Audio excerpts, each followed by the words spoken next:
Testing 1, 2, 3. Test 1, 2.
come. Post time.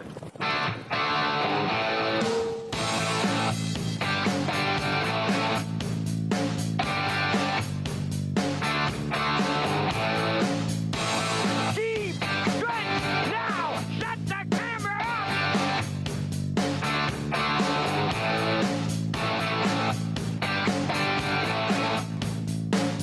Broadcasting live from Prince Edward Island, this is Race Day. Good afternoon, ladies and gentlemen. Welcome to Red Shores at the Charlottetown Driving Park on a Sunday afternoon. It is Atlantic Breeders' Crown Finals Day here this afternoon. Also, the Premier's Cup comes up this afternoon in the 16th and final. That goes for $50,000 here this afternoon. Welcome to Red Shores, and my co-host is Kurt Hughes along with Vance Cameron. Welcome, Kurt. Great to be here, Rocky. It all comes down to the Breeders' Crown. Should be an excellent card, and we cap it off in the 16th race with the Premier's Cup. And Mickey Shan going to be tough to beat off the rail. Absolutely. Mickey Shan and Corey McPherson on the rail. Better than Spring 2 with Miles Heffernan Sr. Twin B Tough Enough 3 with Jill Barrio. 4 is Salzbrook Ian with Adam Murner. And I expect more from B2B today from Post 5. He should get a nice stalking trip, maybe second over this afternoon. We'll see what happens when the wings fold. They'll all give respect to Mickey Shan on the rail, but if B2B can set up a second over trip, he could be part of this triactor. Nothing but finesse, coming in off 3 straight victories for Mike Downey from Post 6. He should be part of this as well. Nothing bugs me on the outside, Post 7 for Mark Campbell. And House Edge Hanover upset the feature 2 weeks ago, winning from off the pace in 54-3 for Kenny Murphy. Kenny's in the seat, but they got a tall task ahead of them from Post 8. Yeah, it's a long ways out there on the outside 8, but stranger things have happened. We have some program and equipment changes for you this afternoon, and for all of those, let's go upstairs to the man who will call all the action. Here is Mr. Vance Cameron. Vance? Thank you, Rocky, and good afternoon, ladies and gentlemen, and welcome to the Red Shores Racetrack and Casino at the Charlottetown Driving Park for today's racing program. Event number 54 of the meeting, fast track conditions, 13 degrees Celsius the temperature at this time in Charlottetown. The track condition is rated by the officiating members from the Maritime Provinces Harness Racing Commission. Today, the senior judge is Mr. Dylan Allain. The associate judges are Mr. Derek Fallon and Mr. Derek Quinn. Now here today's program and equipment changes. We'll start it off in the first race today. In race 1, scratch number 8, Crosscut, and scratch number 10, Leaving Bruises. Race 1, scratches of 8, Crosscut, and 10, Leaving Bruises. Next change, go to race number 3. In the third race, scratch number 8, Lindale, Mr. Mac. Race 3, scratch the 8 entry, Lindale, Mr. Mac. Next change, you'll go to race number 6. In the sixth race today, number 70260, adding a line pole on the outside. Turning over to race number 7. In the 7th, number 9, Edge of the World, removing blinkers, adding a Murphy blind and a gating strap on the outside.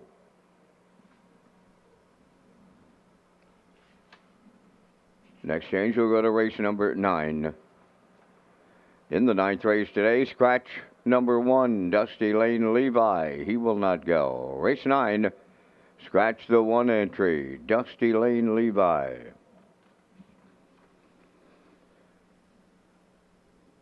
Turning over to race number 10.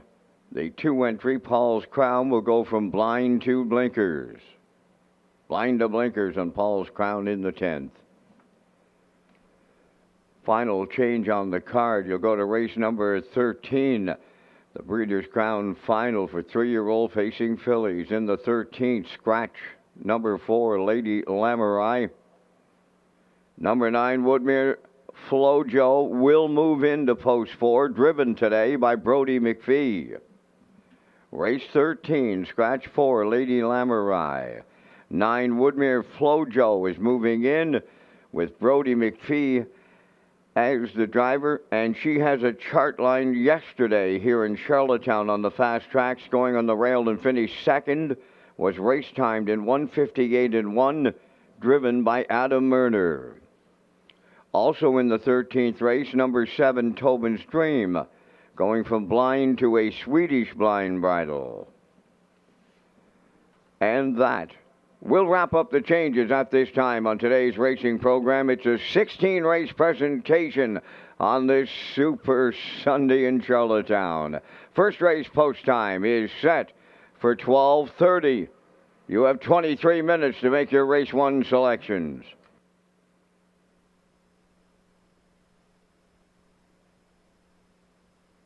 Race Day Live continues from Charlottetown, Prince Edward Island. Welcome to our on-track and off-track customers. In the spirit of reconciliation, we acknowledge that the land upon which we gather is unceded Mi'kmaq territory. Abogwed, Mi'kmaq is covered by the historic treaties of peace and friendship. We pay our respects to the indigenous Mi'kmaq people who have occupied this island for over 12,000 years, past, present, and future. Ladies and gentlemen, please rise, if you are able, for the playing of our national anthem.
Now, back to Race Day Live.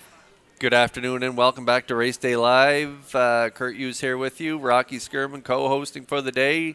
Vance Cameron calling all of the action. We got the Atlantic Breeders' Crown Finals today. We got the Premier's Cup Final and the Top Mare. So it should be an excellent afternoon of racing. 16 dashes on tap. We kick it off in about 14 minutes. In race 8 this afternoon, we have the 2-year-old fillies. They're going to battle in that 8th race. And Windermere Sky from Post 6 headlines that field. Rocky, she's had an unbelievable freshman campaign. 2-year-old daughter by Somewhere Fancy. 10 for 10 in her freshman year. And was a winner in that Lady Slipper Gold in a track record last time out. And 6 days earlier, she was in Inverness for a Atlantic Sires Stake A division, and she had an outside post on that day. Got the job done the week before from the 8-hole. So 6 days later, she comes back to Charlottetown for the Lady Slipper Gold, and she puts in an incredible effort from post 7. She was in against my filly that day, and I thought we may have a shot at her that day, but no, she was just too good on the front end for Adam Murner. So we'll take a look at that replay right now. We'll pick them up at the half. Grove Uncanny 5th. 6 is Woodmere Summer. Then going for blood 7th. Then trailing the field, Baker's Dozen 56 and 4 for an opening half mile. That's Windermere Sky leading over to 5-8. Right there in the 2-hole. Serenity Now. Hatchling in 3rd. 4th is Uptown Tonight. Elm Grove Uncanny tipping to the outside. 5th. 6th on the outside. Racing to 3/4 going for blood.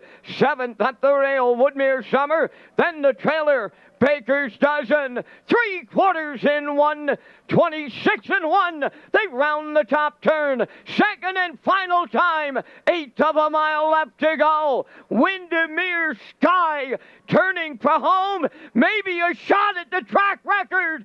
Second, that is Serenity Now. Hatchling at the rail 3rd. Here is Windermere Sky to win for Adam Murner. Second, that is Serenity Now. Hatchling is 3rd, and the time for the mile, new track record, 1:54.2.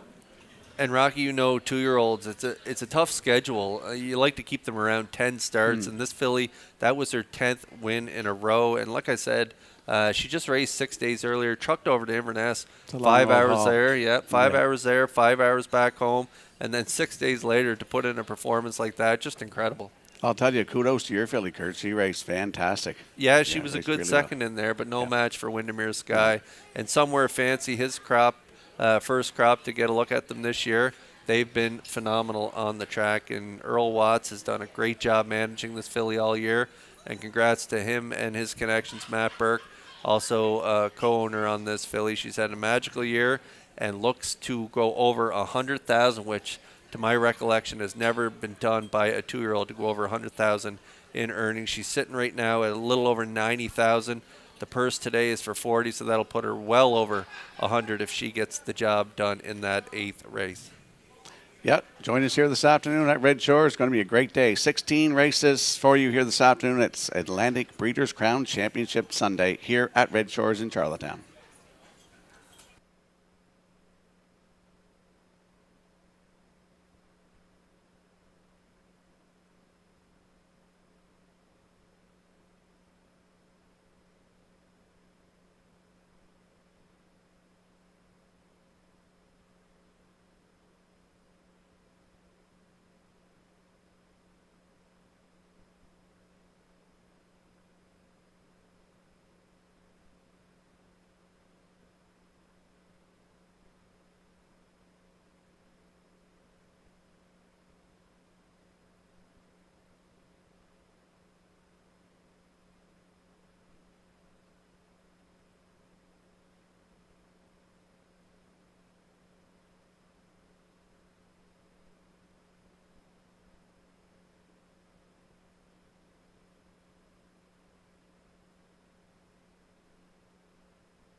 Ladies and gentlemen, in race number 9 today, we have a driver change on number 7, Dusty Lane Zorro. The driver will be Jason Hughes.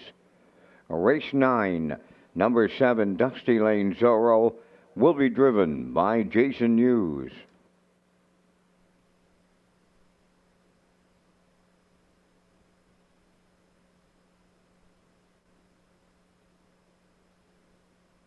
And if you have a look at our in-house monitors, there's a look at the selections for the afternoon's opener. Melissa Keith going with a 4.63. Ken Workington at 6.24, Kurt.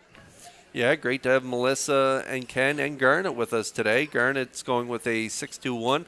I like the 6 as well. I'm with Garnet on this one. I like 6.42. I think Good Omen can get the job done on the class drop here. Just dropping down one level, was a sharp third last time out. Got away in the 4-hole and rallied up really strong on the end of it. Closed in 27-2 to finish third by 3/4 of a length, 56-4 for Langell. He is the trainer and driver. I don't like the post. Post 6 will make things tough, but on the class drop, we think he can overcome it to get the win. I like the 4 Fout as well, racing good for the new connections. Trevor Hicken, Corey McPherson will drive, and so I like that one as well with the 2. Max Patrick, another one dropping in class, hasn't picked up a check in a few starts, so getting a little class relief. Good draw today too for Miles Heffernan and Max Patrick, sitting at 9-2 right now. Could be a good value play in this opener. So 6-4-2 for me. Again, Garnet Barnsdale going with a 6-2-1.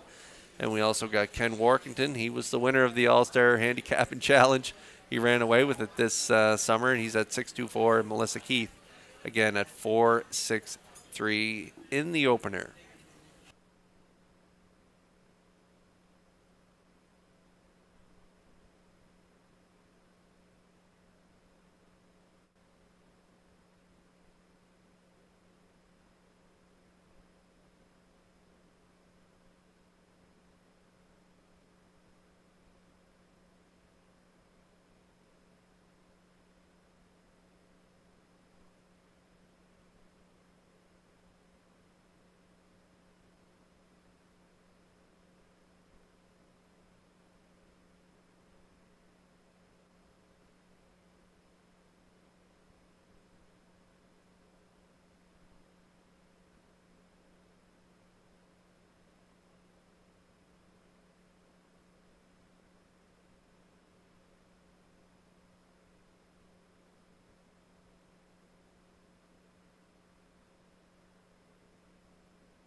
First race on the track for Post Parade, number 1, George's Credit. Owned and trained by Philip Kelly of North Wiltshire. David Dowling drives. 2, Max Patrick is owned and trained by Alan Gregory of Charlottetown. Miles Heffernan Sr. up. 3, Rockin' Novel, owned by Reynolds Racing of Murray River, trained by Roy Reynolds, Mark Campbell. 4, Fout, owned by Perry Burke, Rosal, Quebec, trained by Trevor Hicken, Corey McPherson. 5, Mac Hanover, owned by Tyler Wilkie of Stratford, trained by Kyle Wilkie, Jason Hughes.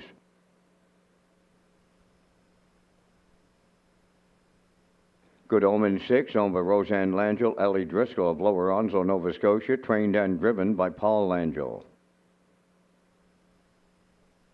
Redland Samson 7, owned by Roderick Gillis, Donnie Smith, Paul Hogan, and Troy Cudmore, trained by Cliff Murphy, driven by Kenny Murphy. 8, Cross Cut is Scratch 9, Proud of You Today, owned by Douglas and David Neal, Keith Ford, and Ben Matherson. Keith Ford trains and drives. 10, Leaving Bruises Scratch. Only 3 minutes to post time. Welcome to Race Day Live from Charlottetown, Prince Edward Island. Kurt Hughes and Rocky Skirman pick up the action next from the HPI Broadcast Center.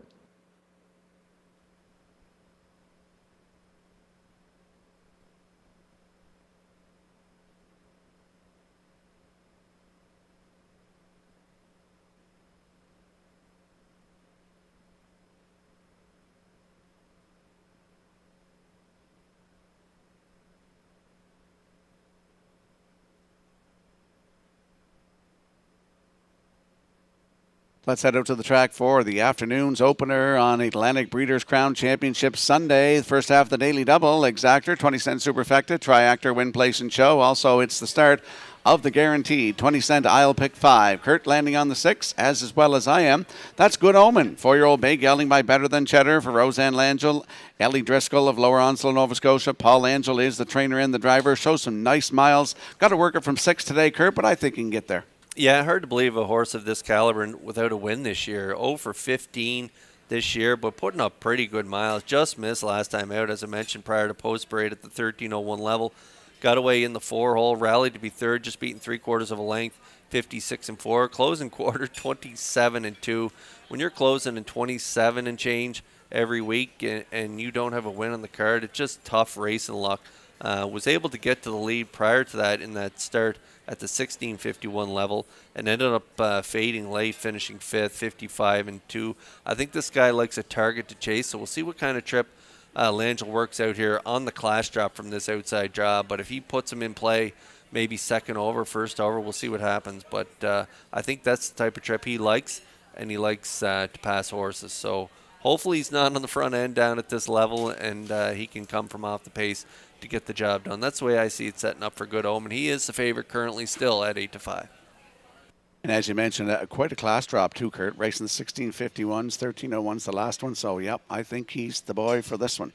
There's a look at the 4. Fout's been racing good since changing barns. 5-year-old bay gelding by Better's Delight for Perry Burke of Gros Isle, Quebec. Trevor Hicken is the trainer. Corey McPherson in the bike. Yeah, I had a good 2-hole ride. 2 starts back at the 7:01 level. Was able to get up for the 2 1/4 length victory in 58. Closing quarter, 28-2. He's got good gate speed. Corey's aggressive. So I think he'll be setting up shop on or near the lead. Fout, as you mentioned, changing barns. He's been good for Trevor since he's taken over training duties and just missed last time out off a 2-hole ride, finishing 3rd. Just beat a length and a half at the finish. Closed in 29 flat, 56-2, and against some nice horses in Summerside, Coast to Coast Shark, and Almost Amos. And so I think Fout from post 4 can get off the gate, probably, like I mentioned, sitting on or near the lead. Maybe a 2-hole trip for Fout today, and he could complete the Exactor at 7-1.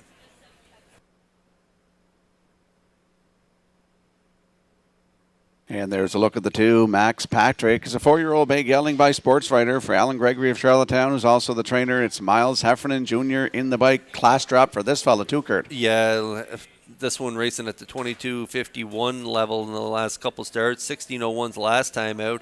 Just punching well above his weight class. He reeled off a couple wins in a row, which put him buried in class. He was way up in class, and so a couple trips along the rail, and now he's getting some class relief. Down where he was pretty dominant. It only shows 3 trips on the program, but prior to that, about 5th or 6th start back, he was a winner back-to-back weeks. I think it was back-to-back, and he had a good second as well, and it was right around this 1,001 level. So he's quite comfortable at this level, and he's got a good draw today from post 2. Max Patrick Heffernan in the seat. He's aggressive. He'll want to be forwardly placed as well. So I could see him landing in this top 3. Good price right now at 7-2.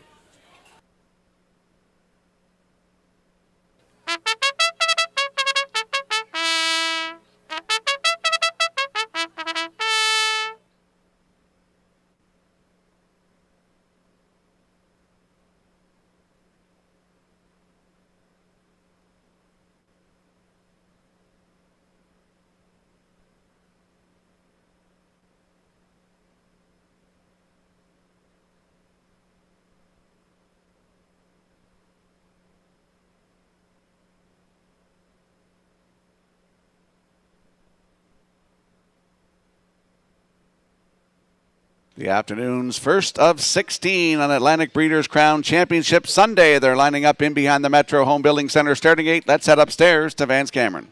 George's Credit, Max Patrick, Rockin' Novel, Feld, Mac Hanover, Good Omen, Redland Sampson, in back, proud of you today. Top of the stretch.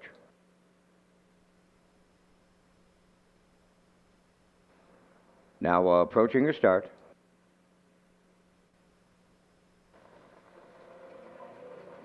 The rough and pacing Feld is firing out towards the rail. George's Credit, between them Max Patrick. Then the 4th one at the rail. Proud of you today. Rockin' Novel. He's away 5th. Then in 6th, Mac Hanover. 7th, Good Omen. Then the early trailer, Redland Sampson. To the backstretch for time 1. Felt made the front. In line to Corey McPherson. Max Patrick got away with the 2-hole ride. George's Credit now 3rd. Following through to be 4th in the early going. That's Proud of You today. Racing from 5th is Rockin' Novel. Mac Hanover has 6. He's followed by Good Omen and a Redland Sampson. 28-2 opened it up. They're in straight alignment around the top turn, and on the point, Fout is the fraction setter. The 2-hole ride belongs to Max Patrick coming out of the turn 3rd. That's George's Credit. 4th is Proud of You today. Rockin' Novel continuing 5th. Followed then by 6, Mac Hanover. 7th, Good Omen tips out. And the trailer, Redland Sampson, 8th. Halfway home in the opener on a super Sunday at Charlottetown. They're led by Fout. 57 for the half mile. They're coming out of now into the backfield. First up, Proud of You today is taking over 2nd. Max Patrick at the rail 3rd. 2nd over 4th. That's Rockin' Novel. Hemmed in at the rail 5th is George's Credit. On the outside 6th is Good Omen. At the rail, Mac Hanover 7th. Redland Sampson is 8th. They're by 3/4. Fout. He's still there. On the outside, the long shot challenger. Proud of You today. 3/4 1. 27 flat. Turning for home. Fout the leader. Max Patrick regaining 2nd. Proud of You today 3rd. George's Credit 4th. Good Omen on the far outside is coming late. Up the rail. George's Credit just got it all here for David Dowling. Tight for the deuce. 156-1.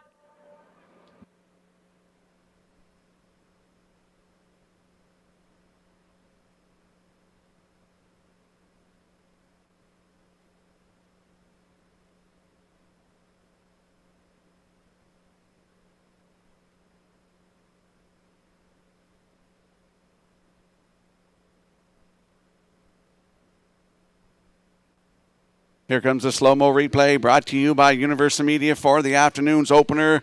Kurt, George's Credit. Nice pay there. Yeah, 34.60 on the board. David Dowling gave this guy a good trip along the rail. He used the rail to his advantage. He pushed out, kind of stretched out the 4 and the 2 around that first turn, kept them out wide, and that was the winning move there because it took a little bite out of them. Fout did get to the front, 28-2, 57-4. Max Patrick in the 2-hole, 127 3/4. Our top play. Good Omen set it up 3rd over, just a little too far to come. Kind of hung 3 wide around that last turn and kind of flattened late in the stretch. George's Credit gets up to pass lane perfectly here for Dowling and gets the win. 156-1. and that's a new speed badge for George's Credit. Now 8-year-old Gelding by up the credit, lowers his previous best by 2/5 of a second. He gets it done at 16-1. Fout second, Max Patrick is third. 1-4-2 unofficially here in race 1. We'll see George's Credit back in the Crown Rust Protection winner's circle next.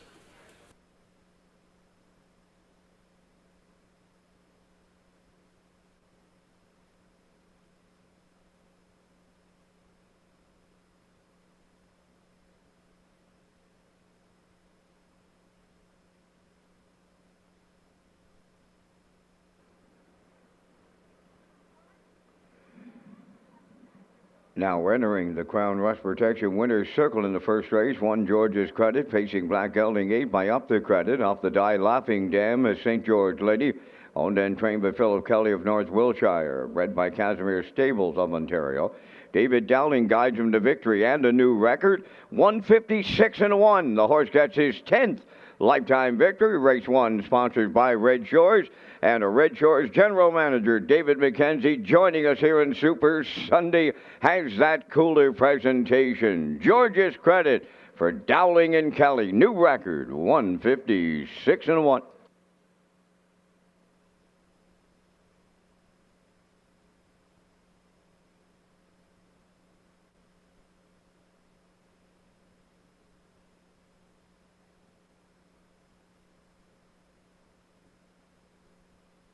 This race replay is brought to you by the new 1888 Lounge at Red Shores. The 1888 Lounge is perfect for your corporate meetings, parties, or presentations.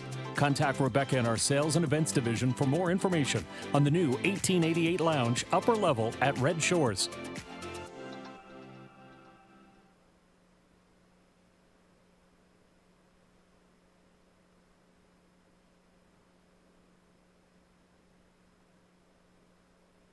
Now the official results from the first race. George's Credit the winner. Max Patrick third. Rockin' Novel seventh. Fout finished second. Mac Hanover was sixth. Good Omen finished fourth. Redland Sampson was eighth. Crosscut was scratched. Proud of You Today finished fifth. Leaving Bruises was scratched. They went 28-2, 57-4, 127, and the mile 156-1. In review, 137, 264, 8 scratch, 5 scratch. George's Credit paid $34.60 on the nose. The exactor 124.30. Triactor paid $639.70. Superfecta 73.07.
Red Shores is pleased to announce HPI rewards for Prince Edward Island customers. You can now play Summerside and Charlottetown live racing and earn points and convert those points to cash or other exciting offers. Sign up and play the horses through HPIBet.com and the new HPI rewards program for Prince Edward Island. And we'll slide the selections into the screen for the afternoon second race. It's our first Atlantic Breeders' Crown final. 2-year-old trotters for a purse of $22,500. Kurt, Melissa Keith going 2-7-1. Ken Morkington at 2-1-7. Yeah, I don't think it's a slam dunk as it looks on that screen right now. We're all going with the 2. Garnet likes 2-7-1. I'm going with 2-1-4 in here, but Rosie's EL Girl, the 2-year-old filly by EL Rocket, I think she's got a great shot to upset a little loose here for Corey McPherson. 8 for 9 for Corey. with Little Lewis. But Rosie's EL Girl, back-to-back wins, a sharp effort last time out on the front, 2:01 and 3, and has the pole position. So she could be upset-minded here in this second race. It should be a good one. As you mentioned, full field of 8 here in this Atlantic Breeders' Crown Final for 2-year-old trotters. And I'm going with a 2-1-6. Just thought I'd chuck that in there too, Kurt.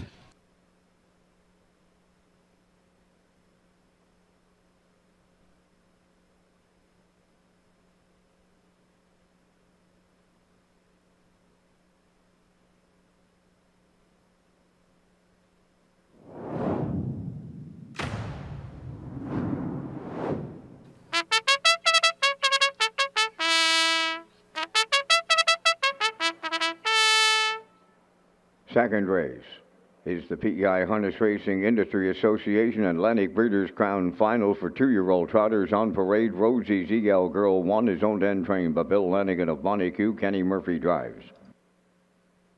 Little Lewis 2 on the East Coast Captains of Cornwall, trained by Curry White, Corey McPherson. Dusty Lane Margot 3 is owned by Donald McCrae of Vernon Bridge, trained by Ashley Gamester, Jason Hughes. 4, West River Corona, owned by Haley McDonald of Stratford. Claire McDonald trains and drives. 5 is Emberly's Rocket, owned by Michael Clary of Montague, trained by John Clary, driven by Mark Campbell. Von Maddie 6, owned by Blaine White of South Panett, trained by Curry White. Today, Adam Murner catch drives.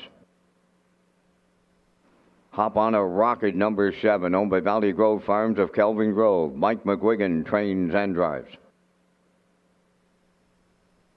8, Nick Way Rocks It, owned and trained by Miles Heffernan Jr. of Somerville, driven by Miles Heffernan Sr. 5 minutes to post time. Everything you need to play the horses. Go to the new players portal. There is a super high five carryover today of just under $700.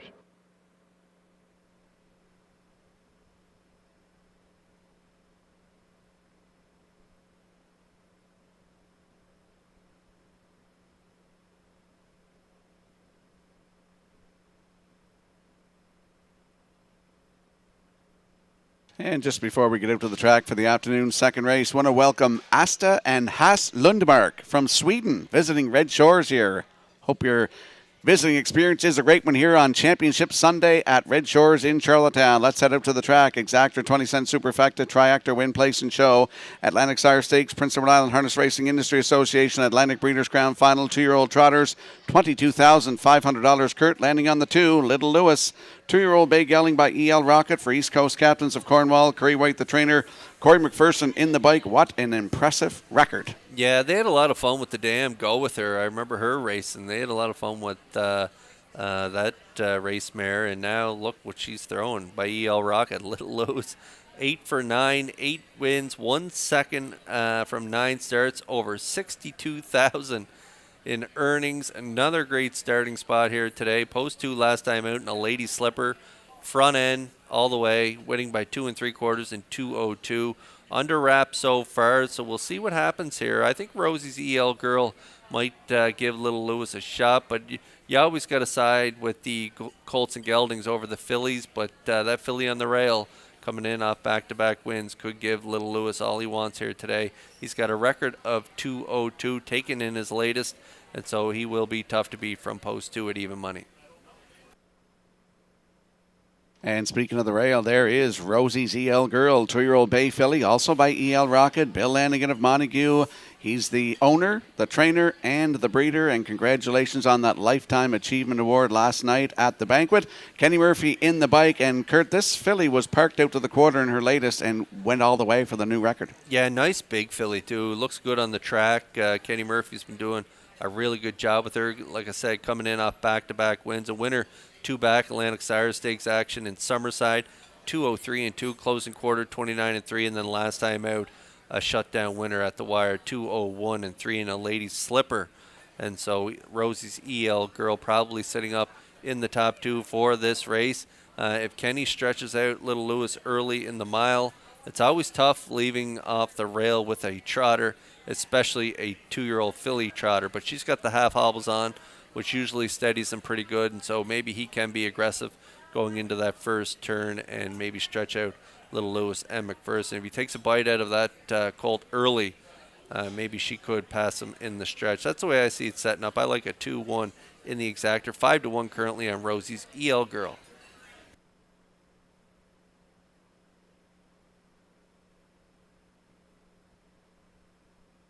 And there's a look at the 4, West River Coruna, 2-year-old bay gelding by Legion of Honor for Haley McDonald of Stratford. Mary Claire McDonald is the breeder and the trainer and the driver, Kurt. Yeah, this one's a risky play. Shows a couple breaks coming into this race, but when this one stays flat, wow, can it ever trot. Winner there in 2:02 and 1 and a PEI Colt Stake 3 back on the front end. Closing quarter, 29 and 1. This is another one that could upset the apple cart in this second race. We all know how great Claire is with trotters, and if she has this guy ironed out for this race, look out, because he does have a lot of talent. He was even a winner off a first up trip in 2:02 and 3 in a Lady Slipper in Summerside. And so West River Coruna definitely has a shot. 4-time winner from 9 starts, over $31,000 in earnings. Big, good-looking son by Legion of Honor. Good starting spot as well, and Claire's no stranger to the winner's circle on Breeders' Crown Day. So 11-1, if you're playing the long shots, take a look at the 4. And we're going to take a look at the odds board for the upcoming second race. Atlantic's Breeders' Crown Final, 2-year-old trotters. On the rail is Rosie's EL Girl with Kenny Murphy at 6-1. The 2, Little Lewis with Corey McPherson at 3-5. Dusty Lane Margot with a 3 with Jason Hughes at 11-1. The 4, that's West River Coruna and Mary Claire McDonald at 8-1. 5 is Emberley's Rocket with Mark Campbell at 5-1. 6 is Bon Maddie with Adam Murner at 8-1. 7 is Hop on a Rocket with Mike McGuigan at 9-1. The 8, Nick Way Rocks It with Miles Heffernan Sr. at 28-1. That is the field for the afternoon second race. $22,500 is the purse they're chasing. Atlantic Breeders' Crown Final for 2-year-old trotters. Good luck with your selections.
First call, 50-50. Heather's up here right now in the top of the park. It's your first call, 50-50.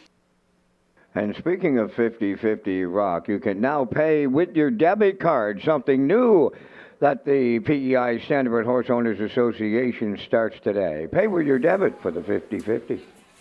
Atlantic Breeders' Crown Final for 2-year-old trotters. They're lining up in behind the Metro Home Building Center starting gate.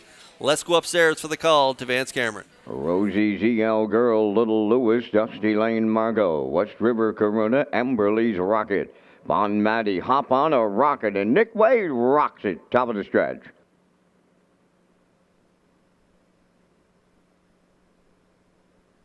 Over 200,000 they made in prize money. Here is the Atlantic Breeders' Crown final. 2-year-old trotters. There they go, up and trotting and up the rail. That's Rosie's EL Girl to lead them out. Little Lewis into the turn is second. Coming up third from the outside is Emberley's Rocket. Way wide fourth. That's Hop on a Rocket. Racing fifth on the cones is Bon Matty. Back into sixth, Dusty Lane Margot. Then a racing from seventh is West River Corona, followed by the trailer. Nick Way rocks it a little to it, not it, and to it early. But here comes Little Lewis to clear the lead. In line to Corey McPherson. Rosie's EL Girl took him on in the early going. 30 seconds flat the quarter. Trotting from third, Emberley's Rocket. Then in fourth, Bon Matty. Fifth and on the move in the outside, West River Corona's underway. Hop on a Rocket sixth, Dusty Lane Margot second. On the outside, that is Nick Way, rocks it. They're arriving at the half mile next with a 2-length lead. That is Little Lewis. West River Corona rushes up now on the outside to challenge top spot. Racing from third, Rosie's EL Girl. Fourth on the outside, Hop on a Rocket. 101 flat, the half mile. Arriving at 5-8, Little Lewis continuing to lead. Rosie's EL Girl second. Reclaiming third, Emberley's Rocket. West River Corona now hangs fourth on the outside. Hop on a Rocket on the outside is second over fifth. Bon Matty sixth. Dusty Lane Margot seventh. Nick Way rocks it is eighth. The 3/4 in one. 31 flat. They're trotting the top turn for the final time. 1/8 of a mile out. And Little Lewis with the streak on the line. A clear lead turning home. Rosie's EL Girl second. On the outside, Emberley's Rocket third. Atlantic Breeders' Crown final 2-year-old trot goes to Little Lewis and Corey McPherson. Tight for the deuce. Emberley's Rocket was closing in on Rosie's EL Girl. And the time for this mile was 1:59 and 2.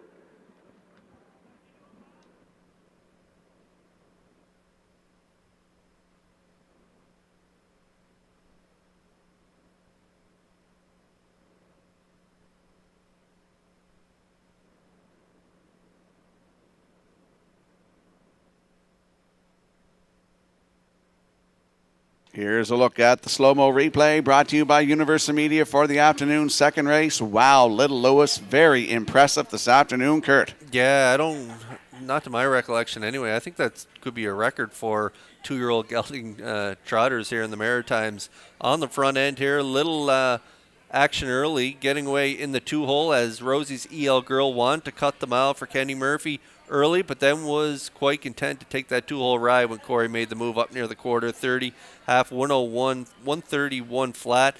Trotted home 28 and 2 for the Breeders' Crown victory. Little Lewis, he's been incredible all year long. He just notched his 9th of the year from 10 starts, pushing his earnings up over 70,000 on the year. He's been, like I said, just incredible all season long to watch. And Corey put him on the front here, where a good one should be in a big race, and they deliver as the chalk choice at 1-2. Little Lewis and McPherson, they'll be back in the Crown Rust Protection Winner's Circle in just a moment.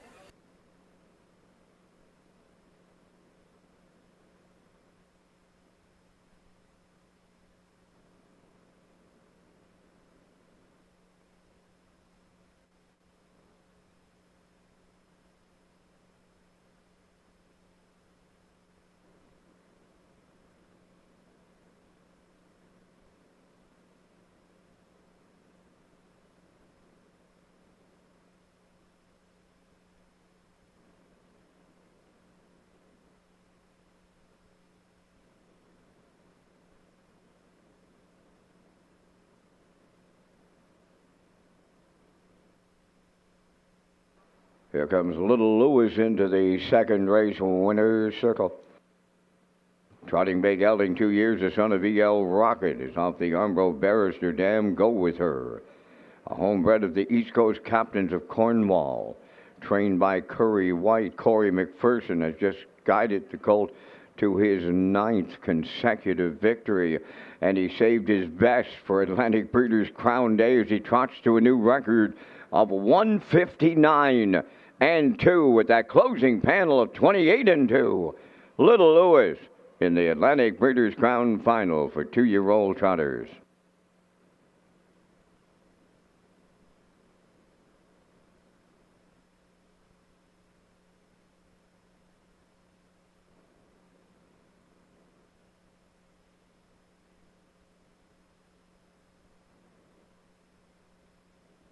This race replay is brought to you by Symes Horse Transport. Based in Nova Scotia and with over 20 years of experience, Chucky Symes would welcome the opportunity to transport your horses when you need them moved.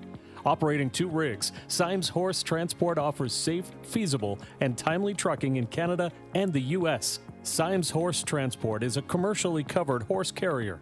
They also buy and sell horses. To book a stall and to get a quote, call or text 902-664-7086 or email st.symes@gmail.com. Good luck racing. Now the official results in the second race: Rosie's E.L. Girl 3rd, Little Lewis the winner, Dusty Lane Margot 6th, West River Corona finished 5th, Amberlee's Rocket was 2nd, Von Maddie finished 4th, Hop on a Rocket was 7th. Nickway Rocks It finished 8th. The fractions were 30, 101, 131, and the mile 159 and 2. In review, 316, 524, 78. Little Lewis, $3 to win. The exactor 1140, triactor 3190. The superfecta was 1030, and the early daily double 4620.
Join us Thursdays in the top of the park for the ultimate guest experience. This offer begins on October the 16th and includes an all-you-can-eat buffet, live racing action, $10 casino free play coupon, and a $5 wagering voucher.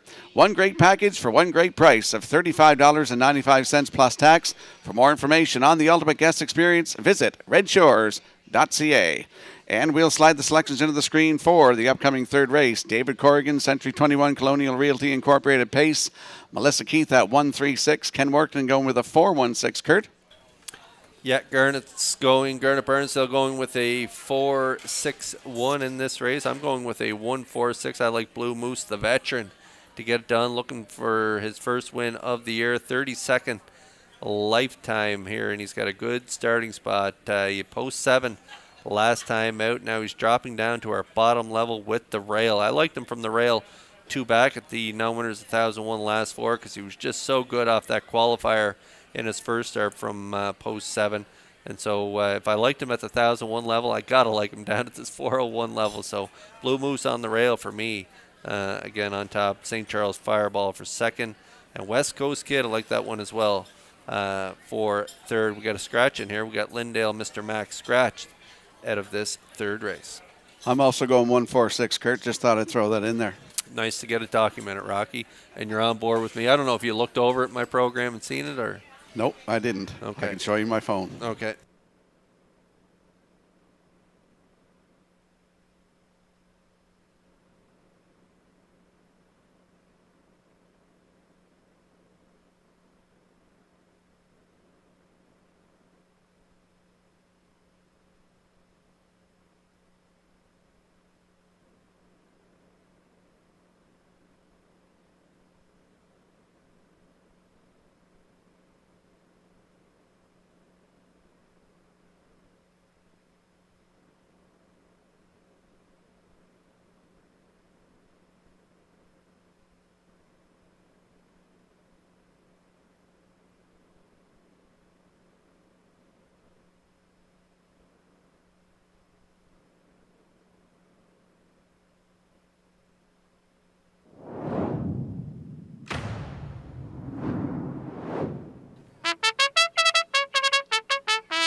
Third race on post parade. One is Blue Moose, owned by Taylor Shepherd of Mirabel, Quebec. The young lady joins us on Super Sunday here in Charlottetown, visiting Charlottetown.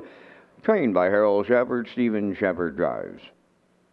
Buddies and Virgins, too, owned by Ryan and Daryl Neal of Winslow. Daryl trains, Ryan Neal drives.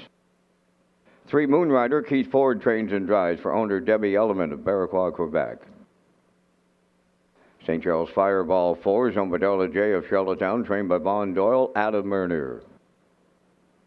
5 Power of 4, Erwin Neal of Charlottetown, owns, trains, and drives. West Coast Kid number 6, owned by Lynn McLaren, John McKenzie, and Colton Prophet, trained by Philip Kelly, driven by Corey McPherson. Keeper Florida 7, owned by Wendy McRae of Belfast, Chris McRae of Darlington, trained by Roger McRae and driven by Mark Campbell. 8 Lindale, Mr. Mac has been scratched. Only 3 minutes to post time. Red Shores Charlottetown is proud to host the Atlantic Breeders' Crown Weekend. Thank you to all our sponsors, including longtime sponsor David Corrigan, the Flying Realtor. The 2025 Atlantic Breeders' Crown is set for Thanksgiving weekend at Red Shores Racetrack and Casino in Charlottetown. The Weekend of Champions starts with the Atlantic Classic Sale on Friday, October 10th at the Crapo Exhibition Grounds.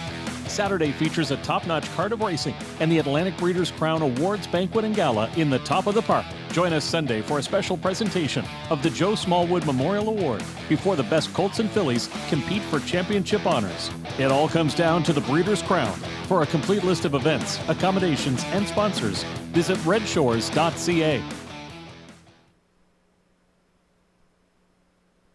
Let's head up to the track for the afternoon's third race. Exactor, 20-cent Superfecta, Triactor, Win Place and Show Wagering. Scratch the 8 Lindale Mr. Mac. It's the David Corrigan Century 21 Colonial Realty Incorporated Pace. Landing on the rail sitter in here, Kurt. Blue Moose, 10-year-old bay gelding by Badlands Hanover for Taylor Shepherd of Mirabel, Quebec.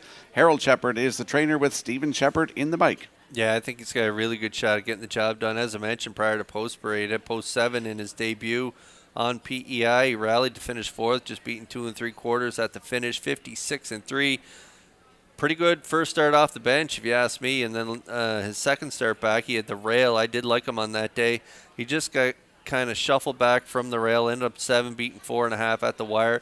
He closed in 27-4 and couldn't gain any ground on the field. So they came a pretty swift back half of a cheap half of 59-4 in that race. And so he wasn't going to gain any on that day. And then last time out at the 1001 level last 4, he had post 7 again. He ended up 7th again, just beating 4 and change at the wire, 57-2. Another pretty good start. And so he's dropping down here to the bottom level with the pole position. He's just a classy old horse. And again, he's looking for his 32nd career victory. Could get it done here today on Breeders' Crown Sunday. Blue Moose and Steve Shepherd, 1-2.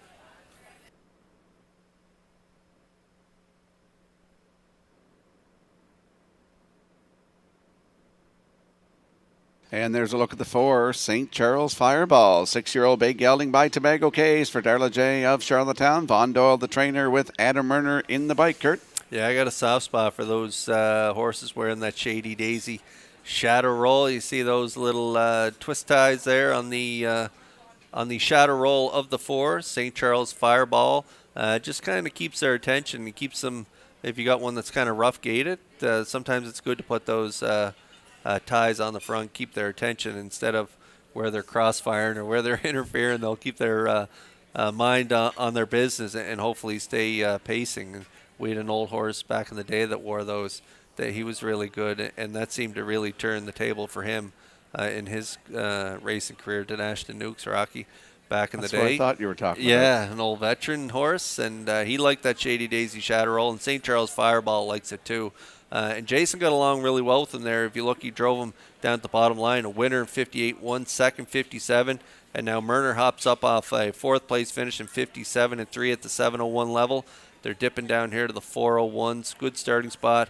He's got good closing speed, so if Murner trips him out, he could get the job done at 9-2.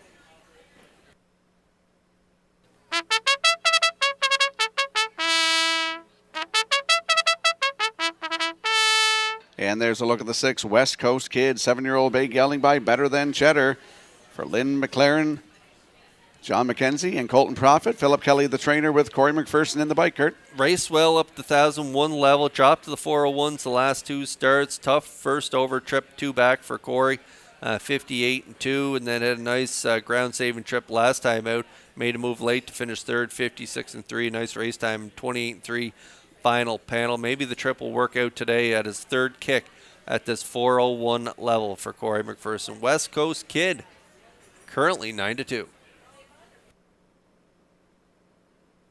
And the David Corrigan Century 21 Colonial Realty Incorporated pace, Kurt. I mentioned that we won that race with Carrera Angel in 2013. Mark Campbell was aboard. They're lining up in behind the Metro Home Building Center starting 8. Let's return to Vance Cameron.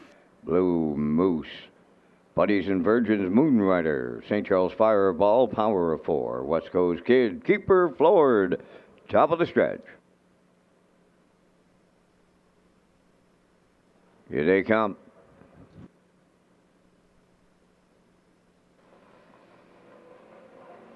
Off and pacing Blue Moose at the rail. Coming from the outside is West Coast Kid. 3rd to the turn, Buddies and Virgins. They get away 4th, Moonrider.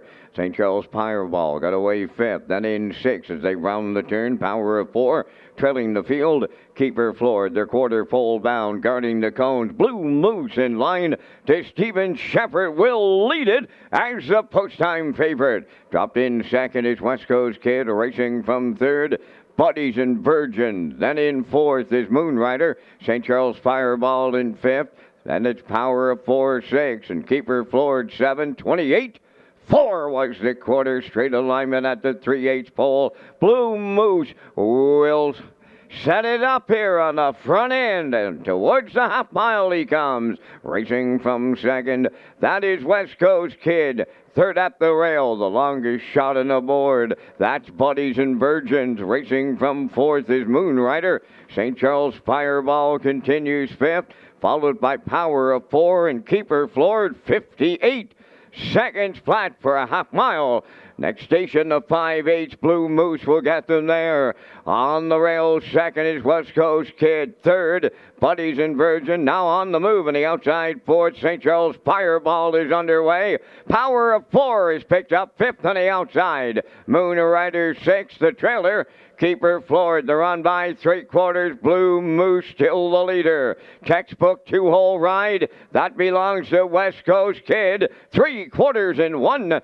27 and 4. And they're homeward bound. Blue Moose trying to take them all the way to the outside. Here comes West Coast Kid for the stretch drive. And they're in deep. Stretch now. Blue Moose. West Coast Kid. Blue Moose does it all the way for Stephen Shepard. West Coast Kid 2nd. Moonrider got up 3rd. Excellent trip. 1:55.4.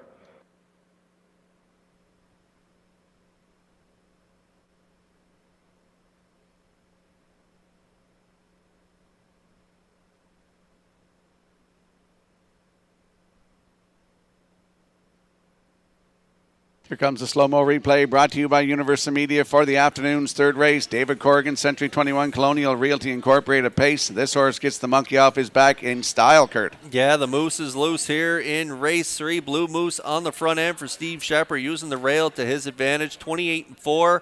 The 6, West Coast Kid, another class dropper.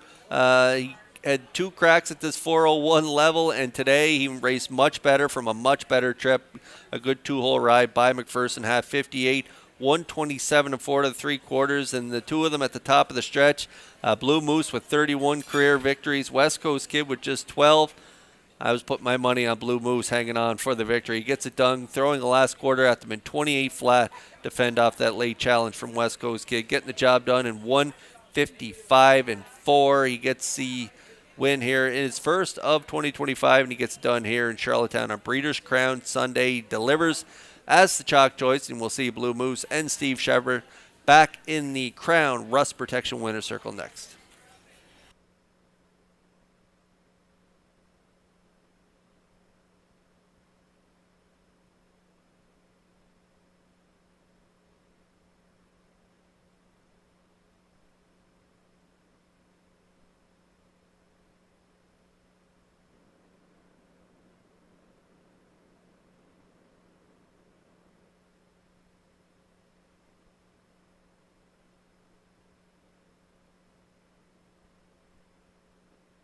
And don't forget to check out that memory lane display in the 1888 lounge just outside the top of the park here.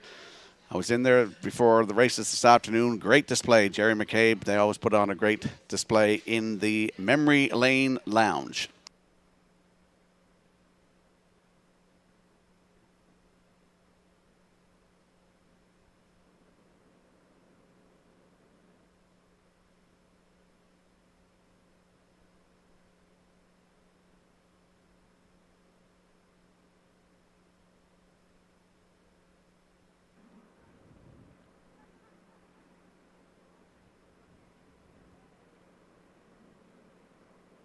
Here it is. It's become famous here in Charlottetown. The Shepard family fist pump as they move into the Crown Rust Protection Winner's Circle here in the third with number 1, Blue Moose. Big Pigs in Gelding 10 by Badlands Hanover.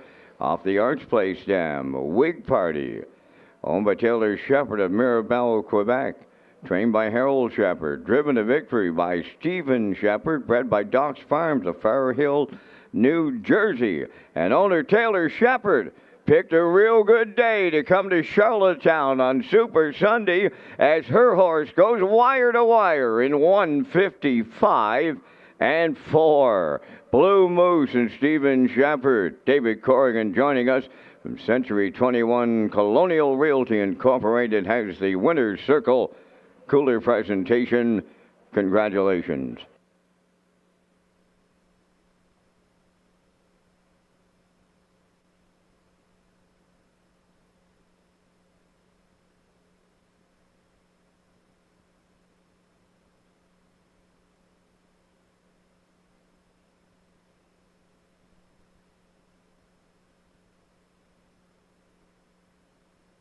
The management and staff at Red Shores want your experience to be fun and entertaining. That is why we offer information on how our games work, tips to keep your gambling fun, and available community resources. For more information, please speak to one of our PlayWise advisors or stop by the PlayWise Information Center. Now the official results in the third. Blue Moose the winner. Buddies and Virgins fourth. Moonrider finished third. St. Charles Fireball fifth. Power of Four was sixth. West Coast Kid finished second. Keeper Floored was seventh. Lindell Mr. Mac was scratched. They went 28-4, 58, 127-4, and the mile 155-4. In review, 143, 562, 7 scratched. Blue Moose 270. The Exactor 1110, the Triactor 5430, and the Superfecta 3142.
Welcome back to Race Day Live here at Red Shore, Charlottetown. It's Atlantic Breeders' Crown final day here on Sunday afternoon, Red Shore, Charlottetown. Let's talk about Happy Hour at Red Shores in Summerside. Join us for Happy Hour at the Red Shore Summerside every Wednesday night from 7 till 8. Customers can enjoy free appetizers on the gaming floor while supplies last. Drop by the rewards desk to sign up and become a Rewards Club member, or visit Redshores.ca for more information. And there's the horses leaving the paddock. It's the Atlantic Post Calls paddock cam.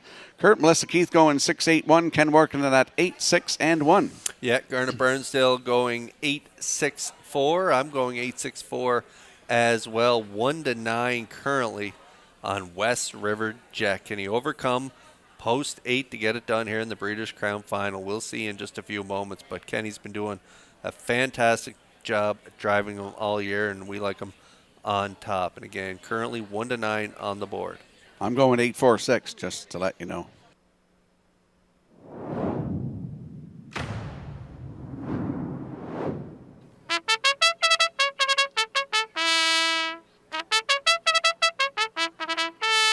The PEI Harness Racing Industry Association Atlantic Breeders' Crown Final. These are 3-year-old trotters on parade. Number 1, Dusty Lane Kalua. Home by Gary McDonald of Dundas, Ontario, and Ronnie Guys of Cornwall.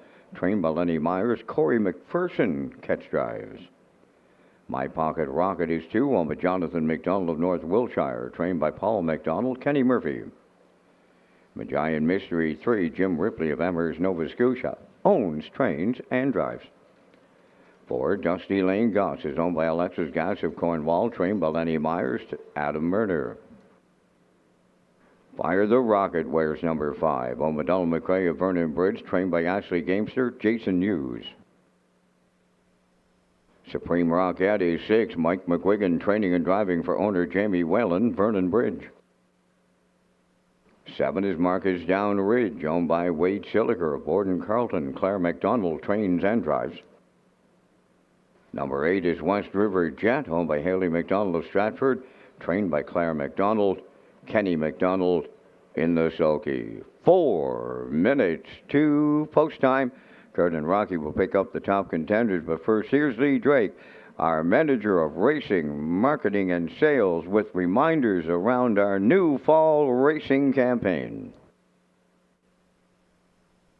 Much, Vance. Yes, Race Day Live continues on this Atlantic Breeders' Crown weekend. And just a note here to tell you about our November and December scheduling. You know, during Coffee with the Classifier, it was overwhelming response that we had to take a look at our Sunday schedule. So we have removed the Sunday racing schedule. In November in Charlottetown, we'll be racing on Thursday nights. And in December, no Sundays as well. They'll be racing on Tuesday nights. So Thursdays in November, Tuesdays in December for to take away the Sunday afternoon programs for the 2025 schedule. So if you want to do some bookings, make sure you do that. And that's some of the feedback we received with Coffee with the Classifier. And so we have changed that weekend schedules. Make sure you find out all the details with our post times and our schedules by going to Redshores.ca. All right, Race Day Live continues. Back on the track next to pick up the top contenders.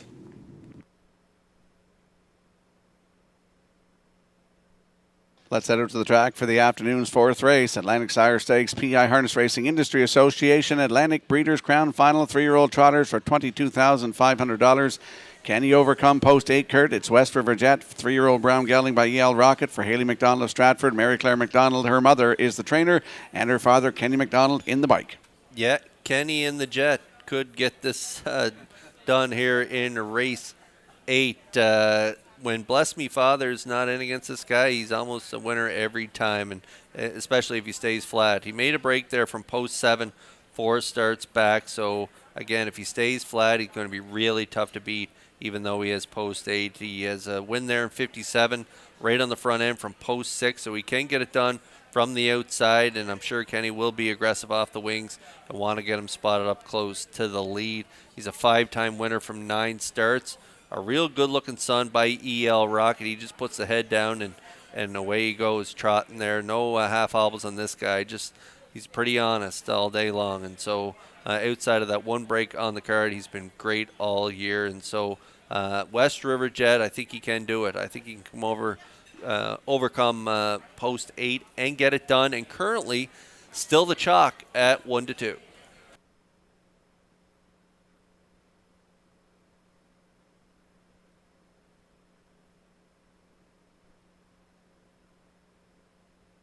Back up to the track for the afternoon's fourth race. There's a look at number 6, Supreme Rocket. 3-year-old Bay Filly by E.L. Rocket for Jamie Whalen Jr. of Vernon Bridge.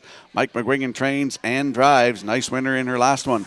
Yeah, tough going in against the boys here today, but E.L. Rocket, he's throwing some really good fillies, and this is another good one. Supreme Rocket, a winner on the front end for Barrio. Last time out, 2 minutes, 1/5, 29 flat. And a good second in Atlantic Sire Stake in Summerside to West River Jet. 2 starts back. This one has 11 of 13 in the top 3 with 6 seconds, and so that's where I'm putting her on my ticket. Mike McGuigan trains and drives, and he's doing the driving. Barrio's been doing the driving for the majority of her starts, and when this one's not in with Ocean View Nikki, Mike takes over the driving duties, and he's done quite well. Again, he was in the seat for that second place finish, 2 back. So we'll put her in there for the deuce. Supreme Rocket, good gate speed. She'll be sitting up close to the action and could complete the exactor at 7-1.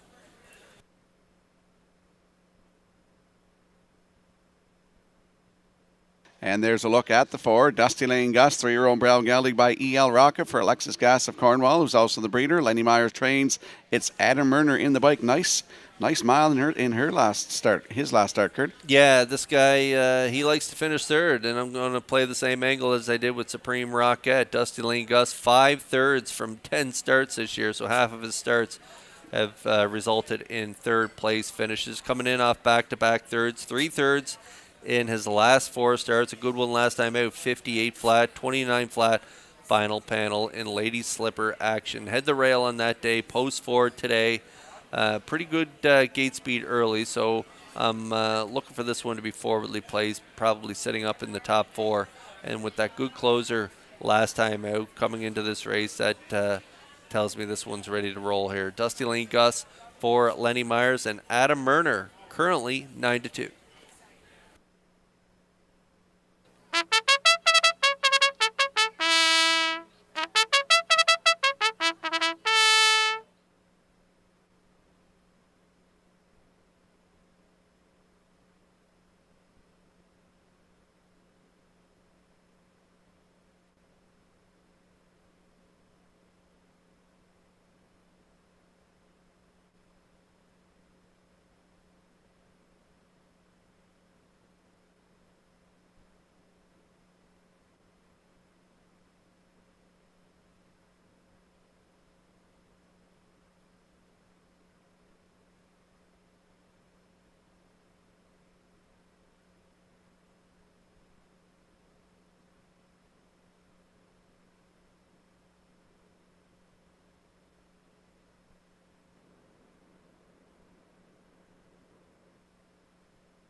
Atlantic Breeders' Crown Final for 3-year-old trotters, and those trotters are lining up in behind the Metro Home Building Center starting gate. It's post time for the 4th. Back up to Vance Cameron for the call. Dusty Lane Kahlua, My Pocket Rocket, Giant Mystery. Dusty Lane Gus, Fire the Rocket. Supreme Rocket, Marcus Down Ridge, and West River Jet. Here they come. I'll stride in the rail, Dusty Lane Kahlua. The rest are up and trotting, and the first one out, that is Dusty Lane Gus. Second is Giant Mystery.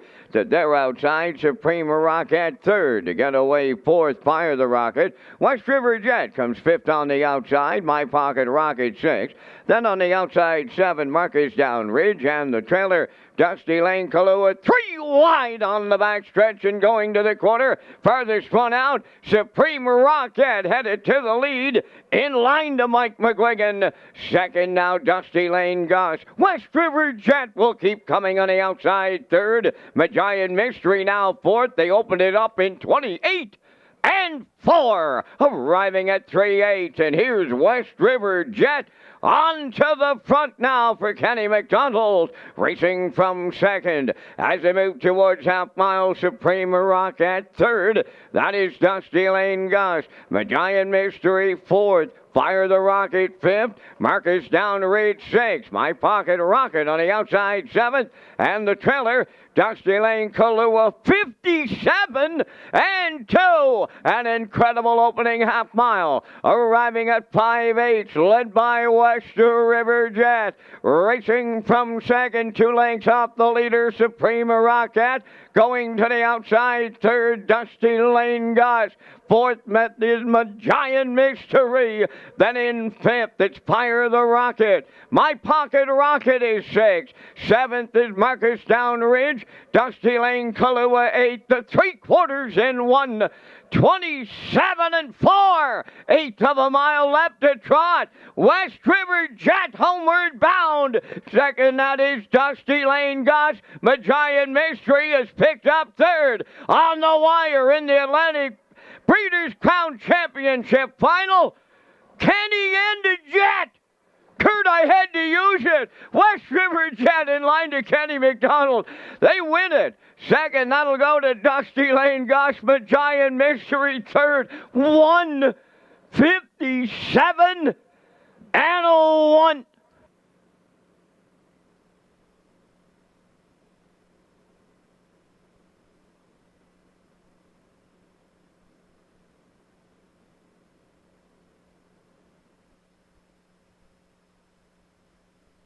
Here comes a slow-mo replay brought to you by Universal Media for the afternoon's fourth race. And Kurt, when he moved this horse out, he was on the march. And Vance used your Kenny and the Jet. I laughed my head off when you said it. Kenny and the Jet. Kenny and the Jet gets it done here from post 8. Took his time off the wings, let the dust settle early as they were heading to the quarter. Dusty Lane Gus releasing Supreme Rocket. And then that was time for Kenny to step on the gas pedal with West River Jet. Put him there just after the quarter, 28-4, half 57-2, up 3/4, 127-4. McDonald pulled the plugs, and then it was game over around the last turn. Dusty Lane Gus was rallying late, but no, couldn't make up any more ground in the stretch as West River Jet picks up his 12th career victory, 6th of the season. He gets it done in the Breeders' Crown Final in a new trotting record of 157-1. West River Jet and Kenny, they'll be back in the Crown Rust Protection Winner Circle next. And just have to mention too, Kurt, Kenny McDonald adds to that very impressive 5.13 driving average with his 10th win in 25 tries this year. That's very impressive. Very impressive. He's good with the trotters too, and he has a great set of hands with the trotters. And this guy, as I mentioned prior to post break, no half hobbles on this one. Just puts the head down and goes at it. I really like this trotter, and we'll see him in just a moment here celebrating with his connections.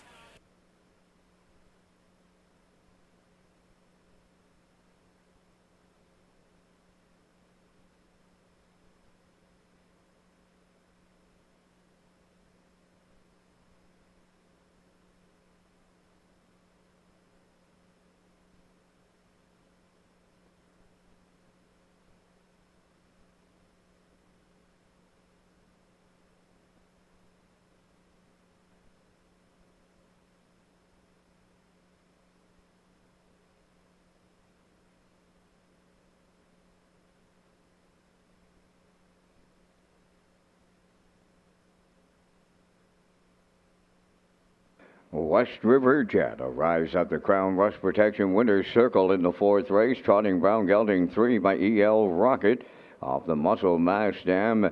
Caddy's Angel on the Haley McDonald of Stratford, bred by Wayne Burley, Claire McDonald, and Gary Burley of Nova Scotia, trained by Claire McDonald. Kenny McDonald in the driver's seat to guide him to a new race win record and push him over $100,000 in maritime money. The mile 157 and 1. West River Jet in the Atlantic Breeders' Crown Championship final with the winner's circle presentation.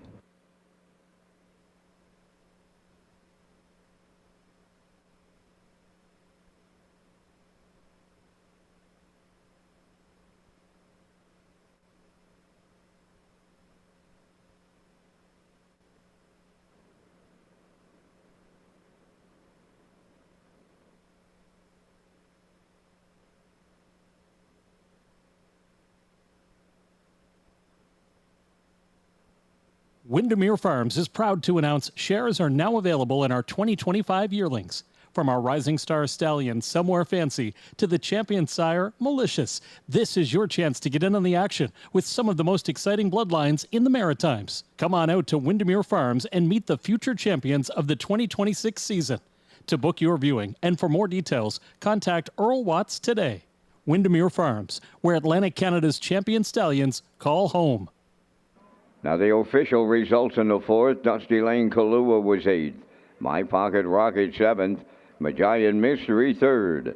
Dusty Lane Goss was 2nd. Fire the Rocket finished 4th. Supreme Rocket was 6th. Marcus Down Ridge finished 5th. West River Jet the race winner. They went 28-4, 57-2, 127-4, and the mile 157-1. In review, it's 873, 246, 51. West River Jet paid 220. The Exactor 460, Triactor 7530, and the Superfecta 6746.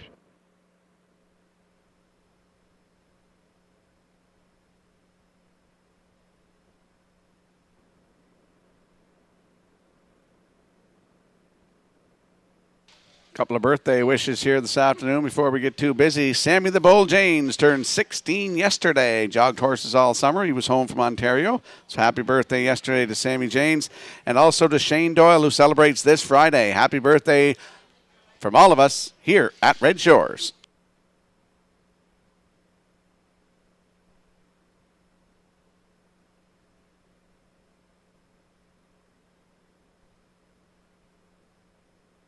And once again, don't forget to visit the Down Memory Lane in the 1888 Lounge, just outside the top of the park here, with Jerry McCabe in there hosting all afternoon. It's a great, go down memory lane. It's great to go down memory lane. You see all the people that are past and present. I was in there earlier today, and it's very, Jerry does a great job with all the setup in there. So don't forget to visit in the 1888 Lounge, the Down Memory Lane display.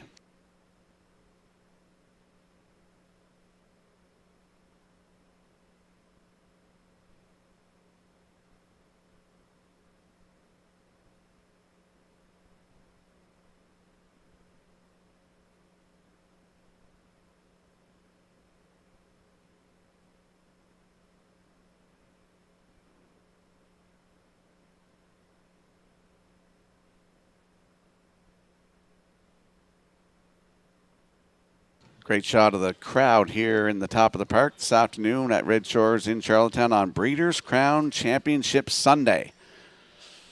Hope you're all enjoying your experience here this afternoon at Red Shores.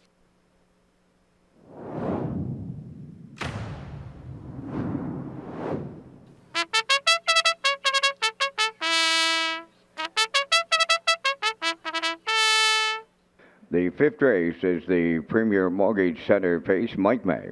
Evil Vintage 1, owned by Sandra Stead of Montague. Corey McPherson does the training today out of Murner drives. 2 Well-Did, owned by the Well-Did stable of Lower Onslow, Nova Scotia. Paul Langell trains and drives. Nolan's Magic's Way, number 3, owned by Dale and Ronnie Rennie Incorporated and Melissa Rennie, trained by Paul Langell. Mark Campbell catch drives.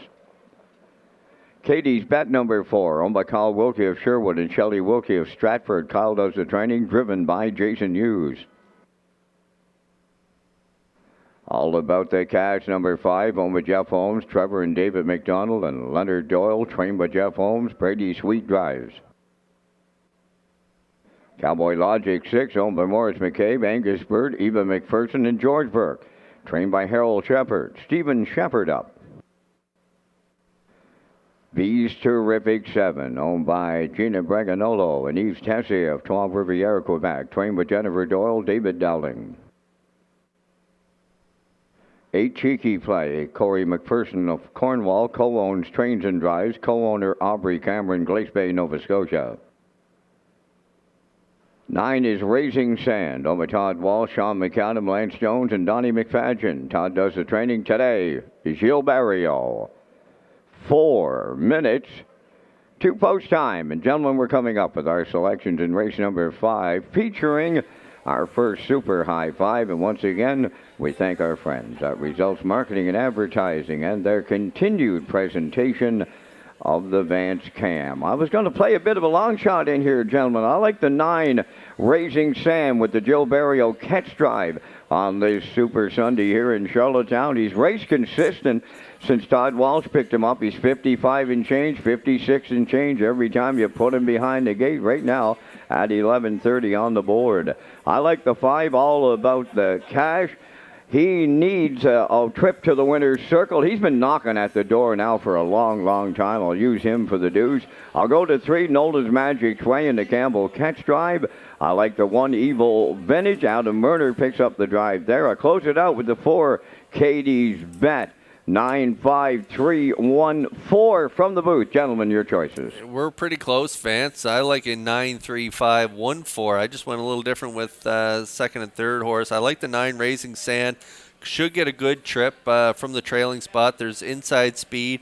Evil Vintage shows that good early speed, so that should tow Raising Sand right up into the mile early in this one for Barrio. And so I like Raising Sand on top. I like the 3, Nolan's Magic Sway, coming in off a good third, 27-4 closer, 55-4. Mark Campbell driving in this one. Nolan's Magic Sway for second.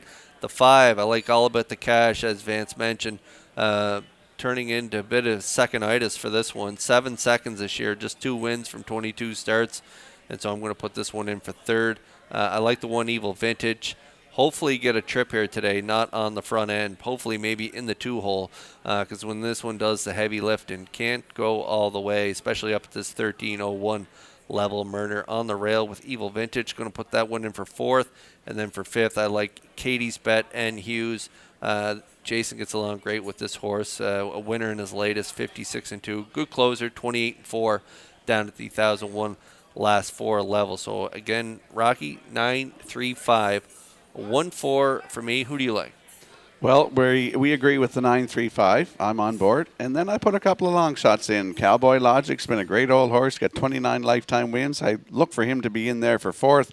And then I rounded it with the 7, another long shot. That's B's Terrific with David Dowling. So I'm going 9-3-5-6-7. Good luck and get in on the Super High Five.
Let's have a look at the odds board for the afternoon's fifth race. Field of 9, Premier Mortgage Center, Mike May, Pace, Evil Vintage and Adam Murner at 16 to 1, Well Did and Paul Angel at 30 to 1, Nolan's Magic Sway 3, Mark Campbell at 2 to 1.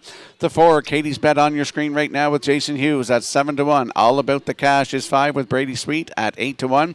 6 is Cowboy Logic with Stephen Shepard at 9 to 1. B's Terrific Leave 7 with David Dowling at 8 to 5.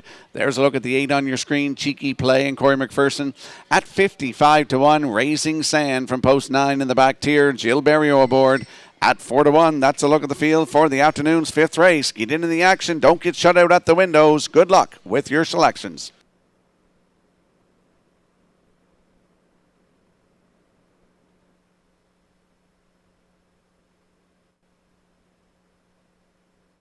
And don't forget about that super high five carryover, over $687. Good luck.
Premier Mortgage Center, Mike May, Pace here in race 5. They'll be trackside with the winner in the field for the 5th. Lining up in behind the Metro Home Building Center starting gate. It's super high 5 time. We have a carryover in this one. Vance, up to you for the call. Evil Vintage, Well Did, Nolan's Magic Sway, Katie's Bet, All About the Cash, Cowboy Logic, B's Terrific, Cheeky Play, in back Raising Sand, top of the stretch.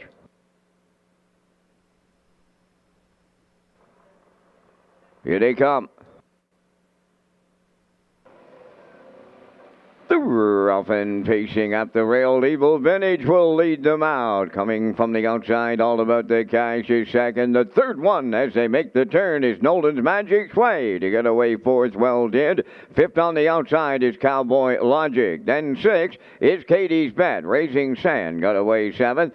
B's Terrific is eighth. And the trailer, Cheeky Play, arriving at the quarter. And here's All About the Cash to clear the lead. In line to Brady Sweet. Then in second, it's Evil Vintage. Alone in third, there's Nolan's Magic Sway. 28 and 1 the opening quarter. Well Did around the turn fourth. Racing fifth is Cowboy Logic. Katie's Bet in sixth. Raising Sand seventh. B's Terrific eighth. Cheeky Play ninth. And down the stretch for time one for the opening half mile next. And All About the Cash will get them halfway home. Evil Vintage races from second. On the outside, Katie's Bet now moves up third. Nolan's Magic Sway fourth. Cowboy Logic has picked up the second over toe. Fifth on the outside, 57 and 1 the half mile. Down to 3/8 to go. The leader, All About the Cash. Now on the outside, up to challenge Katie's Bet third. That's Evil Vintage. On the outside, fourth is Cowboy Logic. Nolan's Magic Sway fifth. Racing from sixth is Raising Sand. Then in seventh, Well Did. B's Terrific out there, 3 wide, 8. Cheeky Play is ninth. The 3/4 in 1, 26 and 3. They round the top turn for the second and final time now. Just an 8th left to go. All About the Cash will turn home. Katie's Bet on the outside. Evil Vintage in the passing lane. They land on the line next. And here is All About the Cash for Brady Sweet. Evil Vintage at the inside second. Katie's Bet will finish third. 154 and 1.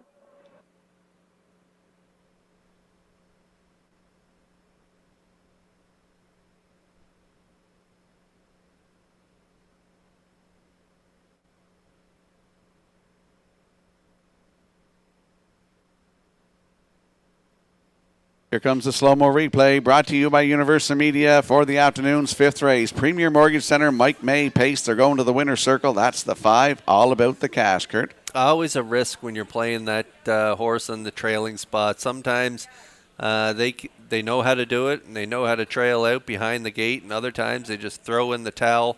And it looked like Raising Sand did not want any part of this mile today. Barrio was at him behind the gate, trying to keep up to the 1 early, but no, just not for him today. The 5, All About the Cash, and Evil Vintage, they left out well. All About the Cash on the front end here for Sweet. And we talked about his second itis going into the race, just a 2-time winner this year. Well, today he wins here. He had the crack at the 13:01 level last time out, never got there, but was a good second today, right on the front end. Sweet makes no mistakes. Good trip too, 54-1 off 3/4 and 126-3. So a nice closer of 27-3 as he gets the job done in the Premier Mortgage Center. Mike May pace, and we'll see them back in the Crown Rust Protection Winner's Circle next.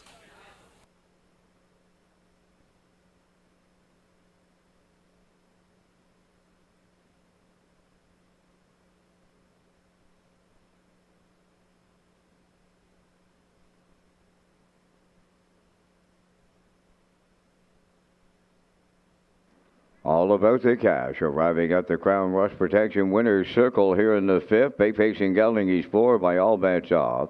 From the Yankee Cruiser Dam, it's All About the Base. A homebred of Jeff Holmes, Trevor and David McDonald and Leonard Doyle. Jeff Holmes, the trainer. Brady Sweet in the driver's seat. The mile, an excellent trip with that closing quarter of 27-3, stopping the clock in 1:54 and a 1/5. All About the Cash. It's the Premier Mortgage Center Mike May cooler presentation.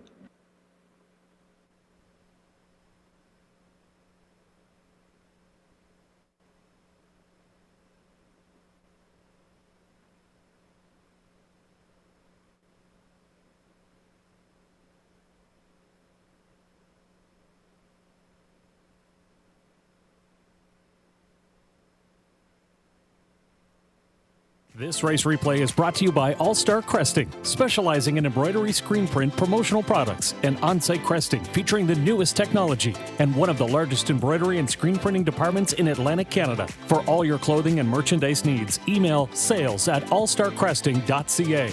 At All Star Cresting, we got you covered.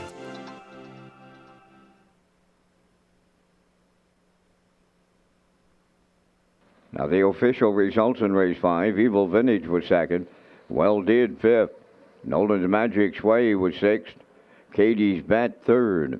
All About the Cash, the race winner. Cowboy Logic was 4th. Bees Terrific finished 8th. Cheeky Play was 7th. Raising Sand finished 9th. 28-1. 57-1. 126-3. And the mile 154-1. From the top, your program reads 256-314-879. All About the Cash paid $8.90. Exactor $25.70. Triactor $118.20. And the Super High Five $837.98.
And there's some pictures from the Memory Lane display in the 1888 lounge. You'll see the Sowers family on the screen there. A lot of nice pictures. As I mentioned, I was in there earlier. It's a great, Jerry McCabe does a great display. There's the LeBlanc family from Nova Scotia. As I mentioned, great displays in the 1888 lounge here this afternoon. And the Rennie family, very prominent harness racing family. Remember Ralph Rennie from many years ago when Barry Bigger had his horse in Summerside. Gary Rennie, his son, as well as Dale and Ronnie Rennie. Some great memories on the display right there. That's the Rennies in the down memory lane display. And the Hamlin family from Newfoundland. Had a look at that display as well when I was in there. Another great display. They're all great displays in that 1888 lounge here this afternoon. If you haven't visited it yet, make sure you make your way to that 1888 lounge.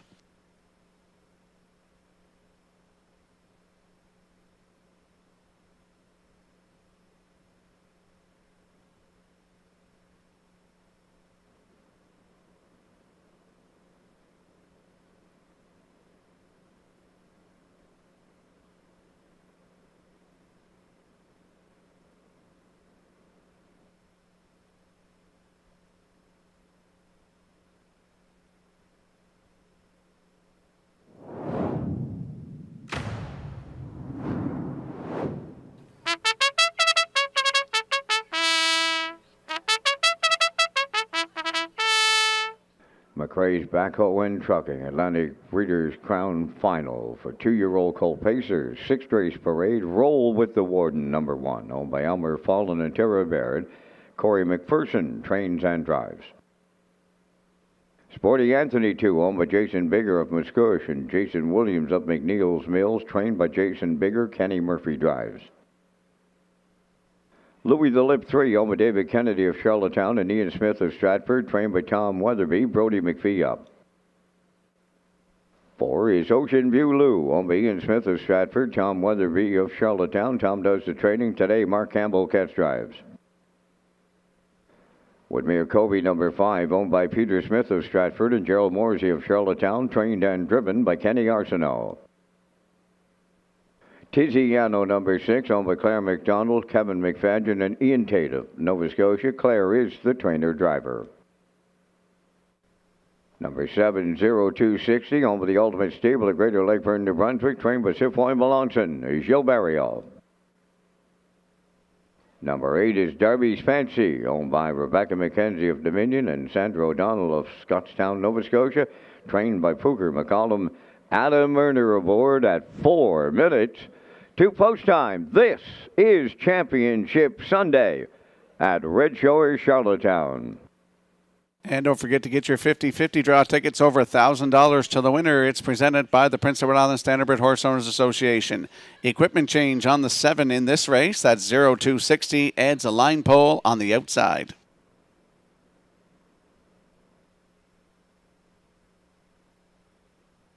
Let's head out to the track for the afternoon 6th race. Exactor, 20-cent superfecta, triactor, win place, and show wagering. Field of 8 in the McRae's Backhoe and Trucking Atlantic Breeders' Crown Final. 2-year-old colts.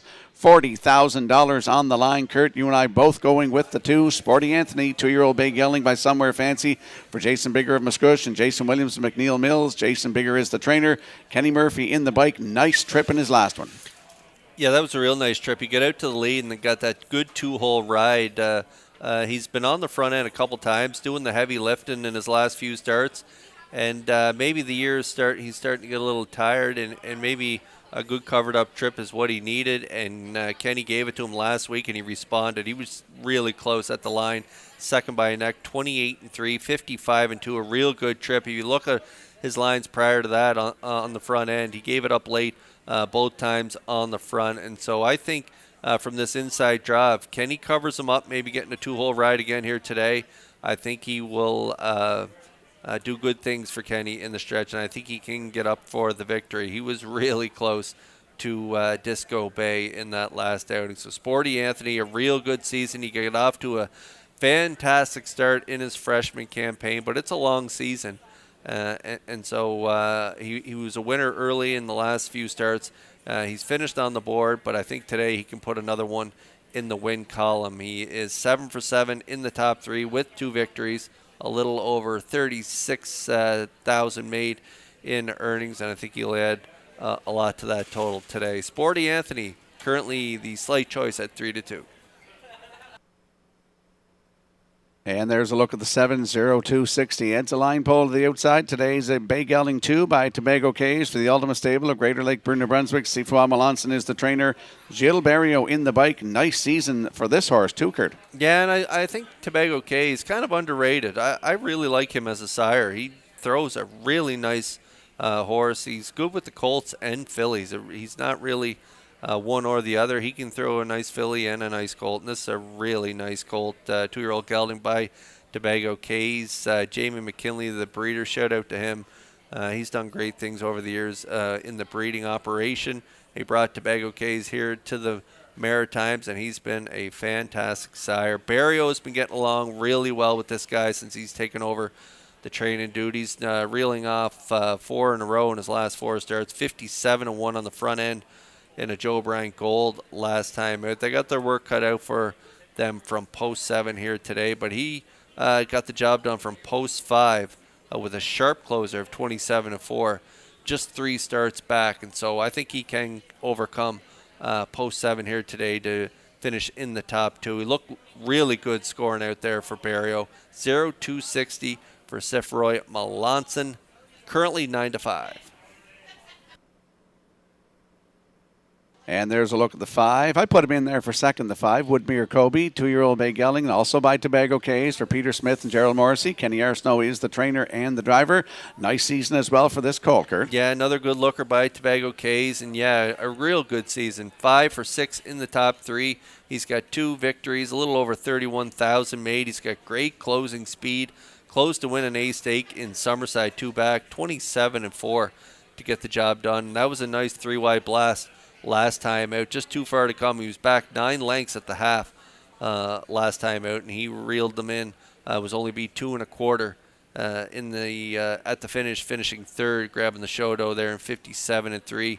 Kenny Arsenault doing a great job with this guy, managing him well, keeping him covered up, not using him too much early in his career, and I think he will respond here for Kenny and put together a big effort from post 5 at 3-1.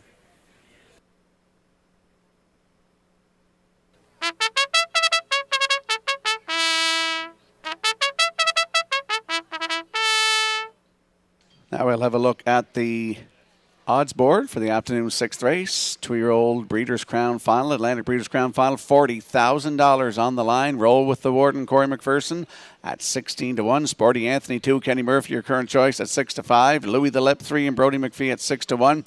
Ocean View Lou is 4 and Mark Campbell 11-1. Woodmere Kobe 5 and Kenny Arsenault at 5-2.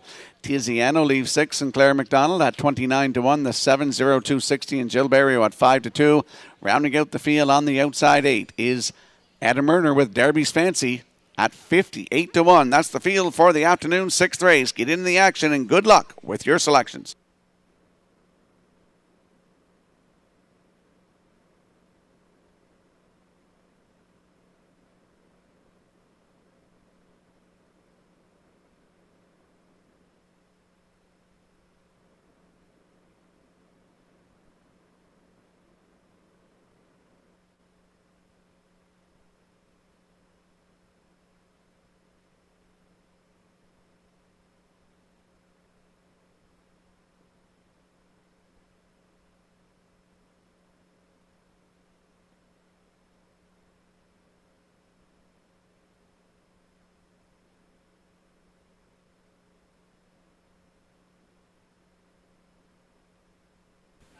Okay, got a happy birthday shout out. Just got a note from Colin Shepard. Happy birthday, Morgan. Love, Dad. We'd like to wish Morgan a very happy birthday as well. She's doing great things on the training side. She has a great stable. One of the young up-and-comers here at Red Shores here on Prince Edward Island. And she also does great things with the PEI Standardbred Horse Owners Association. Talked to James Perot, and he says she's doing incredible work with that association. So happy birthday, Morgan, from all of us at Red Shores and your dad who sends the special note here today. So we hope you enjoy your day as the field for race 6 gets ready to roll up in behind that Metro Home Building Center. Starting gate, it is the McRae's Backhoe and Trucking Atlantic Breeders' Crown Final for 2-year-old pacing colts and geldings. We're getting close here in race 6.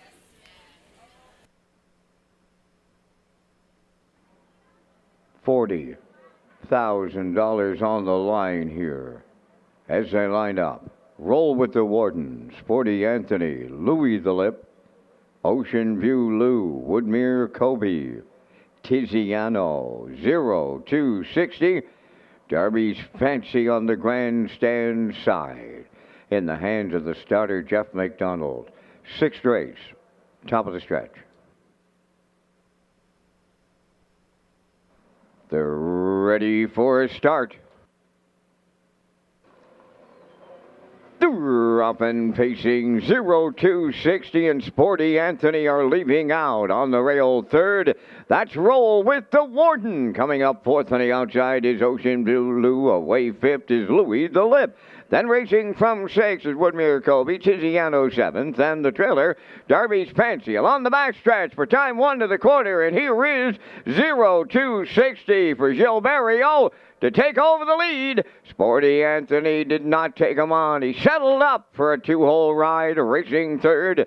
Roll with the Warden. 4th on the cones is Ocean View Lou. Then Louis the Lip is 5th. Opening quarter was up in 28-2.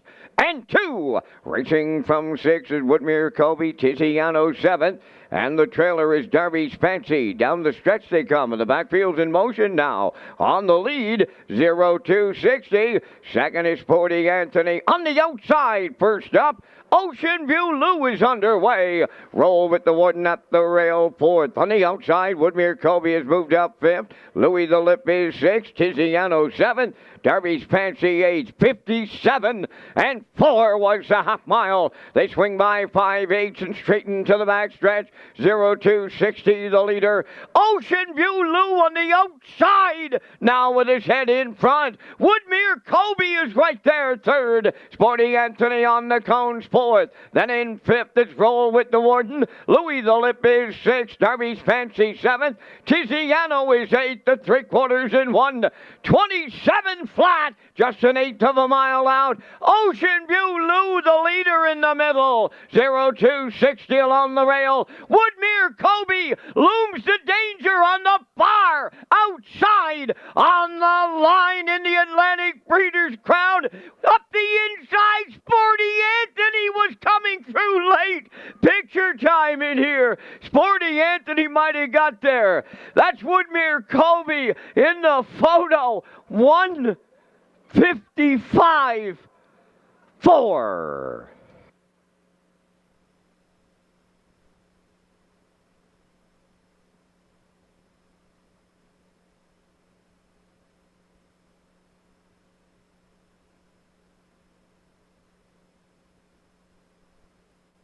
Here comes a slow-mo replay brought to you by Universal Media for the afternoon 6th race, 2-year-old Colts Atlantic Breeders' Crown Final Curtain. If there was 2 fellas I want to see win this, both Kennys, and they both land on the line here. Was it a dead heat? Yeah, which Kenny is it going to be? I thought Woodmere Kobe, I talked about this colt in the pre-race and what a great job Kenny's done with him. Well, another great job here today protecting him. A perfect second over trip behind Ocean View Lou and Campbell. 0-260 on the front for Barrio, 28-2, 57-4. Kenny Murphy stretched 0-260 out early, and that paid off for him late. But I didn't know if he'd get there because all the momentum was in the favor of Woodmere Kobe on the outside. Kenny Murphy had quite a hold of his colt there around the last turn. He gets up to pass the lane, and that's tough for a 2-year-old to do, go up to pass the lane, especially when your momentum is completely killed around that last turn. With 0-260 coming back like that, Murphy moved him into the pass lane, and he is able to get up there and get it in the final stride. Sporty Anthony, we talked about this guy. We liked him. He was good off a pocket trip last time out, and he does reward Kenny with the pocket-sitting victory here at even money in the Breeders' Crown Final for 2-year-old colts. We'll see Sporty Anthony back in the Crown Rust Protection Winner's Circle next.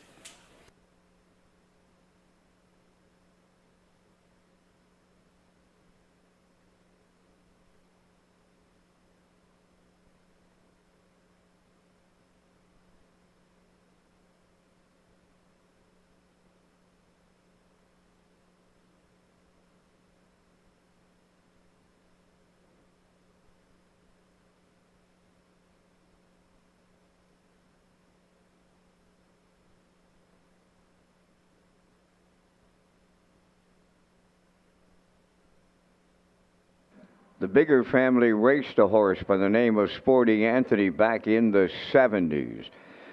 Jason Bigger got this colt, renamed him Sporty Anthony, and has he ever paid some big-time dividends as he captures the final of the Atlantic Breeders' Crown for 2-year-old colt pacers on this Sunday here in Charlottetown. He now arrives at the winner's circle. Sporty Anthony, bay pacing gelding, he's 2 by Somewhere Fancy. Off the Sports Rider Dam, Southwind Ion, owned by Jason Bigger of Muscush, and Jason Williams from McNeil's Mills. Jason Williams is the breeder, and Jason Bigger is the trainer. And Kenny Murphy is in the driver's seat to guide him to victory and a new record of 155-4. Sporty Anthony captures the McRae's Backhoe and Trucking Atlantic Breeders' Crown Championship final for 2-year-old colt pacers with the winner's circle presentation.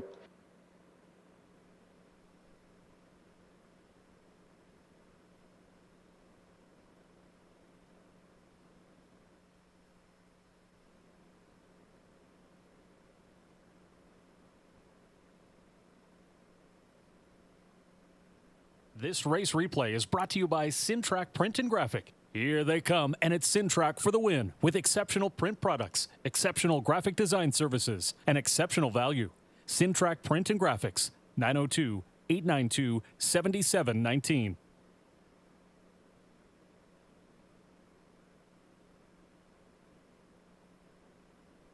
Now the official results in the 6th race roll with the Warden 5th. Sporty Anthony, the race winner. Louis the Lip was 7th. Ocean View Lou 4th. Woodmere Kobe was 2nd. Tiziano finished 8th. 0260 was 3rd. Darby's Fancy 6th. 28-2. 57-4. 127. And the Mild in 155-4. In review, it's 517. 428. 36. Sporty Anthony paid 410. The Exactor 1270, the Triactor 3870, and the Superfecta 1523.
Welcome back to Race Day Live here on a Sunday afternoon. It's Championship Sunday here at Red Shores in Charlottetown.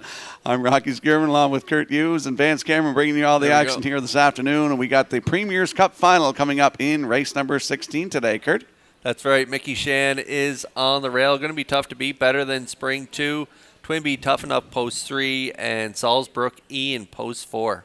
B2B will go from 5 with Jason Hughes, Nothing But Finesse 6 and Mike Downey, Nothing Bugs Me 7 with Mark Campbell. House Edge Hanover rounds out the field with Kenny Murphy aboard. I'm going to go with a 1-3-5 in the Premier's Cup final in race number 16 today.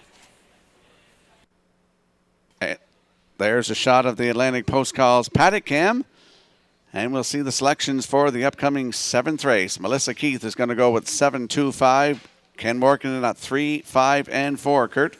Garnet Burnsdale 3-2-5 in here. I'm going with a 2-5-1. I am going with the 3-2 choice On the board right now, Spack, Jarrow, and Hughes. I'm going 5-2-1. Just thought I'd let you know that, Kurt.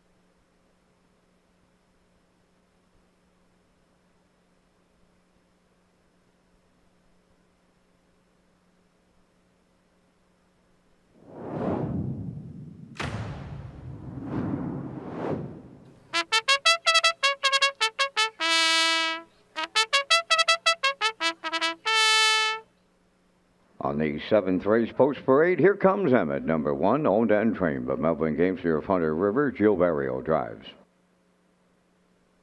Spack Jarrow 2 is owned by Mike Slana from Belfast, trained by Raymond White. Jason Hughes up. Like My Shadow 3, owned by Angela MacArthur and Zachary Mullen of Inverness, Nova Scotia, trained by Landon Campbell. Mark Campbell driving. 5-Star Dragon number 4, owned by Chris Kelly of Calgary, Alberta, trained by Vaughn Doyle. Adam Murner.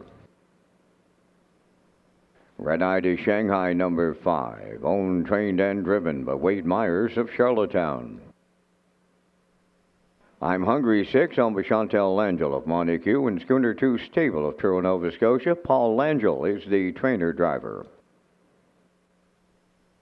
Weimar Jimbo number 7, the owners are Nigel and Leona Smart and Eric Dukes out of Rustico. Eric does the training, driven by Kenny Murphy. JK's Henry number 8, owned by Alan Smith of Brookfield and Brad Smith of North Wiltshire. Brad trains and drives. Number 9, Edge of the World, owned by Brett LeBlanc, Matty Clough, and Nolan Campbell. Brett trains and drives at 4 minutes. 2 post time. Back down to Kurt Hughes and Rocky Skirman at the HBI broadcast desk with the race day recap presented by Metro Home Building Center. Yeah, great racing so far today, Vance. Some new records, and we got a new record in the opener. So let's take a look at that race day recap right now. In the first race, George's Credit got away in the 3-hole. He kind of stretched out the top 2 early in this one, 28-2, fouled up front. Max Patrick in the 2-hole. David Dowling and the 1, George's Credit sitting 3. They're going to get up the pass lane for the victory, 156-1. A new pacing record for the 8-year-old gelding by Up the Credit. 142 try. It was a dandy. 639.70, and George's Credit 34.60 on the nose. In the afternoon second race, Atlantic Breeders' Crown Final, our first one of the day, 2-year-old trotters for $22,500. Little Lewis moved out of the 2-hole going to the quarter, 30, 101, 131. Chucked home 58-2 last half. 28-2 last quarter to win in 159-2, a new race win record. Emberly's Rocket in there for second. Rosie's EL Girl third. Triactor 251, $31.90. And then over in race 3, it was the David Corrigan Century 21 Colonial Realty Inc. Pace, and it went to the horse on the rail, Blue Moose and Steve Shepard, calling all the shots on the front end. 28-4, half 58, 127-4. Throws the last quarter at them in 28 to get up for the victory. Blue Moose notches his 32nd career victory. Big trip, too, on the front end for Steve Shepard. He gets it done as the chalk choice at 270 on the board. The 163 ticket paid $54.30. In the fourth race, Atlantic Breeders' Crown Final for 3-year-old trotters for $22,500. Kenny and the Jets gets the job done here today in 157-1. That's a new race win record. 28-4, 57-2, 127-4. And as I mentioned, 157-1 the mile. That's a nice win. That was his 12th lifetime win, 6th of the season. 8-4-3 Triactor, $75.30. And then race 5 was the Premier Mortgage Center Mike May Pace. And it went to all about the cash right on the front end for Brady Sweet. We were trying to get him beat with our tickets, but no, he would not be defeated today on the front end. Half 57-1, 3 quarters 126-3. Throws the last quarter at them in 27-3 for the victory. 154-1, he notches his 3rd of the season and his 11th a lifetime win for All About the Cash and Sweet in race 5. 514-62 Super High 5, 20-cent ticket, $837.98, a whopper there in the 5th.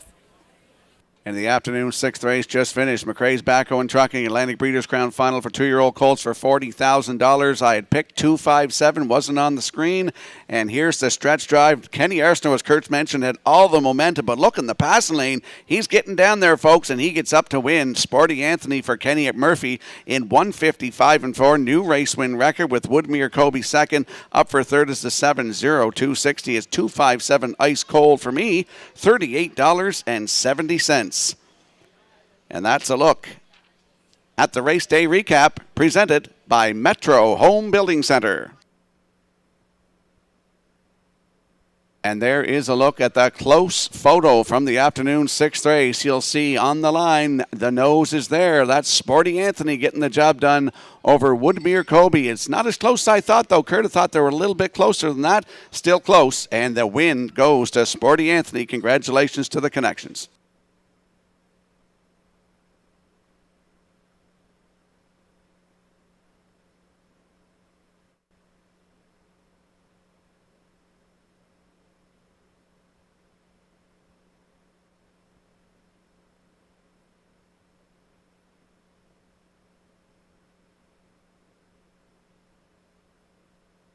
Let's head out to the track for the afternoon 7th race. Exactor, 20-cent superfecta, triactor, win, place, and show wagering. There's a look at the 2. Spack Jarrow, 9-year-old bay gelding by Ameripan Gigolo for Mike Slana of Belfast, who's also the breeder. Raymond White, the trainer. Your brother, Jason Hughes, will do the driving, Kurt. Yeah, had a perfect 2-hole ride, but Geisha's Treasure just too much for them on that day. Last time out, 55 flat for Geisha's Treasure. This one a distant second there, second by 4 3/4 and 56 flat. Good trip though, 28-2. I don't think they'll go there today, and so from this inside draw, Spack, Jarrow, and Hughes should be forwardly placed. Take a look where he's been drawing in his last 6 starts. He's been outside post 8-2 back, and then a couple 5 posts, and then post 6. There 5 starts back. So we had the rail last week, just too much for them though. The horse on the front, just too much for the class, and so again, he was a good second, but today from post 2, I think he can get there 5-2.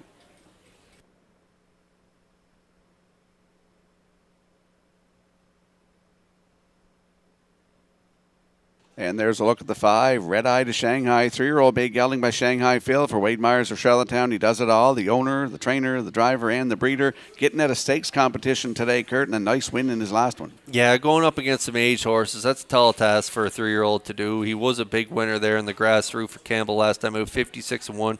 And race large for Wade, 2 starts back. He made that break at 5/8, and then he was able to still rally in there for the deuce, 56 flat. Closing quarter, 29 flat for Wade on that day. So Red Eye to Shanghai definitely has a shot, but going up against the age horses here at the 701 level, I'm just going to put him in there for the deuce. Wouldn't surprise me if he got the job done, but the age horses may get the better of him in here. I like Spack, Jarrow on top. Red Eye to Shanghai second in the exactor.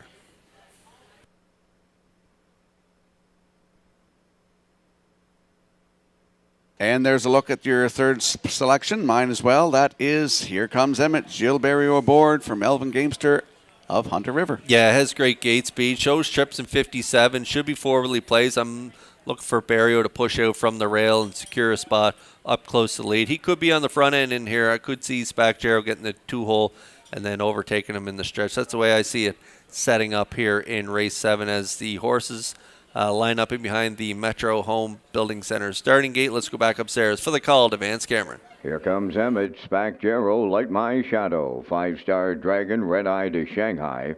I'm Hungry, Weimar Jimbo, and JK's Henry in back. Edge of the World, top of the stretch. Here they come.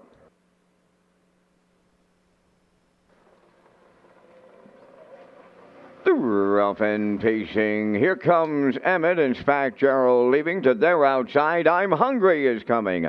Then towards the rail, Edge of the World is followed through around the turn to drop in to be 5th is Light My Shadow. Weimar Jimbo in 6th, then in 7th. That's 5-star Dragon, Red Eye to Shanghai 8th, and trailing 9th. That is J.K.'s Henry along the backstretch and guarding the cones. Here comes Emmett for Jill Barrio, and they'll be quarter pole leading today. Second is Spack Jarrow, Edge of the World, got away third. I'm Hungry now fourth. Then in fifth, there goes Like My Shadow sent to the outside. Weimar Jimbo sixth. They went 28 and 3 to the quarter. Racing from seventh, that's Five Star Dragon. Eighth and going to the outside, Red Eye to Shanghai, and trailing ninth, J.K.'s Henry. They approach the midway point, led by Here Comes Emmett. On the outside, who came early, that's Like My Shadow second. Third at the rail is Spack Jarrow. Racing from fourth, Edge of the World. Fifth is I'm Hungry. On the outside, sixth is Weimar Jimbo, 58. And 1 was the half. Five Star Dragon races from seventh. Eighth up the inside, J.K.'s Henry, and off stride at the back. That's Red Eye to Shanghai, the three-quarters up and coming. Here comes Emmett continuing to lead. On the outside, Light My Shadow grinding away first up, and he's about to take over the lead. Going by three-quarters, Light My Shadow is cleared. Here comes Emmett second, Weimar Jimbo at long odds is third. Three-quarters in 1, 28 and 1. They're turning for home. Light My Shadow's got a jump on him in the home stretch. Weimar Jimbo is second. Up the inside, Spack Jarrow, Light My Shadow, and Campbell. Spack Jarrow second. Weimar Jimbo third. Time for the mile in 1:56.4.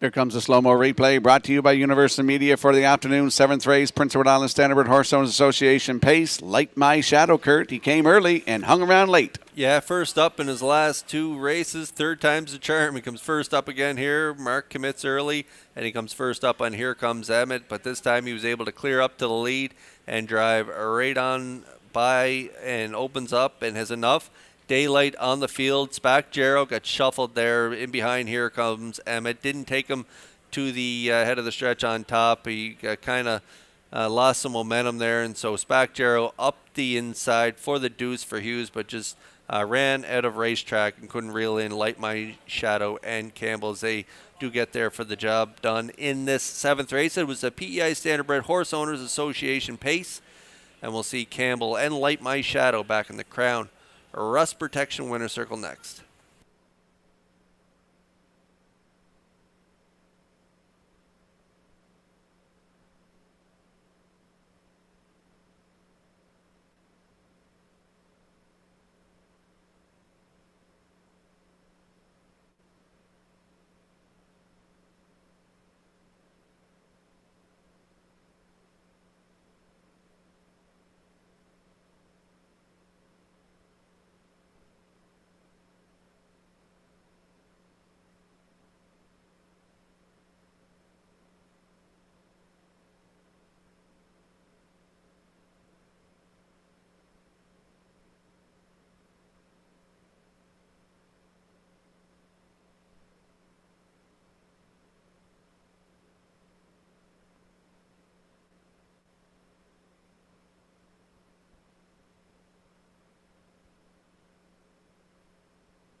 Like My Shadow on his way into the Crown Rust Protection Winner's Circle from the seventh race, pacing Brown Gelding 6 by Shadow Play.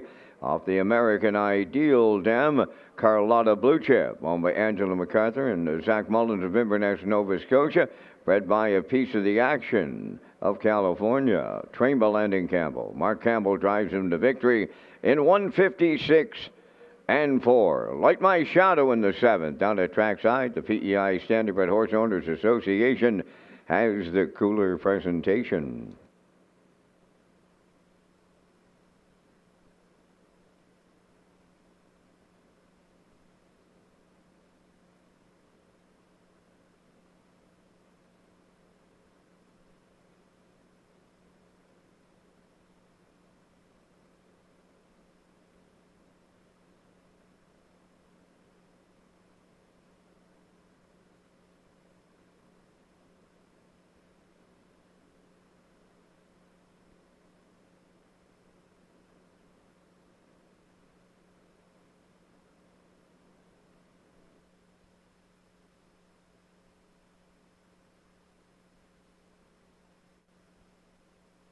Now the official results in race 7. Here comes Emmett 6, Spack Jarrow 2nd. Light My Shadow, the race winner. 5-Star Dragon 4th. Red Eye to Shanghai was 9th. I'm Hungry finished 7th. Weimar Jimbo 3rd. JK's Henry was 8th. Edge of the World finished 5th. They went 28-3, 58-1, 128-1, and the mile 156-4. In review, 621 497 385. Light My Shadow paid 440. The exactor was 1440. The triactor 259.90, and there is a superfecta carryover.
The 2025 Home Hardware Maritime Breeder Stake will take place at Red Shores, Charlottetown. 2- and 3-year-old trotters will compete on Thursday, October 23rd, followed by the 2- and 3-year-old pacing colts and fillies on Saturday, October 25th. Thank you to sponsors Metro Home Building Center, High Tide Home Hardware Building Centers, and the Maritime Breeders Association.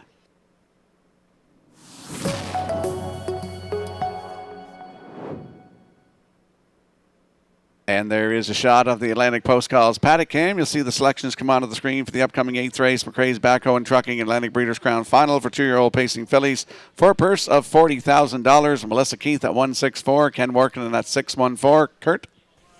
Garnet Burnsdale going 612. 612 for me as well. Melissa Keith going against the crowd here with the one Beach Jewels, who just continues to draw well all season long. She has another great starting spot here today. Should get a good trip along the rail. There's a look at our selections for the upcoming 8th. Rocky, who do you like?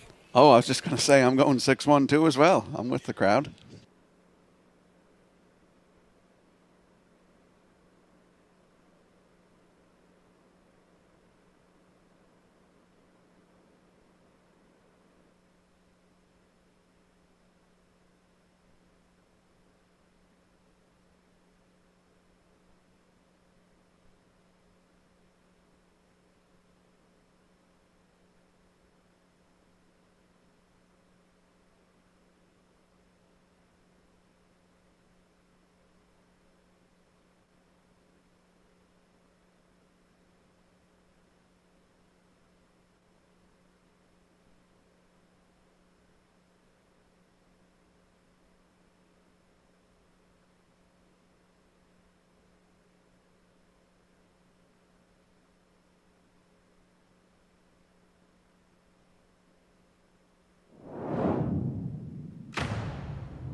Eighth race is the McRae's Backhoe and Trucking Atlantic Breeders' Crown Championship Final for 2-year-old pacing fillies. The Ron Parade, number 1 Beach Jewels, owned by Reg McPherson of Stratford, trained by Kevin McLean. Joe Barrio drives.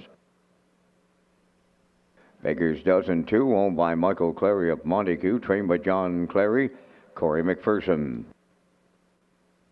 Fallon number 3, owned by Not Too Stable of Cornwall, trained and driven by Adam Murner. Going for Blood wears number 4, owned by Peter Smith of Stratford and Gerald Morrissey of Charlottetown, trained and driven by Kenny Arsenault. Woodmere Summer, number 5, owned by Dads Without Abs of Fredericton, trained by Kyle Williams, Paul Langell. Windermere Sky, number 6, owned by Windermere Farms of Springvale and Matt Burke of Stratford, trained by Earl Watts, Mark Campbell. Salisbrook Desi 7, owned by Greyland Farm of Stratford and Joseph Gamba from Gulf Shore, Nova Scotia, trained by Lenny Myers, Brody McPhee driving. Mysterious Ways, number 8, owned by John and Anna Grace Quinn from Charlottetown, trained by Stephen Quinn, Jason Hughes. Only 3 minutes wagering time on race number 8. 3 minutes to post time. Earlier this morning at the Pancake Breakfast, Gail McDonald was presented with the Joe Smallwood Memorial Award for all her hard work and efforts in our industry. Congratulations to Gail and Kurt and Rocky. What a deserving recipient. Absolutely, Vance. And she was presented with that award by the Honourable Darlene Compton, Minister of Economic Development, Innovation and Trade.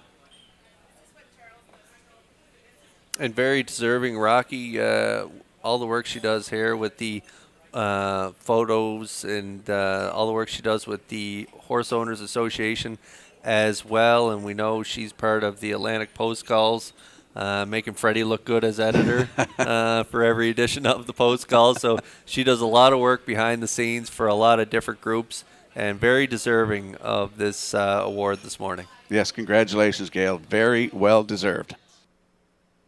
Let's head out to the track now for the afternoon's 8th race. Atlantic Breeders' Crown Final, 2-year-old fillies for $40,000. This is another one we've been waiting for all afternoon, Kurt. Landing on the 6 in here. We're all going with a 6-1-2. And there is the 6, Windermere Skies, a 2-year-old bay filly by Somewhere Fancy for Windermere Farms of Springvale. Matt Burke of Stratford, Earl Watts, the master of Windermere, the trainer. Mark Campbell back in the bike today. She's 10 for 10, Kurt. Yeah, Rocky, I think she could start up at Jack and Pam Matheson's Greenhawk store on Kensington Road. I think if she started there and the rest of the field started at the wire there, I think she'd still find a way to win. She's just gutsy. And she has that killer instinct. She just knows how to get it done week after week, and there just doesn't seem to be a bottom in her. And I thought last time out maybe there would be from post 7 after racing 6 days earlier in Inverness, going over for that Atlantic Sire Stake A Division win from post 5, 56-3, 27-4 closing quarter. But no, she just set up shop on the front last time out, got stung to the quarter, 27-4, and kept on rocking and rolling to the wire from post 7 to get the job done on the front end, 54-2. A new record here in Charlottetown for 2-year-old fillies. And what more can we say about her? 90,000 made, going to go up over 40,000 if she wins, or up over 100,000 if she wins here today, if she notches her 11th win, which we think she will from post 6. Campbell back at the controls. Windermere Sky currently deserving of that 1-9 billing. Gary McDonald used to say she could start from the parking lot and Yeah. still beat them. Yeah, no, she looks like the one to beat in here for sure. And there's the rail sitter. That's Beach Jewels, 2-year-old bay filly by Arthur Blue Chip for Reg McPherson of Stratford. Kevin McLean, the trainer. It's Jill Berrio in the bike today. Over 40,000 made this year. Not too shabby for Beach Jewels. This one is 8 for 11 in the top 3. Mark of 57. It was a nice winner on the front end and an A stake in Summerside 3-back, 58-2. Had the 2-hole ride in her last 2. Second to Windermere Sky in that stake race in Inverness, and then back in the Lady Slipper Gold. She came back 6 days later and was a good second to Fitness First. And her Lady Slipper Gold, 57-2, 27-4 final panel. Barrio and Beach Jewels most likely setting up shop in the 2-hole behind Windermere Sky, and they could complete the exactor in here, 22-1.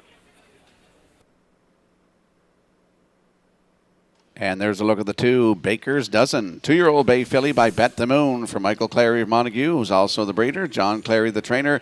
It's Corey McPherson in the bike today. Nice record on this horse, too. Yep, 57-1. You can see there, 4 starts back on the front end from this post 2. Langell in the seat, 57-1, 28-4 final panel. Head post 8 in the Lady Slipper Gold last time out, just never able to get into that blistering mile of 54 and 2. Ended up pacing her mile 56 and 4. Should get a good trip from post 2. Baker's Dozen could round out the try at 58 to 1.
What a beautiful afternoon for racing here on a Sunday afternoon at Red Shores and Charlottetown Championship Sunday.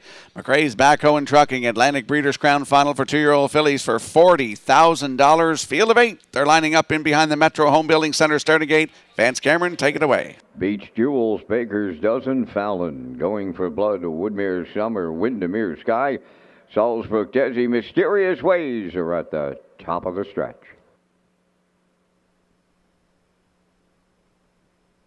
Now approaching a start.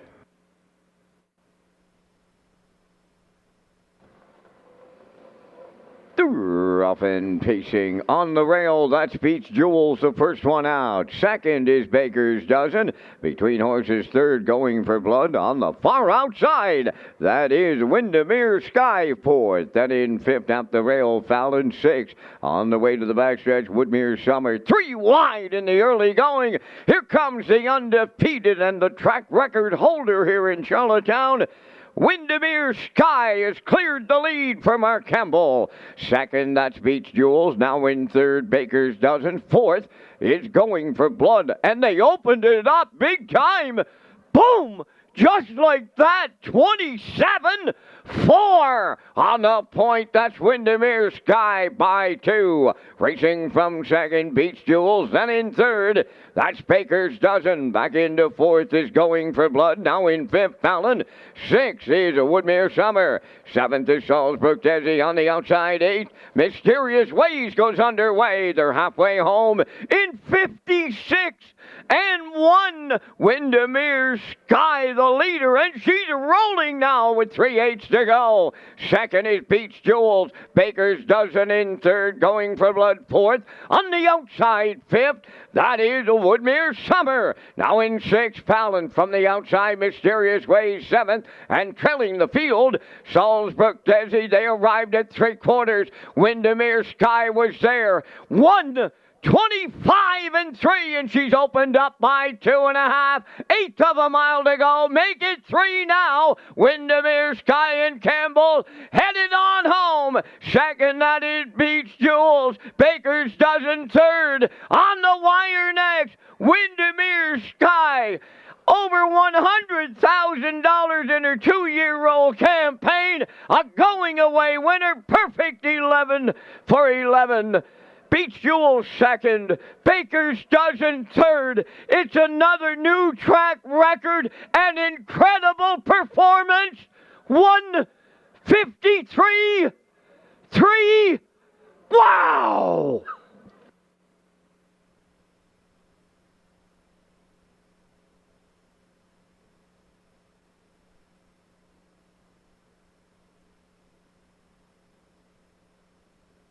Wow is right, folks. Here is the slow-mo replay brought to you by Universal Media for the afternoon's 8th race. And Kurt, it was over at the draw. Yeah, I've been working up here a long time. I don't think I've heard a round of applause for a horse finishing, and we just heard one up here in the top of the park. Just incredible season by Windermere Sky. Mark Campbell at the controls here today. 3 wide around the first turn, up to the quarter, 27-4. Windermere Sky just does not care what kind of trip it is. She's going to keep on rocking and rolling. There just does not seem to be a bottom in her. 56-1, 125-3. Closing quarter, 28 flat. She gets the job done here. Going away winner, 153-3. Another new record. She does it in back-to-back weeks, lowering the new standard is now 53-3. Windermere Sky gets it done, and Somewhere Fancy. What a first crop he has had, and if you have a broodmare with an Arts Place line, you might want to talk to the connections of Somewhere Fancy, because Sporty Anthony out of the Sports Writer Dam, and now this one getting it done out of the Mr. Big Dam. Just incredible. Windermere Sky, another winner by Somewhere Fancy, and we'll see her back in the Crown Rust Protection Winner's Circle next.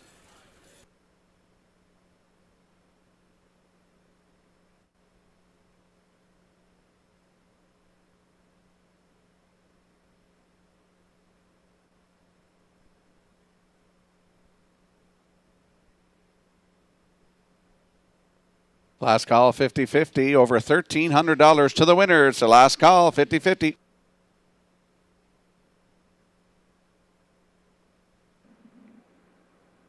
One of the most amazing trips over a half-mile racetrack by a 2-year-old pacing filly.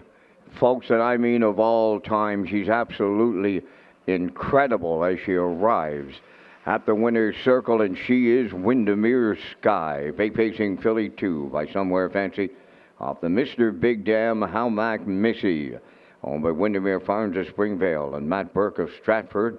Bred by Windermere Farms.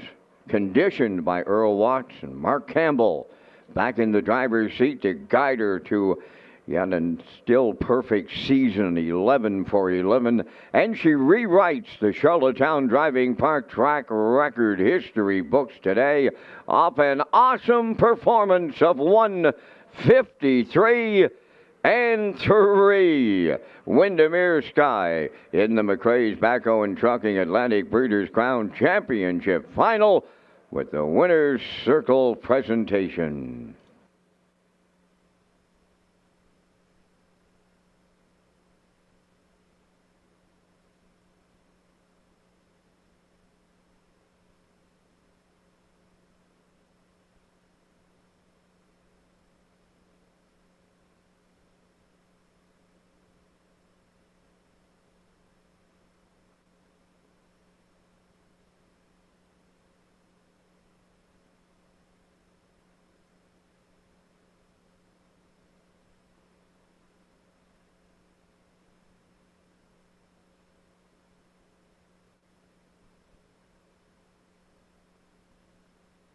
Now the official results in race 8, Beats Jewels was second, Baker's Dozen third, Fallon finished fifth, Going for Blood fourth, Woodmere Summer was sixth, Windermere Sky the race winner, Salzburg Desi was eighth, Mysterious Ways finished seventh.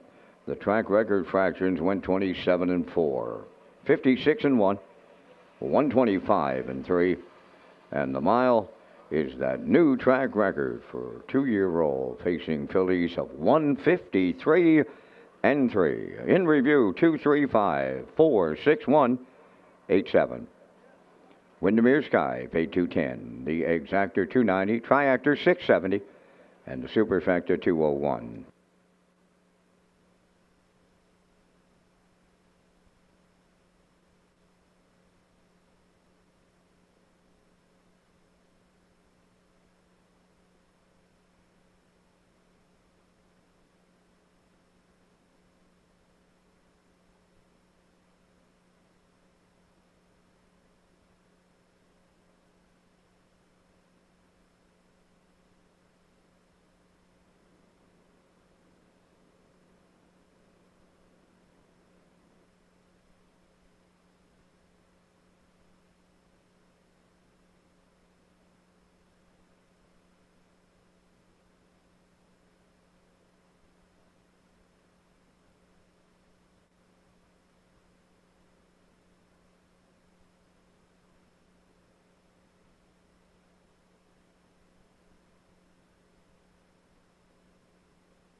And there's another shot of the top of the park. See the people here this afternoon. Welcome to Red Shores and Championship Sunday. Hope you're enjoying your afternoon. Some great racing here this afternoon. Some records, some track records. It's been a great day of harness racing here at Red Shores in Charlottetown. And thank you to all of you watching online as well here this afternoon. Great racing, as I mentioned, here today at Charlottetown. And there's a look at the paddock cam as they make their way out of the paddock. Melissa Keith going 4.76. Ken Workington at 1.43. Garnet Burnsdale going 4.12. Post time picks Kurt Hughes at 4.13. And I'm going to go 4.37. And scratch the 1 Dusty Lane Levi in this one. The 7 Dusty Lane Zorro. The driver is Jason Hughes.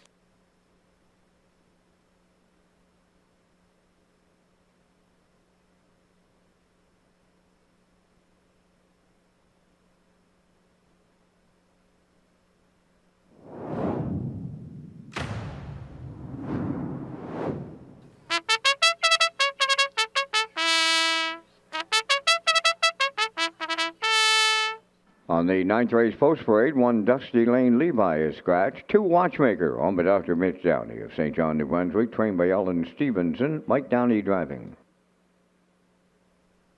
TH Boomtown number 3, owned by Dr. Don Ling and Wayne McDougall of Stratford, trained by Ron Matheson, Jill Burial. 4 Malignity, owned by Debbie Francis, Roseanne Langell, and Chantel Langell, trained and driven by Paul Langell.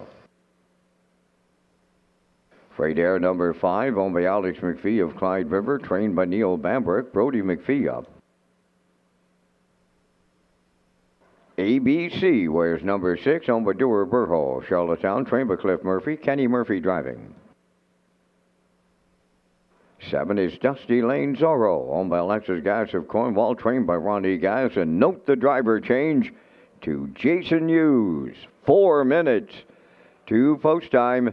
Stand by for a message from the Chief Public Health Office and the Department of Health and Wellness.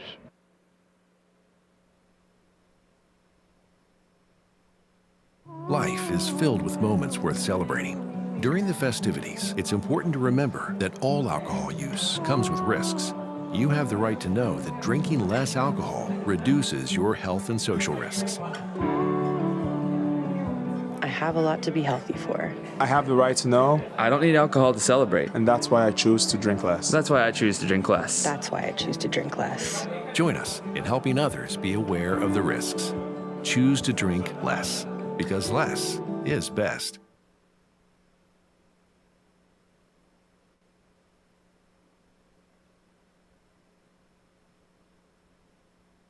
Let's head out to the track for the afternoon's 9th race. Exactor, 20-cent superfecta, triactor, win, place, and show wagering. PEI Standard Horse Owners Association presentation to the winner. Landing on the 4 in here, Malignity, 5-year-old black gelding by Malicious for Debbie Francis, Roseanne Langell, and Chantel Langell. Paul Langell is the trainer and the driver. A very impressive win in his latest, Kurt. Yeah, before we get to Malignity, Brendan Curran just sent me a screenshot of half-mile track records in Canada, and Windermere Sky just equaled the Canadian track record for 2-year-old fillies. It's held by Lucca Michelle and St. Lad's Popcorn. Lucca Michelle and St. Lad's Popcorn have the record of 53-3, and this filly just equaled that incredible Canadian record on a half-mile track. So just again, shout out to the connections of Windermere Sky. Congratulations on an incredible filly and an incredible year she's had, and just equaling the Canadian record on a half-mile track. Impressive stuff by the first crop of Somewhere Fancy. Now on to the track here for race 9. Yeah, Malignity going to be tough to beat. Coming in off the win, a little give and go early down at the 1901 level, and he was a comfortable winner in 54. 27-3 final panel. Langell's got this guy back rolling, and another kick at this 1901 level from post 4. Going to be tough to beat. Malignity 1-4.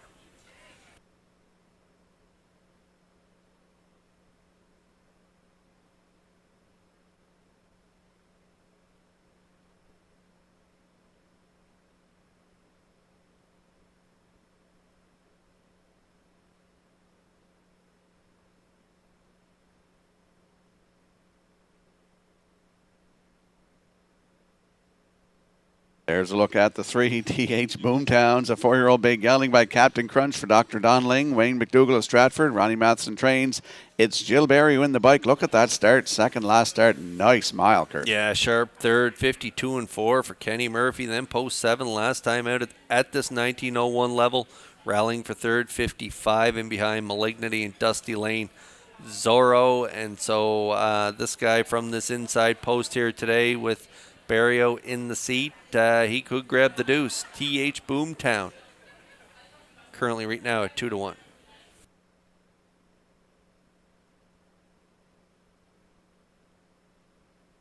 And there's a look at the 7, Dusty Lane Zorro. It's a 4-year-old bay gelding by Peng Shui for Alexis Gass of Cornwall. Ronnie Gass is the trainer.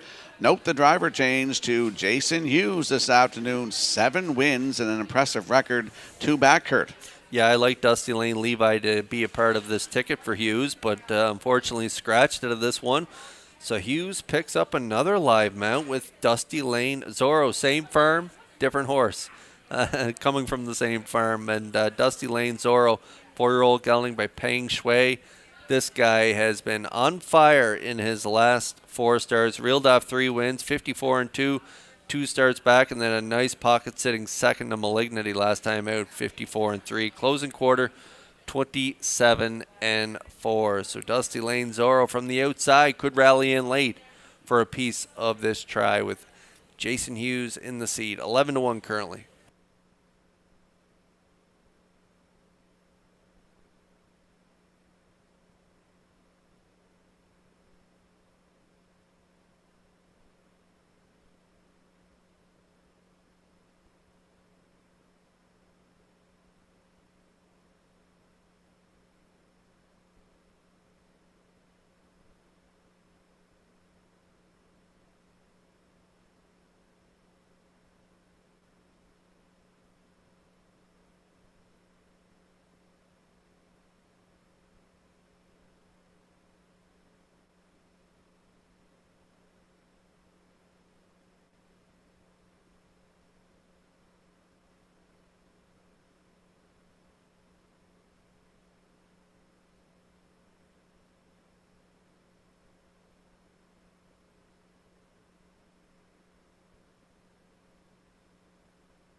The afternoon's 9th race scratched down to a field of 6. They are lining up in behind the Metro Home Building Center starting gate. Once again, let's go back upstairs to track announcer Vance Cameron.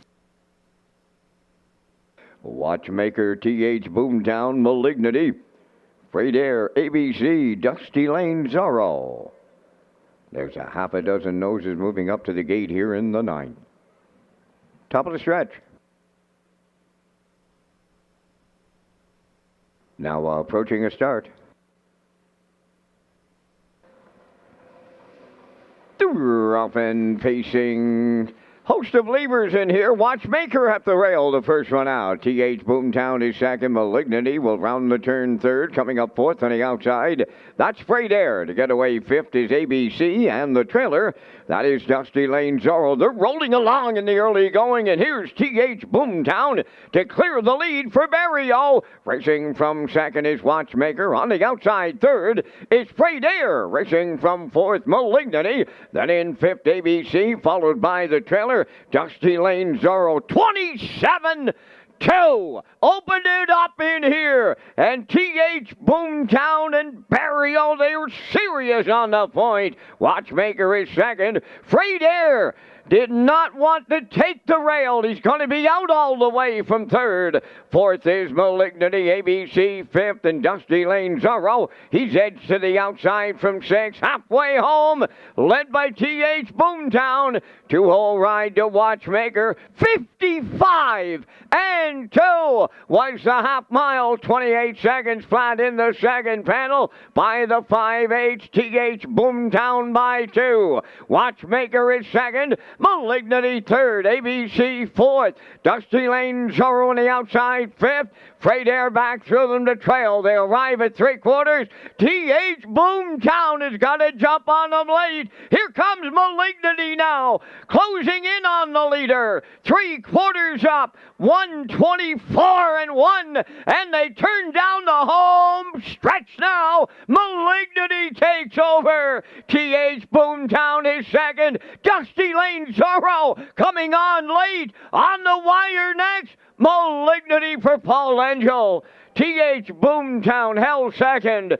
Third is Dusty Lane Zorro. Check it out. 152 and a 1.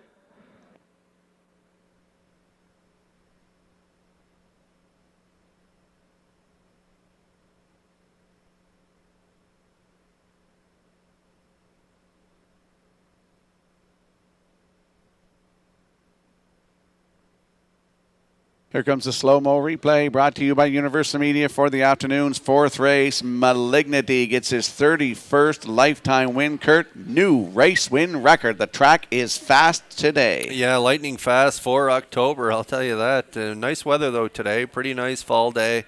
Barrio, pretty honest fractions on the front with TH Boomtown, 27 and 2, half 55 and 2. Long afternoon for Freight Air and McPhee on the outside.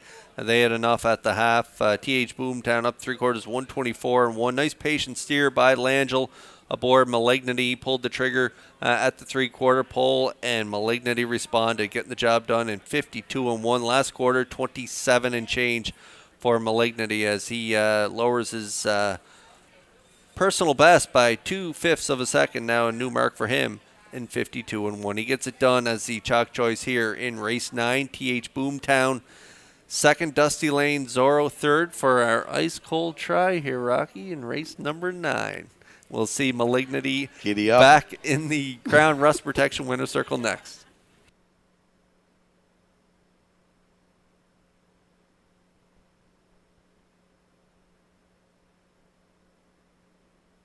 Prince Edward Island Standardbird Horse Owners Association is proud to present today's blanket to the winning horse. From providing group benefits to offering education, advocacy, and support for owners, trainers, grooms, and drivers, the Prince Edward Island Standardbird Horse Owners Association works to strengthen harness racing here at home. They are committed to ensuring the future of our sport while celebrating the traditions that make PEI racing so special. Congratulations to the connections of this afternoon's winner from the Prince Edward Island Standardbred Horse Owners Association.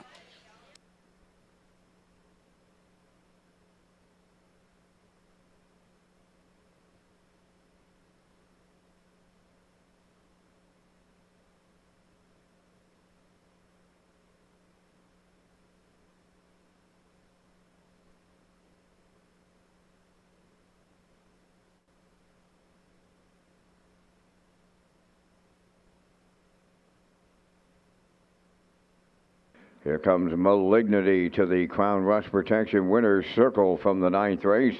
Facing Black Gelding 5 by Malicious from the Royal Majesty Dam, Lady Kellyanne. Over Debbie Francis, Roseanne, and Chantel Langell. Paul Langell training and driving. The breeder is Gary McPherson of PEI. And he's never been better than he was today here in Charlottetown, facing to a new race win record of 152 and 1/5. Malignity in the 9th.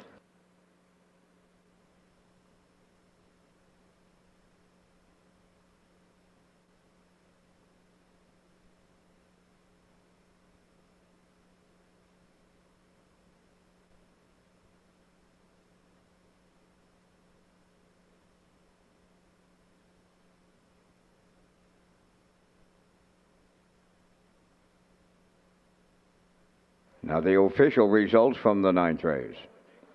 Dusty Lane Levi scratch, Watchmaker 5th. TH Boomtown was 2nd. Malignity the race winner.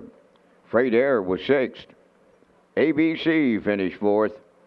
Dusty Lane Zorro third. They went 27-2, 55-2, 124-1, and the mile 150, 2-1. In review, scratch 5-2, 1-6, 4-3. Malignity paid 220. The Exactor 270, the Triactor 780, and the Superfecta 413.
Red Shores Racing is excited to offer a new Pick 4 as part of the 2025 wagering menu. The late Pick 4 will be on the last 4 races of every race card at Red Shores, Charlottetown, and Summerside, and features a $1,000 guaranteed pool with the low 15% takeout. And we'll slide the selections into the screen for the afternoon's 10th race. Melissa Keith at 615, Ken Workin at 326, Garnet Barnsdale going 543. Post time picks, that's my colleague Kurt Hughes at 634, and I'm going to go 635 in the afternoon's 10th race. Equipment change on number 2, Paul's Crown, goes from blind to blinkers, post time in 6 minutes.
Pacers and the drivers for the 10th race on Post Parade. Sports Teller number 1. The owners are Rebecca McLeod, Gabby McNevin, Michael Arsenault, and Joey Farrell. Adam Murner trains and drives.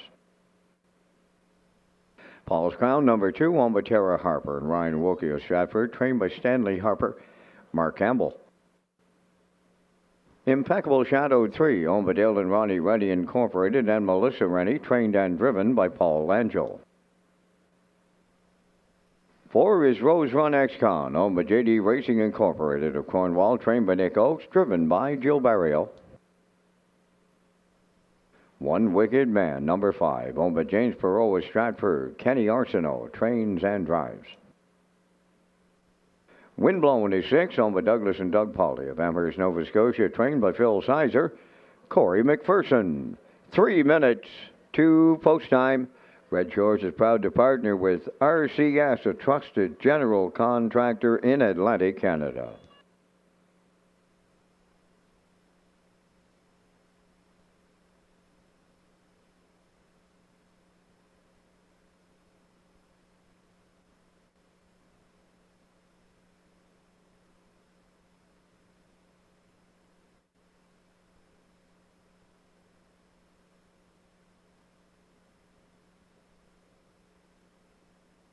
Let's head over to the track for the afternoon's 10th race. Exactor, 20-cent superfecta, triactor, win, place, and show wagering. And as I mentioned earlier, equipment change on the 2. Paul's Crown goes from blind to blinkers. There's a look at our top selection in here, Kurt. That's Windblown. Windblown's an 8-year-old bay gelding by Mach 3 for Doug and Doug Polly Jr. of Amherst, Nova Scotia. Phil Sizer is the trainer. It's Corey McPherson getting the call to drive today. 9 wins this season thus far, Kurt. Yeah, Windblown last time out had the 2-hole. Mickey Shan just too much for them on that day, and this guy ended up 4th, 53, but he reeled off 4 in a row prior to that. A couple of wins in Summerside, win there in Charlottetown, 52-1, 2 starts back. Corey McPherson picks up the live catch drive here in this 10th race aboard Windblown. I think he will be a gate-to-wire winner. I could see McPherson sending him down the Red Shores Highway here this afternoon and getting the win. 1-4 currently.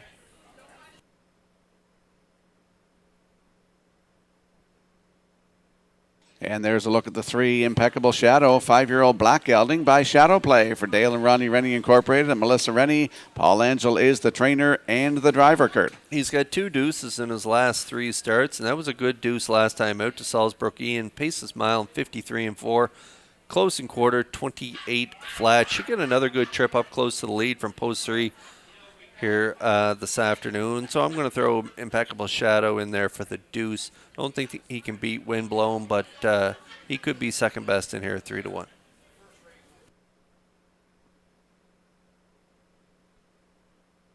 And for you long shot players, there's a look at the 4 Rose Run X-Con, 6-year-old big gelding by McCardle for JD Racing Incorporated of Cornwall. Nick Oakes is the trainer. Is Jill Barrio in the bike, Kurt?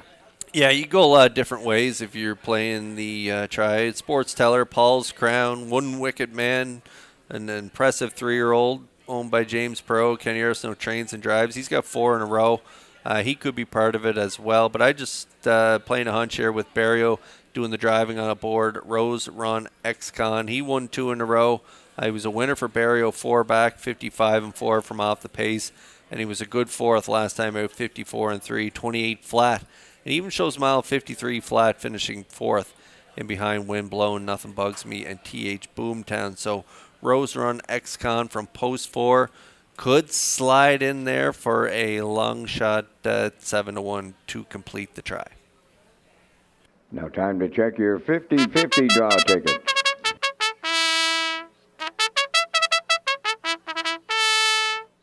Time to check your 50-50 draw tickets, today valued at $1,365. The winning number, C1231350.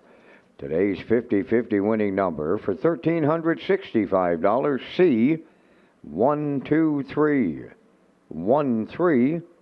C1231350. Good luck.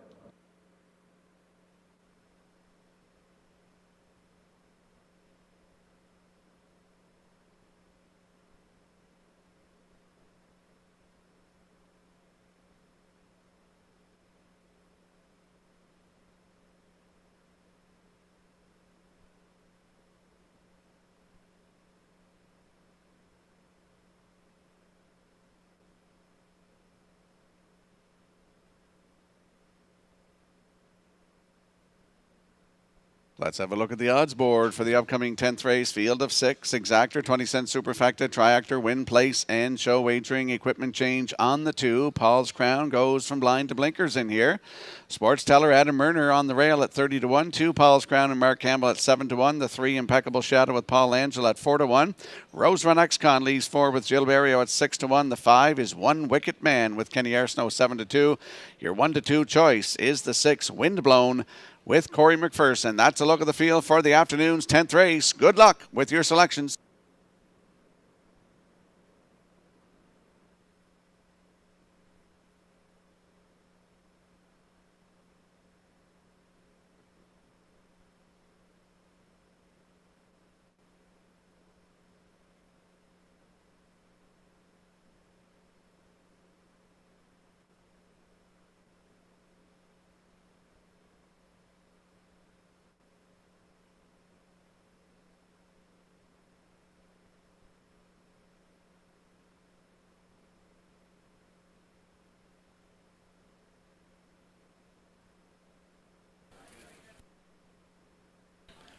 Race 10 starters are lining up in behind the Metro Home Building Center starting gate. It's post time. Let's go upstairs for the call to Vance Cameron. Rail out. Sports Teller, Paul's Crown, Impeccable Shadow, Rose Run X-Con, One Wicked Man, Wind Blown. Top of the stretch.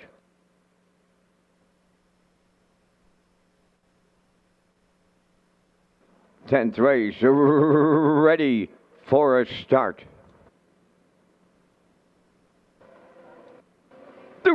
Up and facing Windblown coming from the outside. Sports Teller along the rail. Third one to the turn is Paul's Crown. Away fourth. That's Impeccable Shadow. Then in fifth, Rose Run X-Con. And the early trailer, One Wicked Man, the early leader. That is Windblown in line to Corey McPherson. Second is Sports Teller. Racing from third is Paul's Crown. Impeccable Shadow is fourth on the backstretch. Then in fifth, it's Rose Run X-Con. The gapped out trailer, that's One Wicked Man as they pass on the opening quarter. And they're sitting up here, 28-1. Windblown had him over to the opening quarter. Sports Teller on his back is second, racing from third. That's Paul's Crown. Then in fourth, coming out of the turn, Impeccable Shadow. Fifth is Rose Run X-Con. Then the trailer, One Wicked Man. They're halfway home in the 10th. And a Windblown, the midway point leader with McPherson. Tracking in the 2-hole is Sports Teller. The gap to third. That's Paul's Crown up of 56 and 2 half-mile consecutive 28-1 splits. They go by 5/8 with no movement, and it's Windblown the leader. Sports Teller goes under some Murner urging in the 2-hole. Up on the outside, Impeccable Shadow third. Fourth is Paul's Crown. Rose Run X-Con on the outside fifth. Trailing the field, One Wicked Man, the 3/4 in 1:24-4. Windblown has not seen a challenger with 1/8 of a mile left to go. Sports Teller is second. Impeccable Shadow third. Paul's Crown is fourth. Deep in the stretch now. Windblown will land on the line and go all the way for Corey McPherson. Sports Teller is second. Look like Rose Run X-Con up for third. 1:52.3.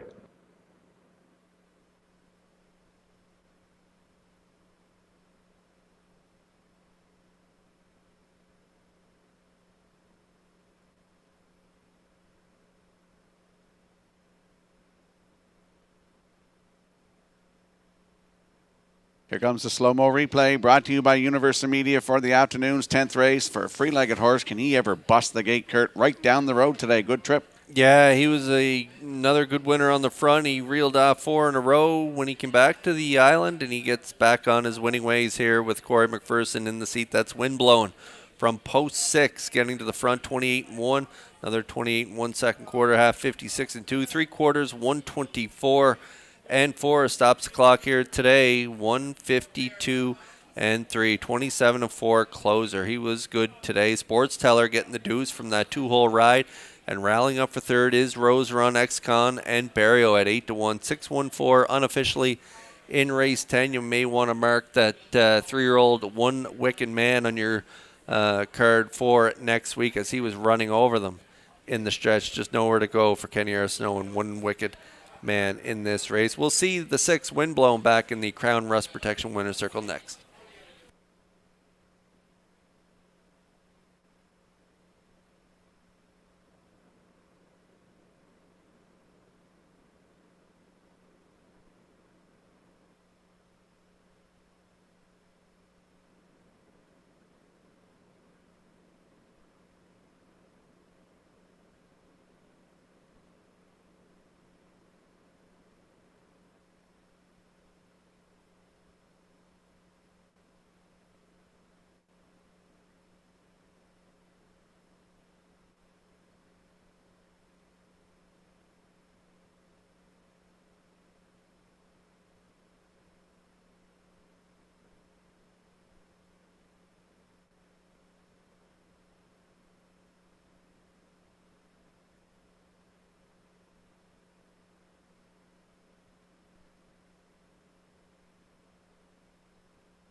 Here comes Windblown to the 10th race winner's circle. Bay facing gelding 8 by Mach 3. Off the Commotion Dam, Wind Warning, owned by Douglas and Doug Pauley of Amherst, Nova Scotia. Bred by Springhaven Farm and Doug Millard. Trained by Phil Sizer. Corey McPherson drives today for the double. Excellent trip on the horse. 152 and 3. Windblown doubles up McPherson in the 10th.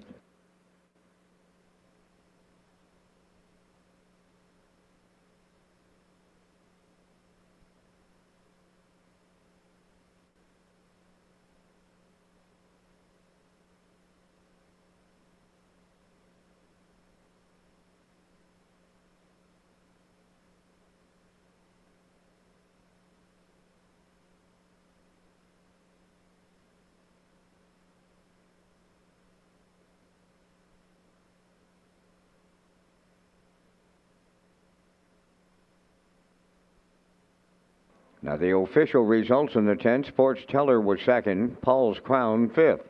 Impeccable Shadow fourth. Rose Run Ex-Con third. One Wicked Man was sixth. Windblown the race winner. The fractions were 28 and 1, 56 and 2, 124 and 4, and the mile 152 and 3. From the top, your program reads 254-361. Windblown paid 260. The Exactor 2090, Triactor 8980, and the Superfecta was 5506.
Welcome back to Race Day Live here at Red Shore, Charlottetown on Championship Sunday.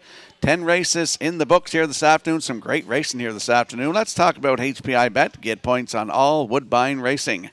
Red Shores is proud to present HPI PEI players an exciting new offer for 2025. When you wager on Woodbine Standardbred and Thoroughbred, customers can earn valuable HPI Bet points. Sign up for free at hpibet.com to take advantage of member offers and privileges today. Play the horses with HPI Bet and Red Shores. And we'll slide the selections into the screen for the upcoming 11th race. Island Oceans Trot Challenge Final, presented by Berkey by the Bay Stables for $15,000. Melissa Keith, 254. Ken Workman at 256. Garnet Barnsdale at 265. Post time picks with Kurt Hughes at 256. And I'm going to go 256 as well. And they're leaving the paddock right now.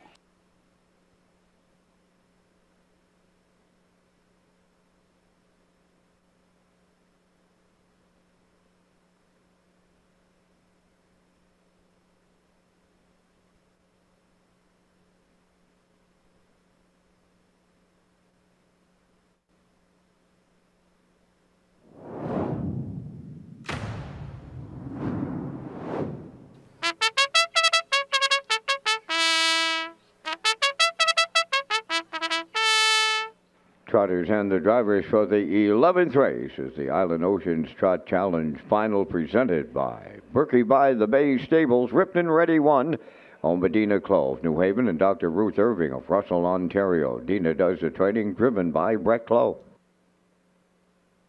Buckhead Ridge number 2, owned by Brady Doyle of Stratford, trained by Landon Campbell. Mark Campbell drives. Gliderman 3, owned and trained by Jennifer Doyle of Vernon Bridge, David Dowling up. Ocean View Daisy 4, owned by Jackie Heffernan of Somerville, and Barry McLeod of Cardigan, trained by Miles Heffernan Jr., Miles Sr. driving. Fight Song is 5, owned by Donald McCray of Vernon Bridge, trained by Ashley Gamester, Jason Hughes. Rocket Blast number 6, Corey McPherson, training and driving for Carl Bagnall of Stratford. 5 minutes to post time. Follow Red Shores' official social media platforms on Facebook, X, and Instagram to get the most accurate, up-to-date information on racing, casinos, and restaurants.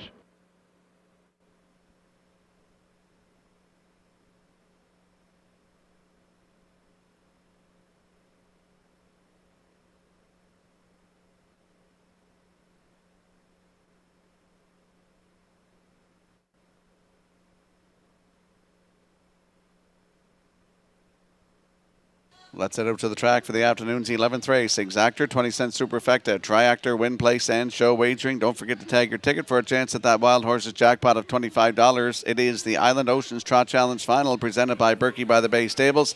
$15,000 on the line. Going with the 2, Buckhead Ridge, 5-year-old bay gelding by Nuncio for Brady Doyle of Stratford. Landon Campbell is the trainer.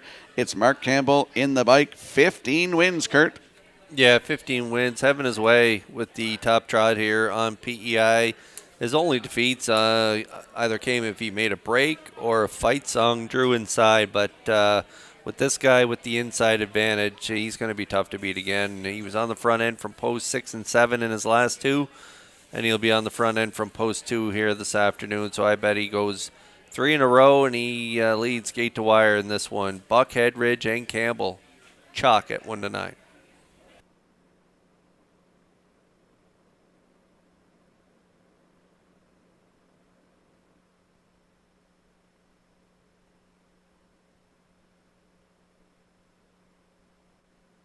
There's a look at the 5, Fight Song, 6-year-old bay gelding by Cadabra for Donald McCray of Vernon Bridge. Ashley Gamester is the trainer, and your brother Jason in the bike. 6 wins on the season, Kurt. Yeah, different horse when he's on the front end. He swells up, and he's tough to beat, but from the outside, just not quite as sharp. Post 7, 2 back. He rallied to finish 4th, 58 and 3. Thought he was flat on that day, only closed in 29-2. Better effort last time out from post 8. He rallied in there for 3rd, 58-2. Good closer, 28-4. Outside again today. Post 5. I'll look for him to rally in for the deuce in this one. So I'm at 2-5 in the exactor. 4-5 currently on Fight Song.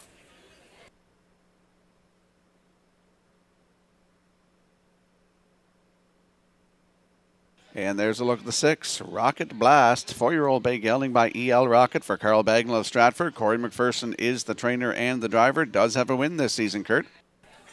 Handy as a sure pocket on the trot, this guy. He can leave off the gate and get positioned well. He does every week, and he was in the 2-hole last time out. Good second to Buckhead Ridge. Good third the week before, 58. So I'll look for him to leave out and get spotted up close to the lead. again this week. And so if he gets away, probably in the top 3 or 4, I could see him rallying in there for the show dough at 20-1.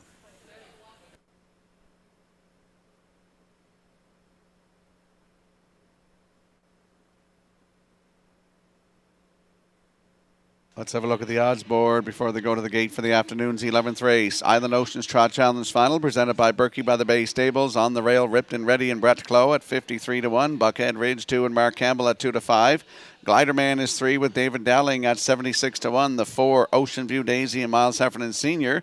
at 16-1. The 5, Fight Song with Jason Hughes, 4-5. And the 6, rounding out the field, is Rocket Blast with Corey McPherson at 25-1. That's the field for the afternoon's 11th race. Island Oceans Trot Challenge Final, presented by Berkey by the Bay Stables.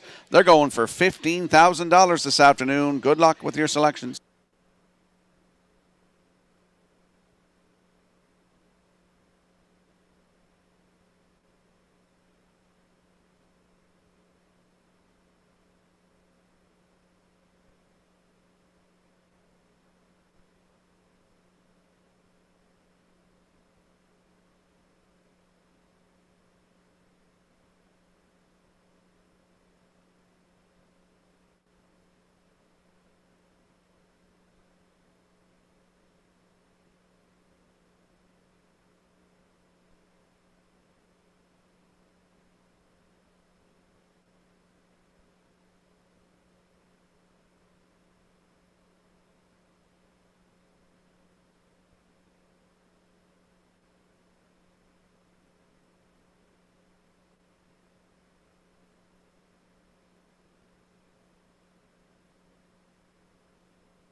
Two winners in the Pick 5 this afternoon, David Watts and Gordon Nicholson. You can go to the Rewards Club desk to pick up your prize. Congratulations.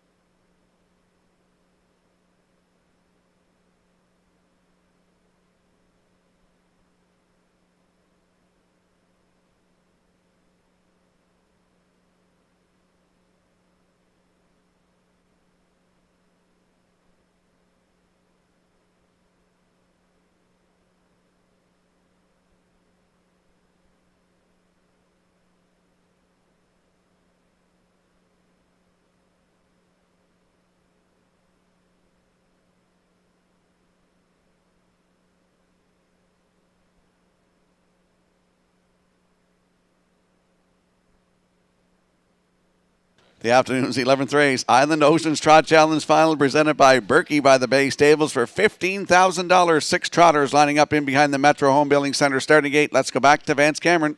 Ripped and Ready, Buckhead Ridge, Glider Man, Ocean View Daisy, Fight Song, Rocket Blast, top of the stretch.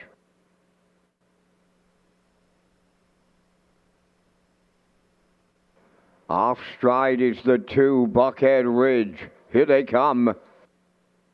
Oh, it's wide, and I mean wide open now. There goes Ocean View Daisy to the lead. Fight Song into the turn second. At the rail, Glider Man third. Then in fourth on the outside is Rocket Blast. And then racing fifth is Ripped and Ready.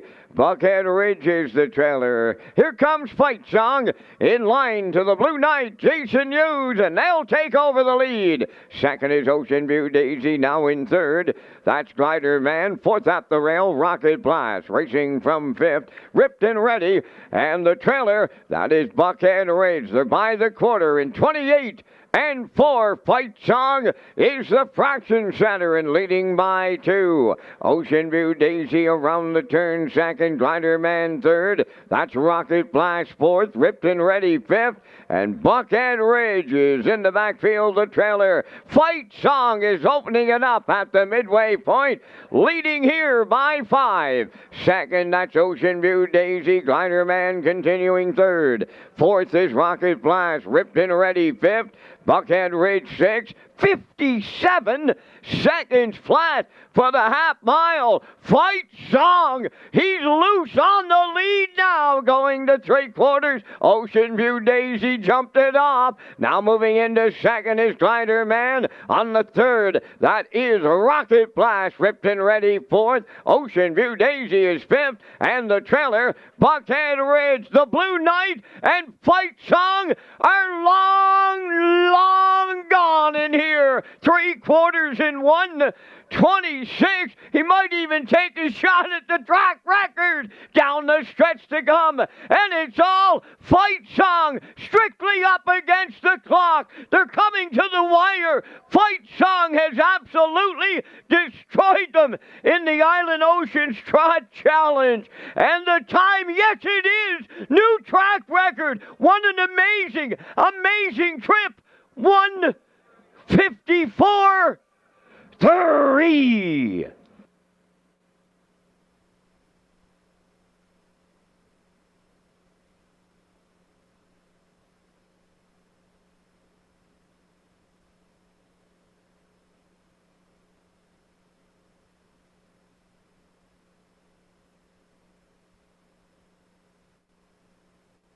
Here comes a slow-mo replay brought to you by Universal Media for the afternoon's 11th race. Island Oceans Trot Challenge Final, presented by Berkey by the Bay Stables. $15,000 on the line. What a day, Kurt. What a trip for Fight Song and your brother Jason. Yeah, we talked about it in the pre-race. This guy swells up when he's on the front. When the 2 Buckhead Ridge made that break behind the gate, Hughes put the pedal to the metal, getting up to the lead. 28-4, half 57, 126. He knew he was up against the clock. Little urging down the stretch, and he takes over the trot track record here. 154-3, a monster trip for Fight Song. Tough day for Buckhead Ridge. Not only did he make the break here in this final, he had the track record going into this race, so he loses that too with Fight Song getting the job done here in race 11, the Island Oceans Trot Challenge Final, presented by Berkey by the Bay Stables. We'll see Hughes and Fight Song back in the Crown Rust Protection Winner's Circle next.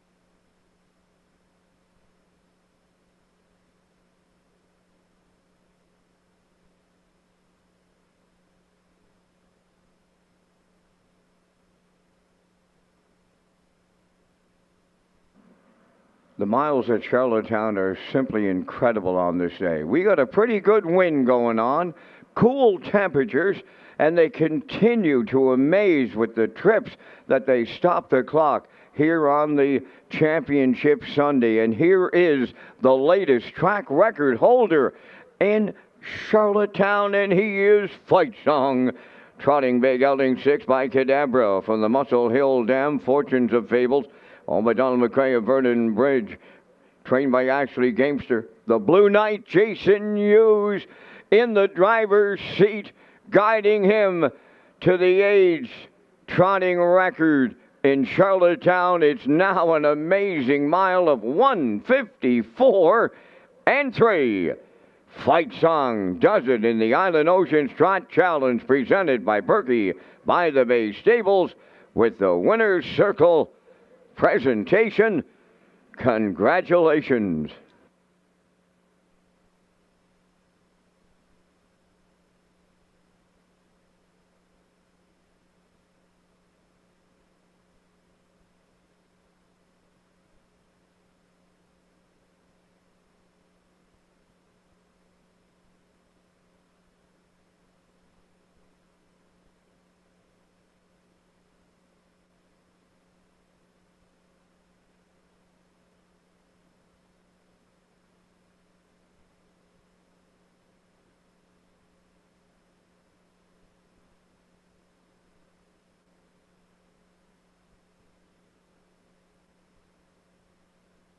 Now the official results in race 11, Ripton Ready 4th, Buckhead Ridge 5th, Glider Man 3rd, Ocean View Daisy 6th, Fight Song the race winner, Rocket Blast finished 2nd. 28 and 4, 57, 126. And the mile becomes the new track record for 8 trotting horses here in Charlottetown of 154 and 3. In review, 453, 612. Fight Song paid 650. The Exactor 4130, Triactor 326.20, and the Superfecta 113.72.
There's a look at the Atlantic Post Calls paddock, and with Melissa Keith going with a 4.13, Ken Workin at 2.45, Garnet Barnsdale going 5.42, Kurt Hughes post time picks at 2.53, and I'm going to go 2.35 here in the 12th race in 6 minutes.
The 12th race on Post Parade, Neptune Sealster number 1. The owners are Carly Ward, Mickey Gallant, and Nicole McPherson, trained by Mickey Gallant, Adam Werner driving. Shadow's Terror 2, owned by Greyland Farm of Stratford, and Joseph Gamba from Gulf Shore, Nova Scotia, trained by Lenny Myers, Paul Langell drives. Navalny 3, owned by Dale and Ronnie Rennie Incorporated of Elmsdale, trained by Jeff Holmes, Brady Sweet. Battle Alive 4, owned by Jeff Lilly, Blair McLaughlin of Charlottetown. Jeff is the trainer. The drive goes to Jacob Sweet. 5 is Brigus, owned by Milton Young of Paradise, Newfoundland, trained by Nick Oakes. Kenny Murphy drives. Nothing in moderation, number 6, on for Chris Kelly of Calgary, Alberta, trained by Vaughn Doyle. Mark Campbell, 4 minutes. 2 post time. Kurt and Rocky will be up. The action next, but to Lee Drake we go with the new Ultimate Guest Experience Package. Yes, that's right. It is the best deal in racing. First time ever we put this together. It's called the Ultimate Guest Experience. It's Thursdays in the top of the park. And on a live race card, it starts October 16th. Bookings now underway. If you haven't made your bookings, you can make your bookings for October 16th, the 23rd, or the 30th. And it's all-you-can-eat buffet, live racing action, $10 casino free play coupon, a $5 wagering voucher, one great package, one great price, $35.95 plus tax.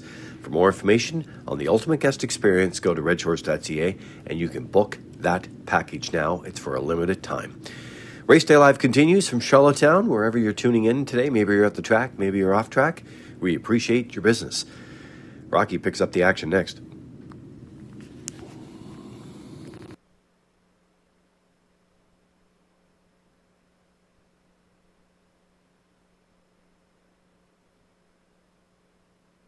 Let's head out to the track for the afternoon's 12th race. Field of 6 in here. Exactor, 20 cent superfecta, triactor, win, place, and show wagering. Landing on the 2.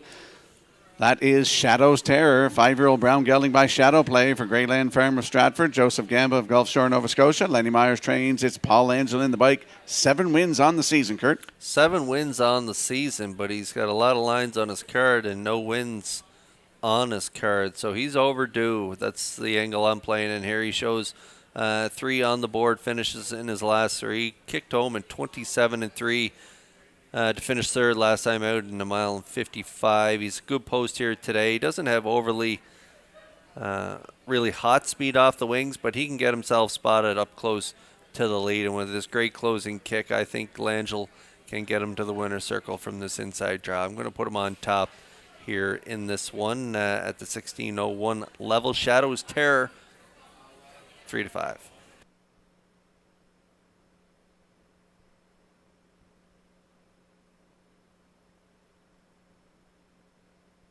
And there's a look at the 5. Brigus, 4-year-old bay gelding by Better Than Cheddar from Milton Young of Paradise, Newfoundland. He's also the breeder. Nick Oakes trains. It's Kenny Murphy in the bike today. Nice race in his last one, Kurt. Yeah, Milton Young, I think, sent a couple over to Nick's, and they've been doing great things, racing in Summerside mostly, but having a real good time. This one, last 2 starts in Charlottetown, finished 2nd by a head in his latest, 56-3. Closing quarter, 27-3. So Brigus and Murphy could round out the exactor. Not a lot of gate speed.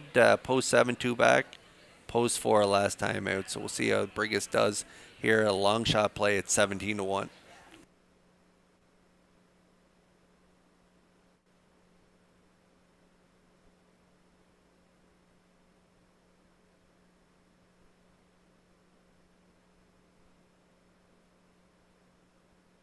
And there's a look at the 3, Navalny. Navalny's a 7-year-old bay gelding by Control the Moment for Dale and Ronnie Rennie Incorporated of Elmsdale. Jeff Holmes, the trainer. It's Brady Sweet in the bike. Has a win this season, Kurt. Yeah, a little camera shy. One-time winner from 16 starts. 12 of 16 in the top 3. Coming in off a good third, 55-3 on the front end.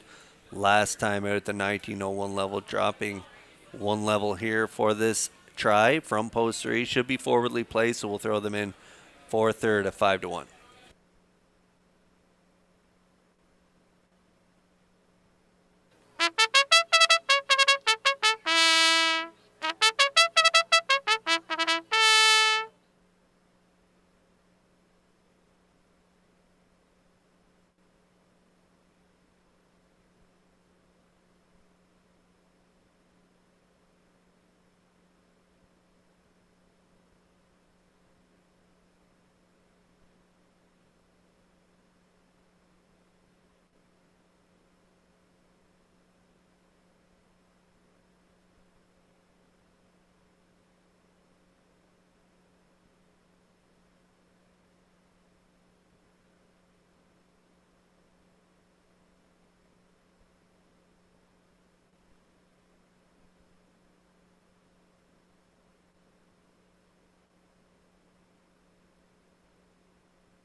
The afternoon's 12th race has a field of 6. Lining up in behind the Metro Home Building Center starting gate. Let's return to Vance Cameron.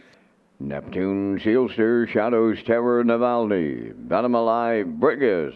Nothing in moderation. Top of the stretch.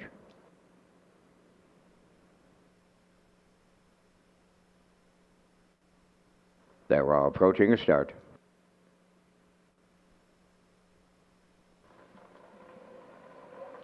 The rough and pacing, leaving out Navalny. Venom Alive towards the rail. Neptune, Sealster, fourth one to round the turn. Shadows, Terror to get away fifth. That is Brigas and the trailer. Nothing in moderation. Up the backstretch for time 1 to the quarter. Navalny fronting the field in line to Brady Sweet. Venom Alive, left hard, rewarded with the 2-hole ride. Then in third, Neptune Sealster, racing from fourth to Shadows Terror. Brigas is fifth, and Nothing in Moderation sixth. They're strung out, just a field of 6 in here, and they arrive at the quarter 27 and 2. Navalny fired up on the front end by 2.5. Second is Venom Alive, racing from third. That's Neptune Sealster. Fourth on the cones is Shadows Terror. Brigas continues fifth and gapped out 6th. Nothing in Moderation as they arrive at the half mile, led by Navalny. Racing from second, Venom Alive continuing in third. That's Neptune Sealster. 54 and 4. Boom! Just like that. Wow, what a half mile. To the 3/4 they go. Brady's all over. Navalny the leader. Venom Alive there second. Third, Neptune Sealster. On the outside, Shadows Terror fourth.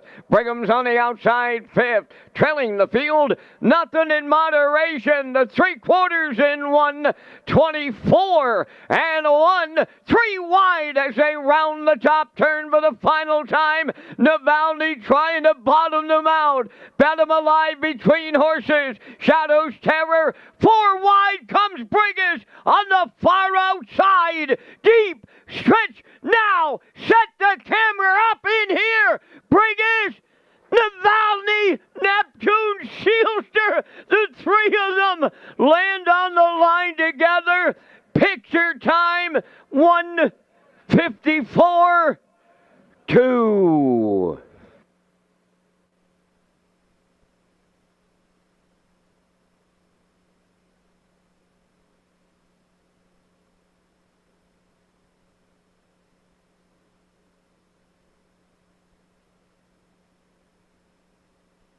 Here comes the slow-mo replay brought to you by Universal Media for the afternoon's 12th. And Kurt, did Navalny hang on here? Kind of, maybe. Maybe is right. Navalny on the front, 27-2. Big half, 54 and 4, 3/4, 124 and 1, trying to bottom out the field and trying to get them tired chasing them. But up the inside, Neptune Sealster and Murner, I'm not sure if he reaches up in the final strides or not, but I thought maybe he got up there in the final strides to get it. We'll wait to see the results of the photo. What a great finish. Oh, they got Navalny up there. Navalny does hang on. Brady Sweet does hang on for the narrow victory. Neptune Sealster on the inside. Brigas Yes, on the that's right. outside. It is the best deal in racing. First time ever we put this together. It's called the Ultimate Guest Experience.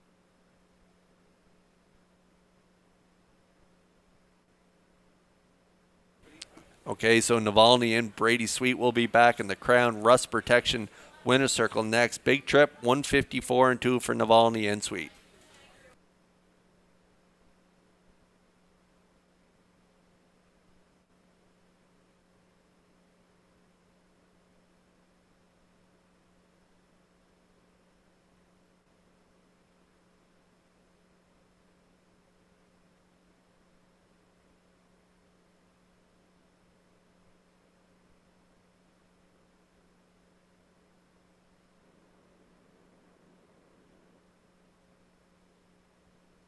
Navalny hangs on in the photo finish from race number 12. He's in the winner's circle. Bay Pacing gelding 7 by Control the Moment.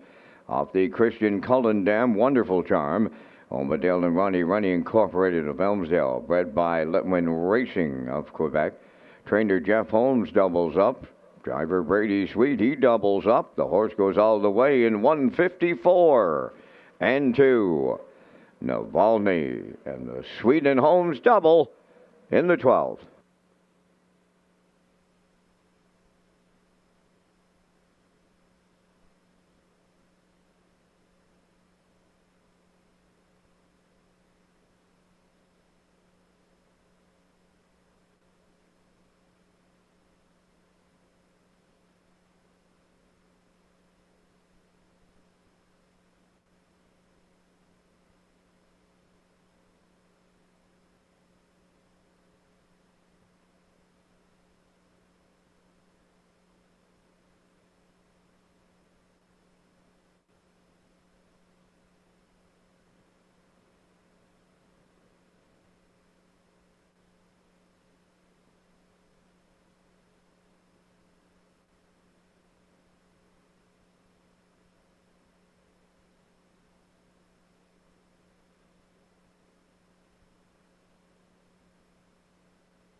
Here's the official results from the 12th race. Neptune Sealster was second. Shadow's Terror fourth. Navalny the race winner. Venom Alive fifth. Brigus finished third. Nothing in Moderation was sixth. They went 27 and 2, 54 and 4. 124 and 1, and the mile 154 and 2. From the top, your program rates 241,536. Navalny paid $5 to win. The Exactor $81.90, Triactor $270.10, and the Superfactor $147.25.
Red Shores Racing features an early and late Super High Five as part of the 2025 wagering menu. The Super High Five is offered on race 5 and the last race of the program with the low 15% takeout.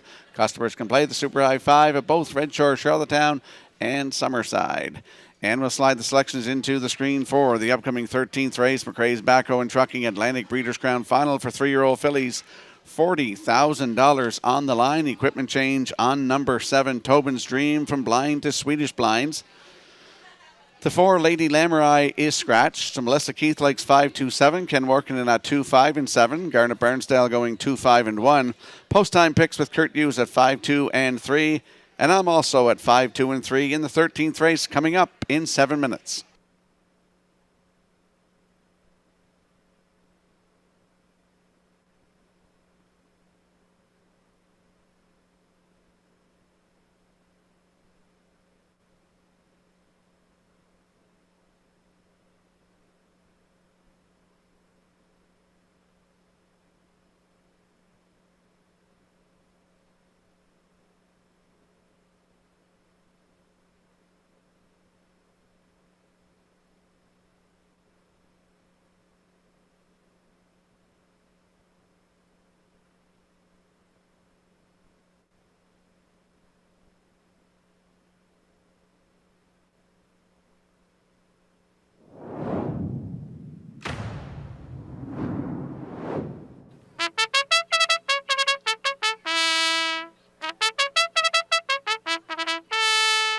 Thirteenth race is the McRae's Backhoe and Trucking Atlantic Breeders' Crown Final for 3-year-old Philly Pacers on Parade Starship Alaska 1.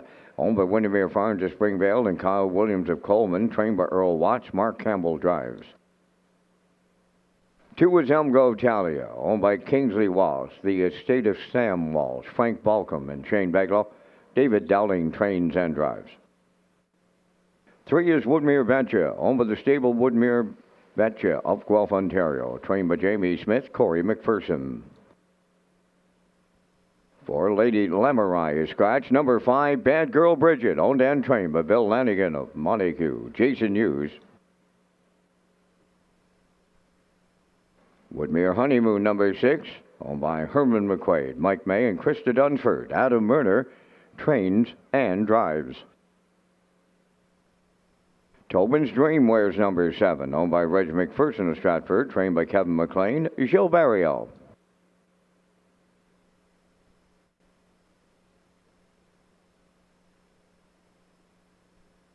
8 is How Mac Maleficent, owned by Gordy Hennessy, Laurie Hennessy, and Paul Bernard, trained by Gordy Hennessy, driven by Kenny Murphy.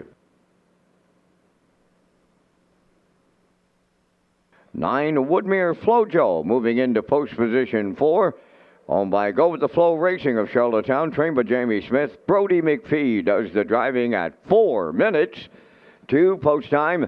This is Race Day Live from Charlottetown, Prince Edward Island. Guys, the last night, Bill Lanigan was honored with the Lifetime Achievement Award presented by Red Shores.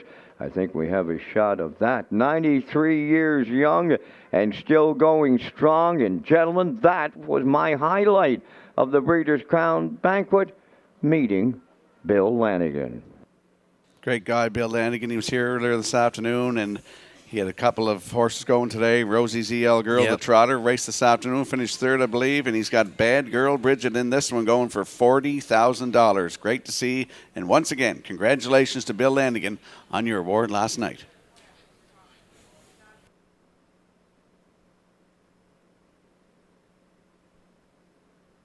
And there is a look at the win and place photo from the afternoon's 12th race. You'll see Navalny get his nose on the line first, and there's the place.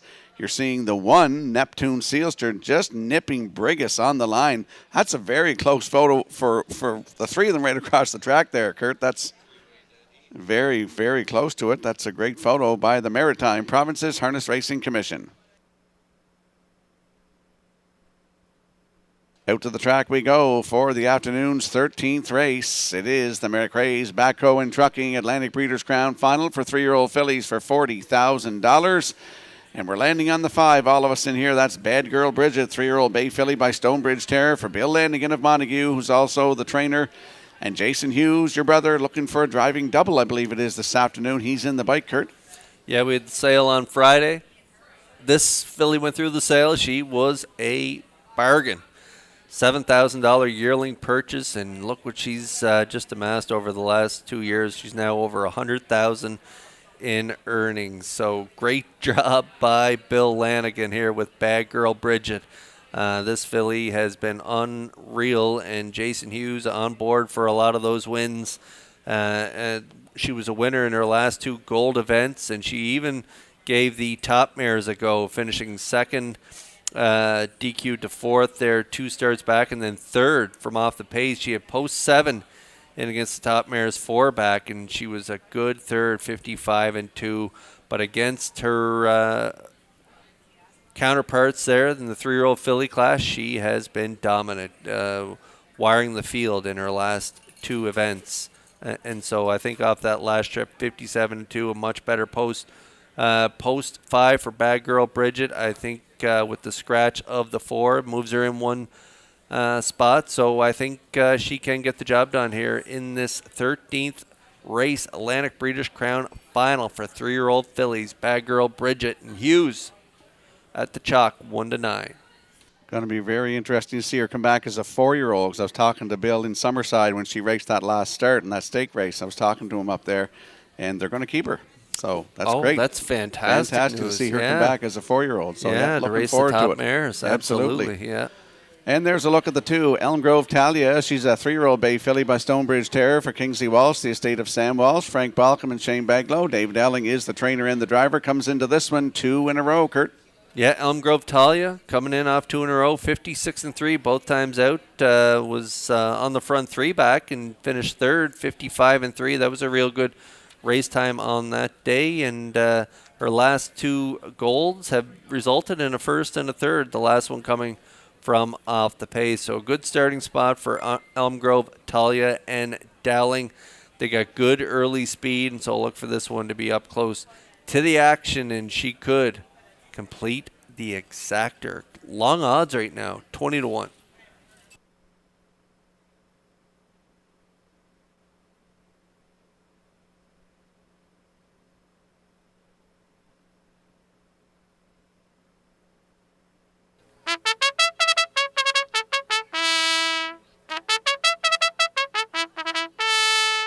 And there we get a peek at the 3, Woodmere Betcha, 3-year-old bay filly by Bet the Moon for the stable Woodmere Betcha of Guelph, Ontario. Jamie Smith trains. It's Corey McPherson in the bike. Has 2 wins this season, Kurt. Yeah, and this one has a lot of speed, just unfortunately making breaks just right around the start. Just whatever happens to her, she just kind of ends up making breaks. The one on the bottom line, that was an interference break, so it wasn't her fault. But 2 starts back, she made that break. But when she stays flat, she's really good. She was second by a quarter length, 3 back, 55-4 in an overnight. And then last time out, a good third in behind Bad Girl Bridget and Tobin's Dream. So a good starting spot. Corey McPherson in the seat. 8-1 currently on the board. If she stays flat, she could be part of this try. Woodmere Betcha again at 8-1.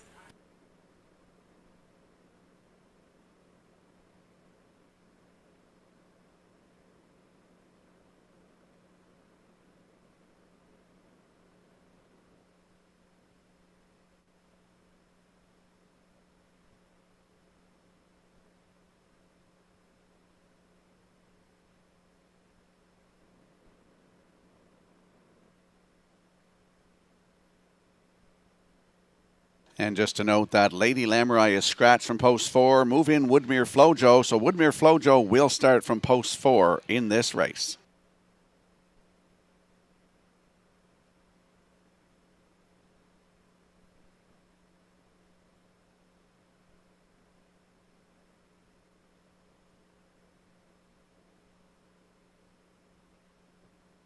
The afternoon's 13th, McRae's Backhoe and Trucking Atlantic Breeders' Crown Final for 3-year-old fillies. $40,000 on the line. 8 fillies lining up in behind the Metro Home Building Center starting gate. Upstairs to Vance Cameron. And Rocky, they've got over $315,000 made this year.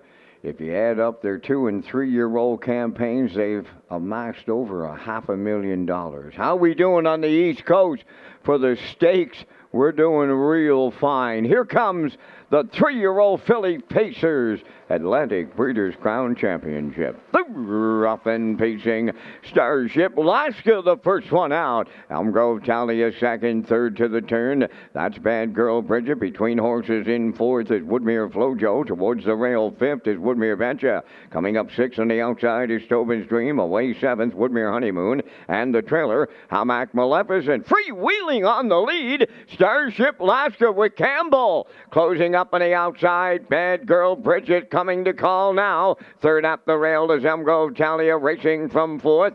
That's Woodmere Flojo. Then in fifth is Woodmere Betcha, 28. And 2 was the quarter mile. And Bad Girl Bridget makes the front. And she arrives at the 3/8 pole for the Blue Knight. Use the leader. Starship Alaska left hard. She's now second. Elm Grove Talia is right there third. Racing from fourth is Woodmere Flojo. Woodmere Betcha fifth. Tobin's Dream sixth. Then in seventh, Woodmere Honeymoon. And trailing the field, Hamac Maleficent 8:57 and 1 for half a mile. They're touring the paddock turn. Going to the 5/8 in straight alignment. Led by Bad Girl Bridget. Second is Starship Alaska. Elm Grove Talia continuing third. Here comes Woodmere Betcha now on the outside fourth. Fifth up the rail is Woodmere Flojo. Moving up sixth is Tobin's Dream. Seventh, Woodmere Honeymoon. Hamac Maleficent trailing the field. Bad Girl Bridget by 2. 1:26 and 4. 3/4 of a mile. Woodmere Betcha had moved second. Off stride went Starship Alaska now. And they're homeward bound, led by Bad Girl Bridget. Second is Woodmere Betcha. Elm Grove Talia closing up at the outside. But here's Bad Girl Bridget. And the Blue Knight Use in the Breeders' Crown Championship. Elmgrove County rallied second. Third is Woodmere Betcha. 154 and a 1.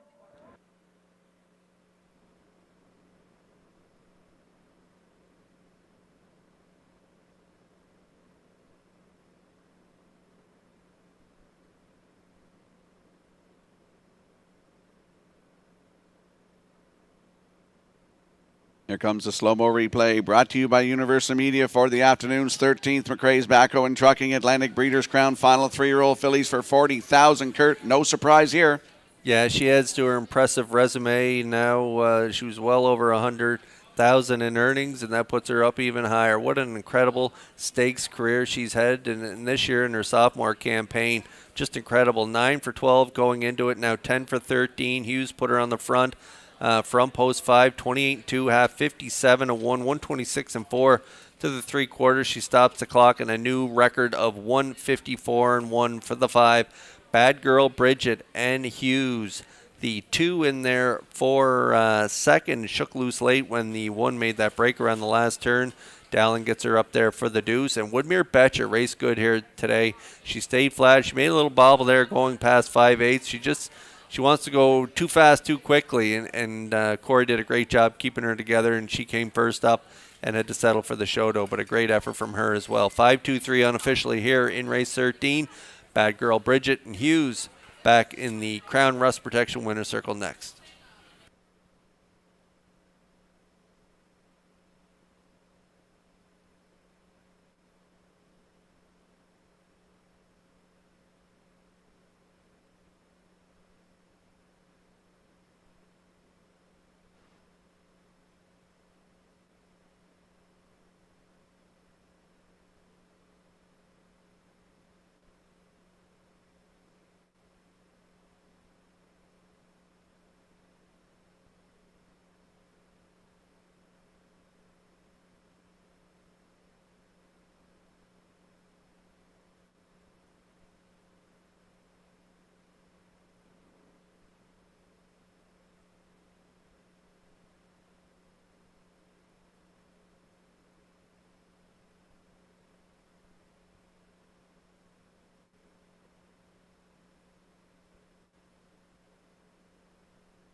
Bad Girl Bridget arriving at the Crown Rust Protection winner's circle here in the 13th. Bay facing filly 3 by Stonebridge Terror off the Badlands Hanover Dam. What a Bad Girl. Owned by Bill Landigan of Montague, also the trainer. Bred by Blaine Sudbury. And the Blue Knight Jason Hughes guides her to victory and a new pacing record this afternoon of 154 and a 1/5. Bad Girl Bridget in the McRae's Backhoe and Trucking Atlantic Breeders' Crown Championship Final for 3-year-old facing fillies. The winner's circle, cooler presentation.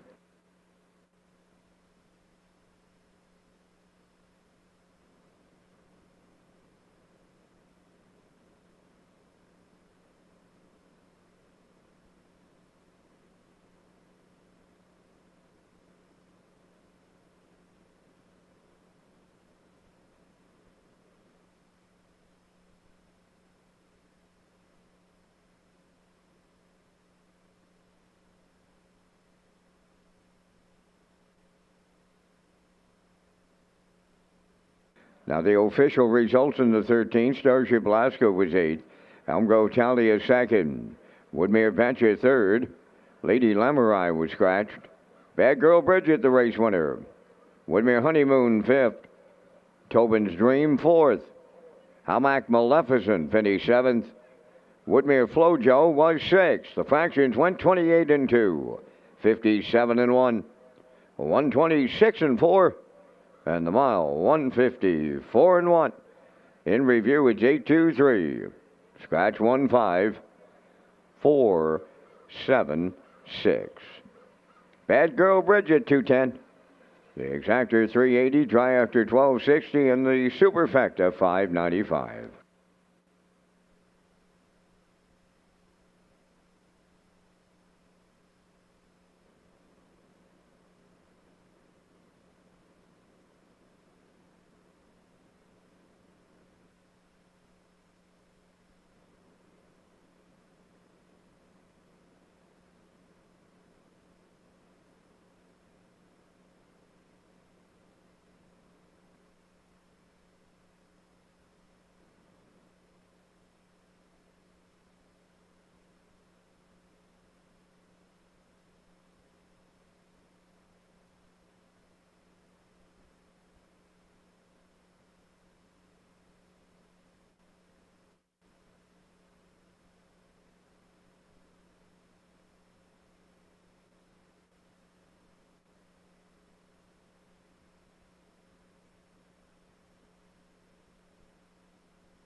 There's a look at the Atlantic Post calls. Paddock Cam, you'll see Melissa Keith going 2-5-1. Ken Workman at 2-6-1, Kurt.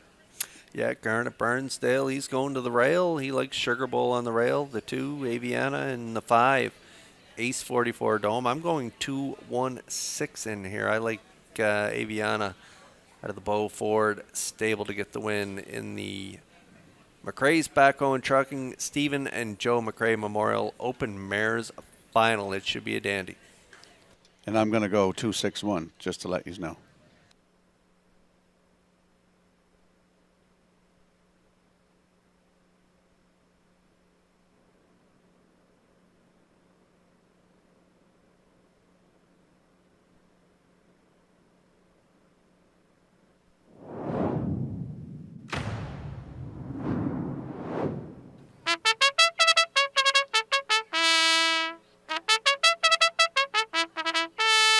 The afternoon's 14th is the McRae's Backhoe and Trucking Stephen and Joe McRae Memorial Open Mares Final. Sugar Bowl 1 owned by Brian McPhee of Mount Stewart. Trained by Jeff Holmes, Brady Sweet driving.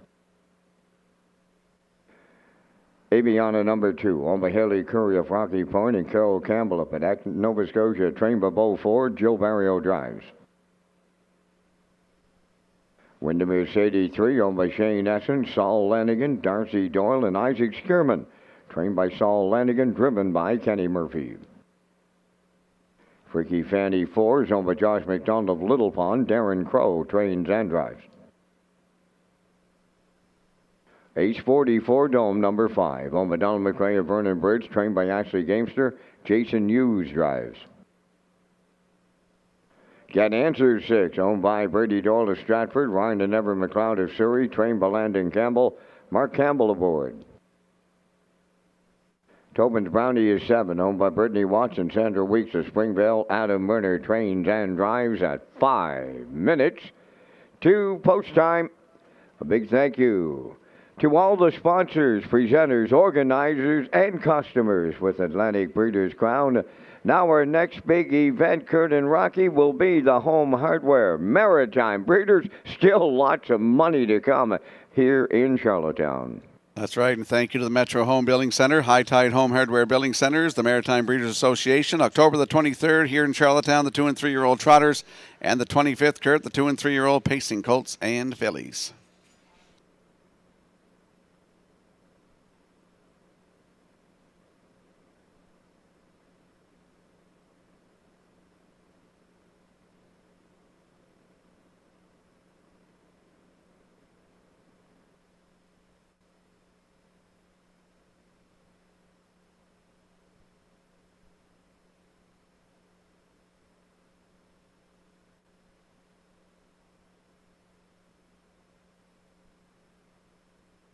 Let's head over to the track for the afternoon's 14th. McRae's Backhoe and Trucking. Stephen and Joe McRae Memorial Open Mares Final for $20,000 today, Kurt. We're landing on the 2, Aviana. 4-year-old bay mare by Roll with Joe for Haley Curry of Rocky Point and Carol Campbell of Bannack, Nova Scotia. Beau Ford, the trainer. Jill Barrio in the bike. Yeah, this is another one that swells up on the front end. Talked about that with the Trotter Fight Song. This mare swells up in the front, too. That was a big qualifier, 53. She had to do it from off the pace in the 3 previous starts. She ended up 4th, 54-2, and she got the win there, 54-1, and then a good second from off the pace, 55-1. That was 3 starts back, and the filly mares preferred 2. But from this inside draw here today, I think Aviana and Barrio will most likely try to set up shop on the front. Sugar Bowl may have a thing to say about that, though, because she does have good gate speed as well. So Aviana either on the front or in the 2-hole, I think, in this one. So I think she'll be tough to beat from either of those trips. Currently even money.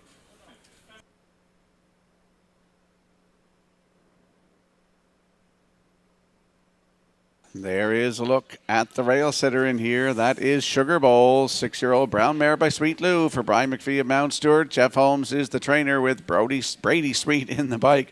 Brady looking for win number 3 this afternoon, Kurt. Yeah, Sugar Bowl does have a really good shot. She had the rail last time out, cut the mile in pretty big fractions, 56-1, 124-3. And she just got collared late by Get Answers, 53-2. That was in Summerside in the Atlantic Mares Series there last time out. Pretty good starts prior to that. A couple seconds in a row, 53 and 3 back. And so from the rail, Brady has options. He'll either be on the front again this week or setting up shop in the 2-hole. And this one could definitely get a win. 3-time winner. A little shy in the win column this year, but it wasn't from a lack of trying. If you look down her card, awesome trips up and down the card. So she's got a shot in here and a good price if you don't want to play the even money favorite. 8-1 right now on Sugar Bowl.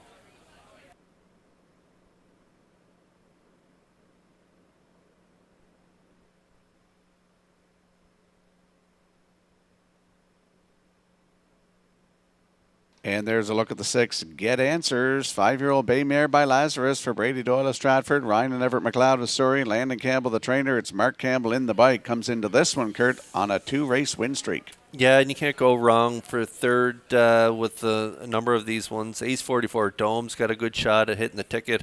And here she was a good 4th in Summerside when Get Answers got the job done there, 53 and 1.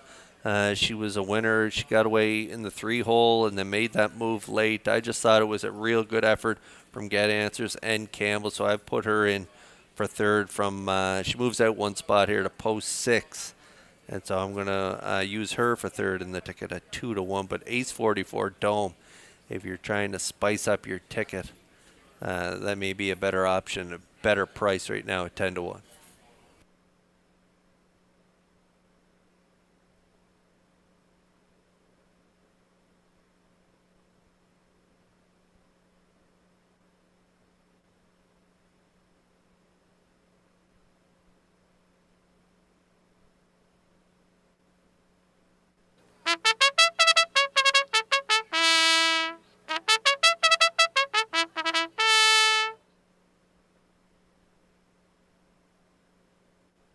Let's have a look at the odds board for the afternoon's 14th. McRae's Backhoe and Trucking, Stephen and Joe McRae Memorial Open Mares Final. They're $20,000 on the line here. Field of 7. Sugar Bowl and Brady Street on the rail at 5-1. Aviana 2 and Gilberto at 3-5. Windermere Sadie is 3 with Kenny Murphy at 32-1. Freaky Fanny 4 with Darren Crow at 7-1. The 5 Ace 44 Dome with Jason Hughes. He's looking for a driving triple today. And right now they're at 9-1. The 6 Get Answers and Mark Campbell. He's also looking for a driving triple this afternoon, and they're at 5-2. Tobin's Brownie and Adam Murner in the bike right now at 23-1. That is the field for the afternoon's 14th race. Good luck with your selections.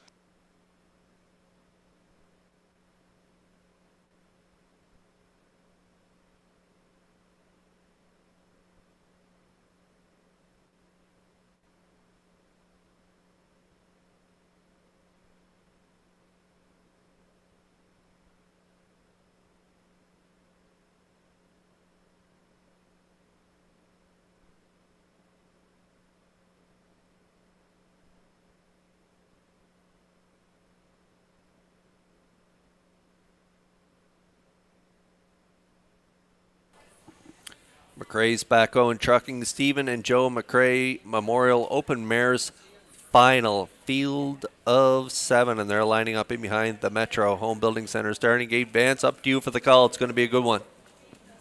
It will be, Kurt, and we'll put $20,000 on the line to make sure. They're lining up the Open Mares. Sugar Bowl, Aviana, Windermere Sadie, Freaky Fanny, Ace 44 Dome, Get Answers. Tobin's Brownie is on the outside. It's Open Mares post time. Off and facing Aviana. Sugar Bowl is firing along the rail, coming to their outside. Ace 44 Dome, and she's rough-dated on the run. Unbelievable here. Ace 44 Dome jumped it off. To the backstretch they go, led by Sugar Bowl and Brady Sweet. Aviana will not wait. Barry O'Wright lining her, going after the leader. As they move over to the opening quarter mile, Aviana has taken over. Top spot. Second is Sugar Bowl. Windermere Sadie third. Get Answers are racing fourth. 27 till open it up. Racing from 5th is Freaky Fanny. Tobin's Brownie 6th. Trailing 7th. Ace 44 Dome, straight alignment, arriving next at the opening half mile, led by Aviana. Getting the 2-hole trip is Sugar Bowl. Windermere Sadie is there third. There goes Get Answers, sent to the outside fourth. Freaky Fanny fifth.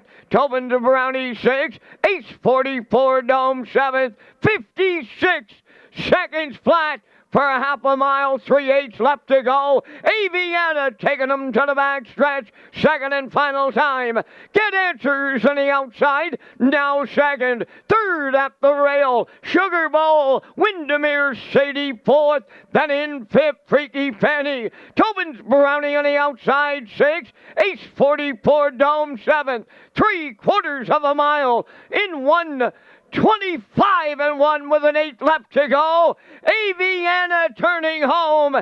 Get Answers not far away. Far outside. Windermere Sadie. Sugar Bowl coming up the inside. Sugar Bowl. It's Brady Sweet and Jeff Holmes. They're tripling up. They capture the Stephen and Joe McRae Memorial Open Mares. 1:53.3.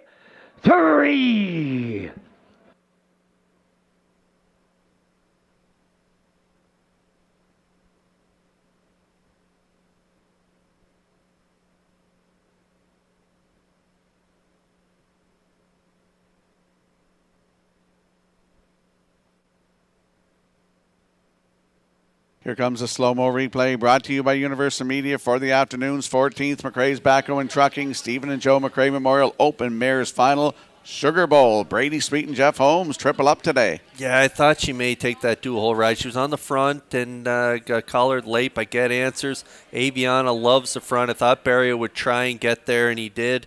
27-2. He took a bite out of her early. 56, 125 and 1. Great drive here by Brady Sweet aboard Sugar Bowl. And as I mentioned, she was a little light in the win column. Just 3 wins this year. 7-time winner last year. Well, she saved a good one here for today, getting the job done in the Stephen and Joe McRae Memorial Open Mares Final. Big trip, 53-3, just a fifth of a second off her lifetime best. She gets it done at 3-1. Get Answers, good second, and Aviana third for Barrio as the favorite at 1-2. 162 unofficially here in race 14. We'll see Sugar Bowl and Sweet and Holmes back in the Crown Rust Protection Winner Circle next. And she did it with broken gear. Saw the slow-mo there up close. Head check hanging. That's pretty impressive. Yep.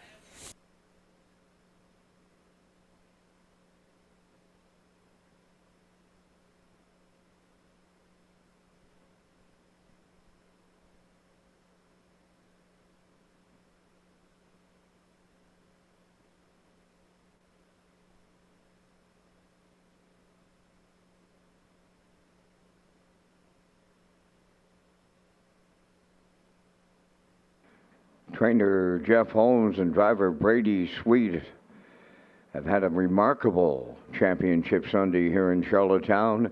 This is their third trip to the Crown Rust Protection Winners Circle. Sugar Bowl will take them there, facing Brown Mare 6 by Sweet Lou. From the Better's Delight Dam, a well-read, owned by Brian McPhee of Mount Stewart, bred by Beaucarry Farms of Pennsylvania. Trainer Jeff Holmes with the triple. Driver Brady Sweet has the triple.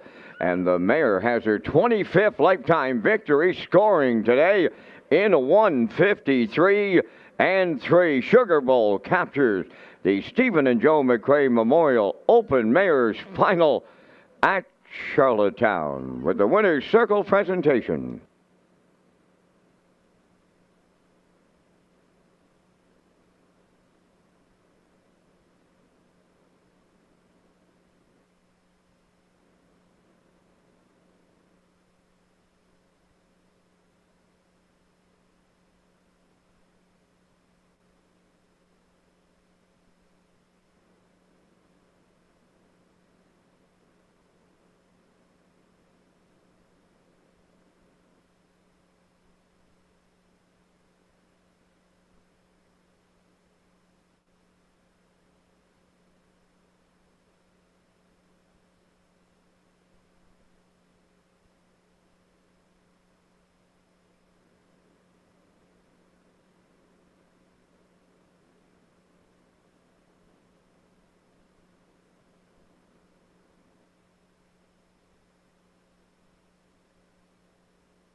Now the official results in the 14th. Sugar Bowl, the winner.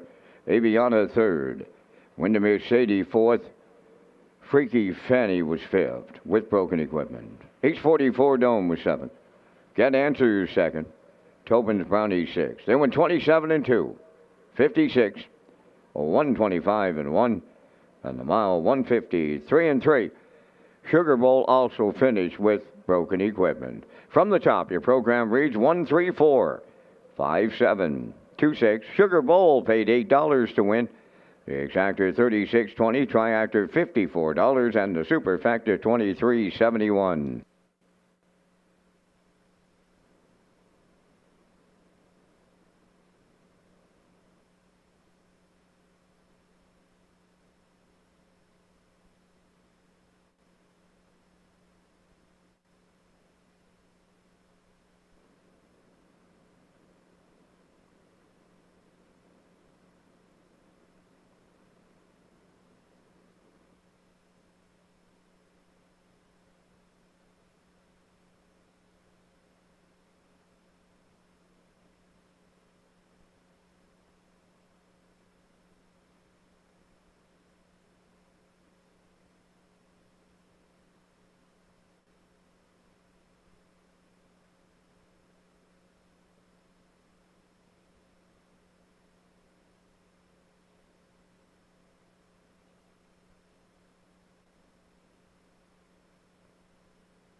The Grand in Your Hand promotion is now underway at Redshore Summerside and live race days in Summerside. Customers can enter non-winning tickets into the designated ballot drums for a chance to win the grand prize of $1,000 cash on November the 11th. There will also be weekly prize draws for wagering vouchers. For more information on the Grand in Your Hand promotion, visit Redshores.ca.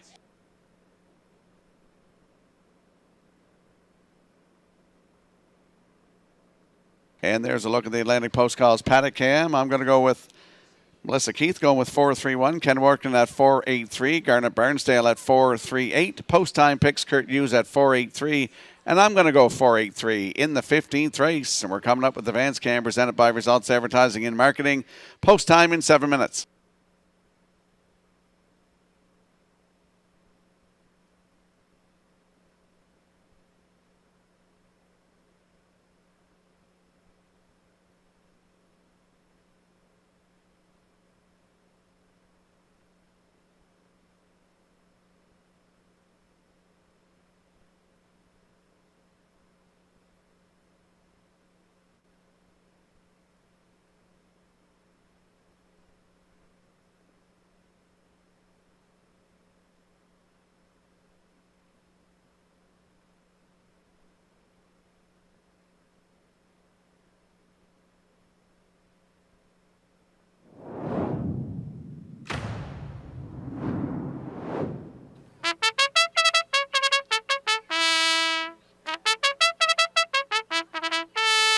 Fifteenth race, McCrae's Backhoe and Trucking Atlantic Breeders' Crown Final. 3-year-old facing colts and geldings. Number 1, Camco Lucas, owned by Hal Smith of Pownell and Ian Smith of Stratford, trained by Tommy Weatherby, Brody McPhee driving. Here on Earth, number 2, owned by Lee Don of South Dayton, New York, trained by Jared Perot, Jill Barrio. Rosedown Eclipse 3, owned by the Rosedown Stable, Jimmy Gorman and Mike Gorman. Corey McPherson trains and drives. 4, Malevolent, owned by Debbie Francis and Roseanne Langell, trained and driven by Paul Langell. 5 is One Can Dan. Redmond Doucette of Inverness, Nova Scotia is the owner and the driver. Lennon McIsaac trains. 6, Moonfall, owned by Hal Smith of Pownell and Ian Smith of Stratford, trained by Tommy Weatherby. Adam Murner catch drives. 7 is Bentley, owned by Michael Clary of Montague, trained by John Clary. Today, Claire McDonald. 8 Fill My Beer, owned by Brady Doyle, Ryan McLeod, Kent McDonald, and Brent Campbell. Trained by Landon Campbell. Mark Campbell drives at 4 minutes to post time. And guys, we're coming back with our selections here in the 15th. We thank Results Marketing and Advertising and their continued presentation of the Vance Cam. Much like you, gentlemen, I'm on the 4 Malevolent. I'll go to the 3 Rosetown Eclipse because he's got a decent post position to start from. I got to go to the 8 Fill My Beer. Not impressed with that post position, but you got Mark Campbell, and that makes the difference. On to the rail. Camco Lucas may be a price horse in here, and I'll close out my super high 5 with number 7 Bentley. I'm going 4-3-8-1-7. Gentlemen, I'm about to declare the Charlottetown Driving Park is now the new king of half-mile racing in the country of Canada. We're dethroning Flambeau Downs today. Incredible, absolutely incredible trips here today. The wind has been there all day long, and those miles, well, they just keep absolutely amazing me. Gentlemen, your choices. Yeah, incredible for this time of year. It's not July with 30-degree weather. It's a cool day out there for October. The sun is shining, the track's fast, but I did not see the miles they were pacing here today. I didn't see them coming.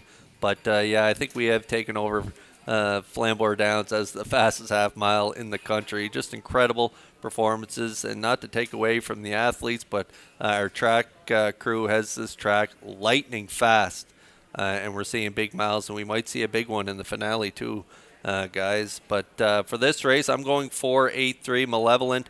Good starting spot. Was a winner on the front last time out, 54-2. We'll put him on top. Fill My Beer, just a tough post. If he had a drawn inside, I may take a shot at him on top because he's been awesome for Campbell this year. 13 of 16 in the top 2, and I think he'll be top 2 again in here. I'm going to throw in the 3 Rosetown Eclipse.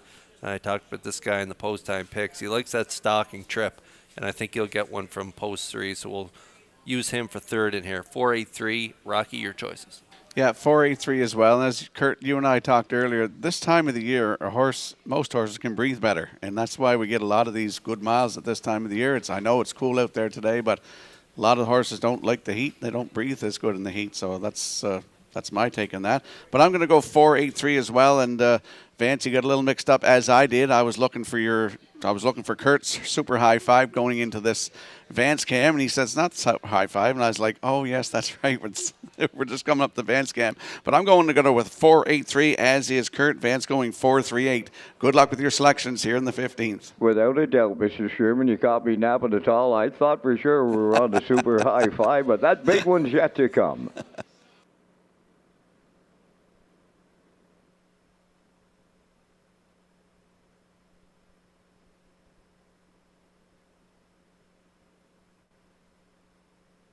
And there is that show photo from the afternoon's 14th race, seeing the 2 Aviana just nipping Windermere Sadie on the line. Another good photo by the Maritime Provinces Harness Racing Commission.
3-year-old Colts Atlantic Breeders' Crown Final lining up in behind the Metro Home Building Center starting gate. Back up to Vance Cameron for the call. Camco Lucas, Here on Earth, Rose Town Eclipse, Malevolent.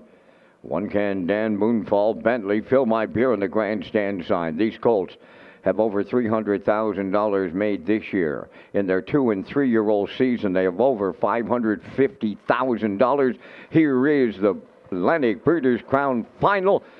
Up and facing Rosetown Eclipse is left out. Here on Earth is leaving. Oh, and they are in confusion big time in the backfield here. They're all hooked up. By the opening 8 they go. And from the outside, here comes Rosetown Eclipse for the lead. Here's Fill My Beer swinging out 3 wide second. Third up the rail is Here on Earth, racing from 4th. Camco Lucas, Malevolence underway from 5th. Then in 6th it's Bentley.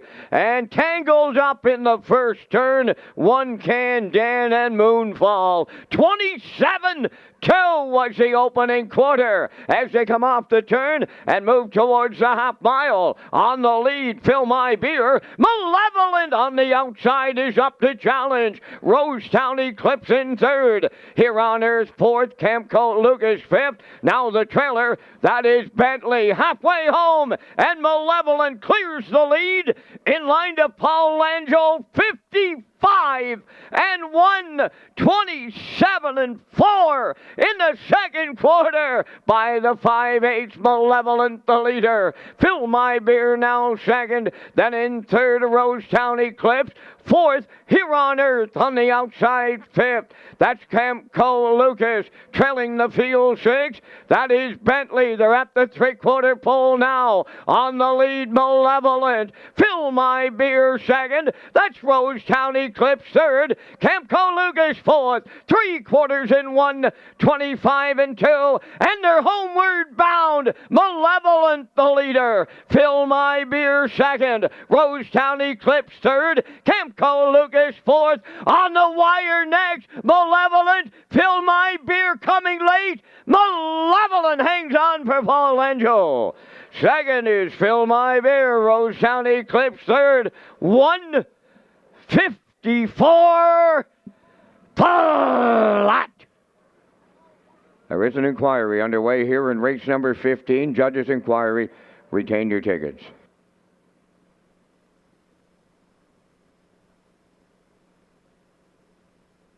Judge's inquiry involves the conduct of the race into the first turn. Here comes a slow-mo replay brought to you by Universal Media for the afternoon's 15th McRae's Backhoe and Trucking Atlantic Breeders' Crown Final. 3-year-old Colts, $40,000 on the line. Ice cold for us, buddy.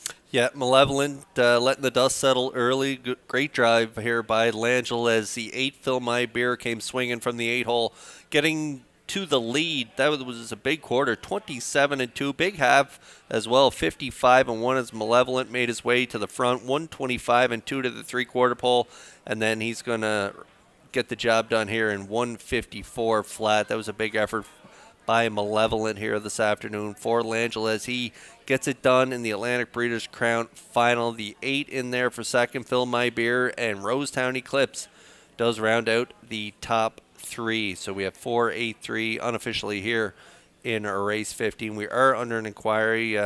Redmond Doucette, Adam Erner hooking wheels there in behind the gates. So the judges are going to take a look at that ongoing inquiry. So hold on to all tickets, but we'll see Malevolent and Langell back in the Crown Rust Protection winner's circle in just a moment.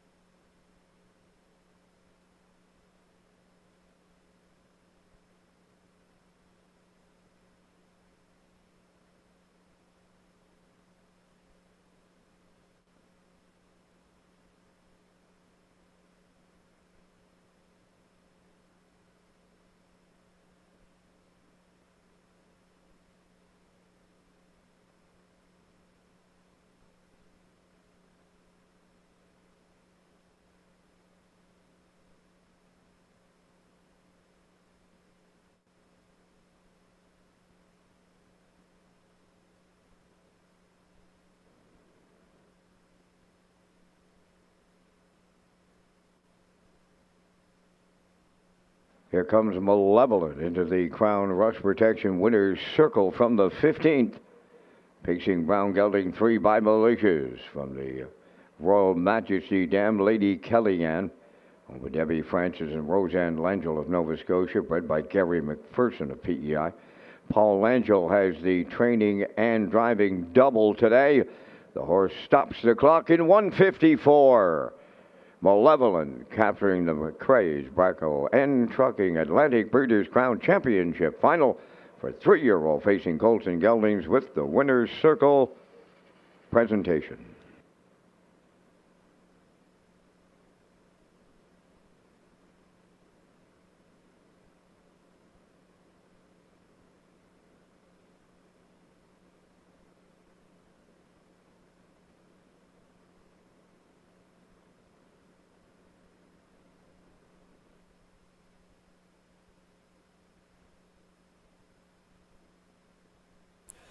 Here's a look at the ongoing judges' inquiry in the 15th race. The judges are taking a look at racing action as they're leaving the gate there.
Ladies and gentlemen, the racing officials will make the first 4 finishers in the 15th race. Official 4831.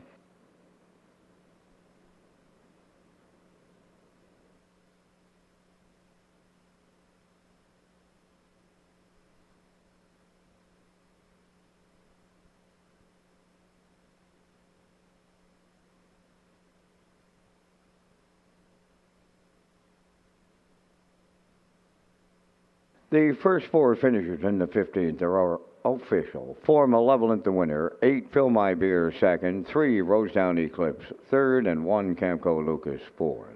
Malevolent paid 210, the exactor 530. The superfactor was 283 and the triactor was 810.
Here's the results of the judges' inquiry in the 15th. Racing officials deemed that number 5, One Can Dan, interfered with numbers 6 and 7 after the start. With One Can Dan not finishing the race, there will be no placings. Here is the official rundown in the 15th. Camco Lucas 4th, Here on Earth 5th, Rosedown Eclipse 3rd, Malevolent, the race winner, One Can Dan did not finish. Moonfall did not finish. Bentley finished 6th, Fill My Beer 2nd. 27 and 2, 55 and 1, 125 and 2. And the mile 154. In review, it's 4-5-3. 1 did not finish. 6-2. Premier's Cup coming next. 7 minutes to post time.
Onto the track come the Pacers and their drivers for the $50,000 Premier's Cup on post parade number 1, Mickey Shan, co-holder of the track record here in Charlottetown. Owned by Capsing Racing of New York, Stephen Klonowski, Earl Hill Jr. of Ontario, and Donald McRae of PEI. Trained by Chris McKay and driven by Corey McPherson.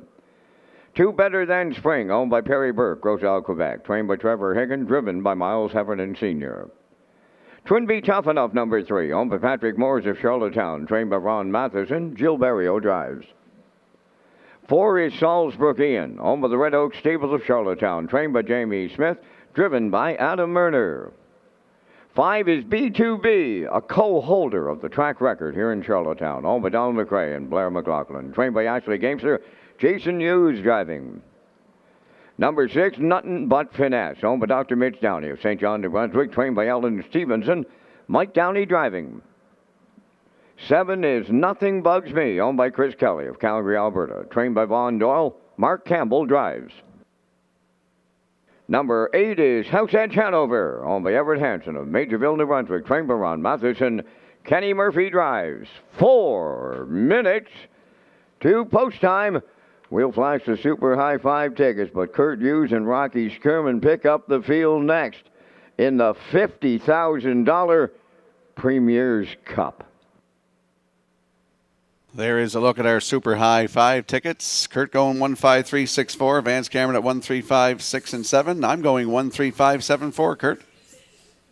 Yeah, we got Melissa Keith, Ken Workington, Garnet Burnsdale. Great to have them with us this afternoon as well. Melissa going 13462, Ken Workington 13658, and Garnet Burnsdale 13245. So there's a look at our Super High 5 tickets. Good luck with your selections here in race 16.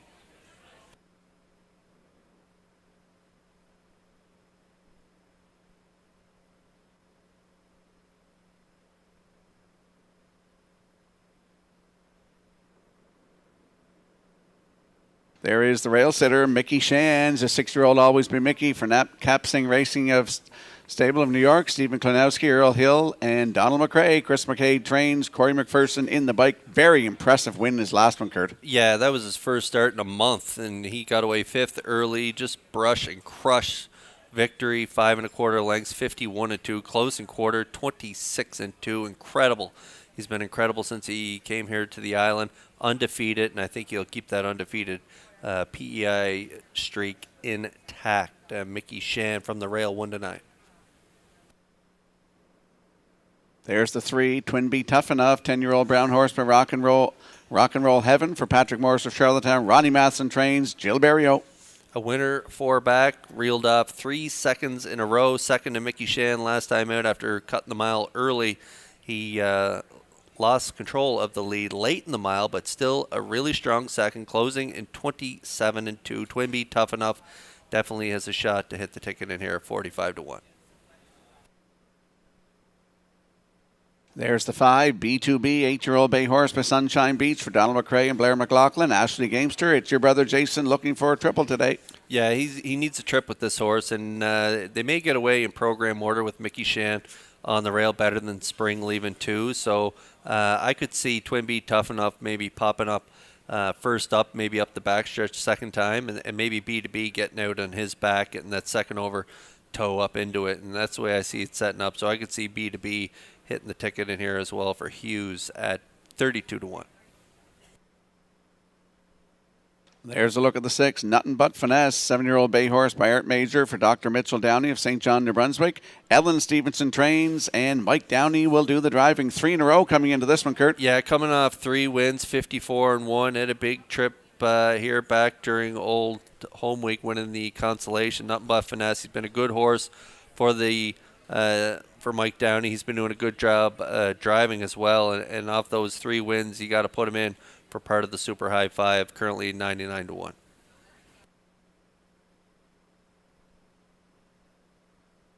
And there's the 7, Nothing Bugs Me, 4-year-old brown gelding by Custer the Dragon for Chris Kelly of Calgary, Alberta. Von Doyle trains, and Mark Campbell will drive. Pleasant surprise for the Doyle stable and Chris Kelly, I would imagine. I don't think they dreamt of being in the Premier's Cup final when this guy came to PEI, but he's been unreal since arriving, and he's been great against his preferred 1 crew, hitting the ticket in his last 2, 52 and change in his last 2 as well. So tough post, but he has Mark Campbell in the seat, so he could hit the ticket as well at 99-1. And the 4, Salisbrook Ian, 5-year-old brown gelding by Better Than Cheddar for Red Oak Stables of Charlottetown. Jamie Smith trains. Adam Erner in the bike. 2 wins in his last 3 starts. His last one impressive, 53-3 for Kenny Murphy. Adam Erner picks up the drive. This guy is a high-speed horse, but he can make the odd break. You see a break on his card, but hopefully he stays flat here today and puts in a good effort. Salisbrook Ian currently 93-1. And there's the 8, House Edge Hanover, 4-year-old bay gelding by Betting Line for Everett Hansen of Majorville, New Brunswick. Ronnie Matheson's second entry in here. Kenny Murphy will drive. Yeah, and this one upset 3 starts back. Got a real good trip. 2 starts back. Got away in the 3-hole. Soft early fractions put up by stablemate Twinbee, tough enough. He pounced on them late. 27 flat on the end. He got up for the 24-1 victory in 54-3. 2 wins and a second in his last 3, but a tough road ahead of him from post 8 at 99-1. And there's the 2, Better Than Spring, 10-year-old bay gelding by Better's Delight for Perry Burke of Gros Isle, Quebec. Trevor Hicken trains. Miles Heffernan Sr. will drive. Great early speed. He's been on the front or in the 2-hole in his last 4 starts. Will probably be in the 2-hole when they go around that first turn here today. With that great early speed, he could set up shop and hopefully grab a piece of this top 5 $50,000 purse. Better Than Spring has a great shot at maybe hitting the top 4 or 5 in this race. Currently 91-1 on the board.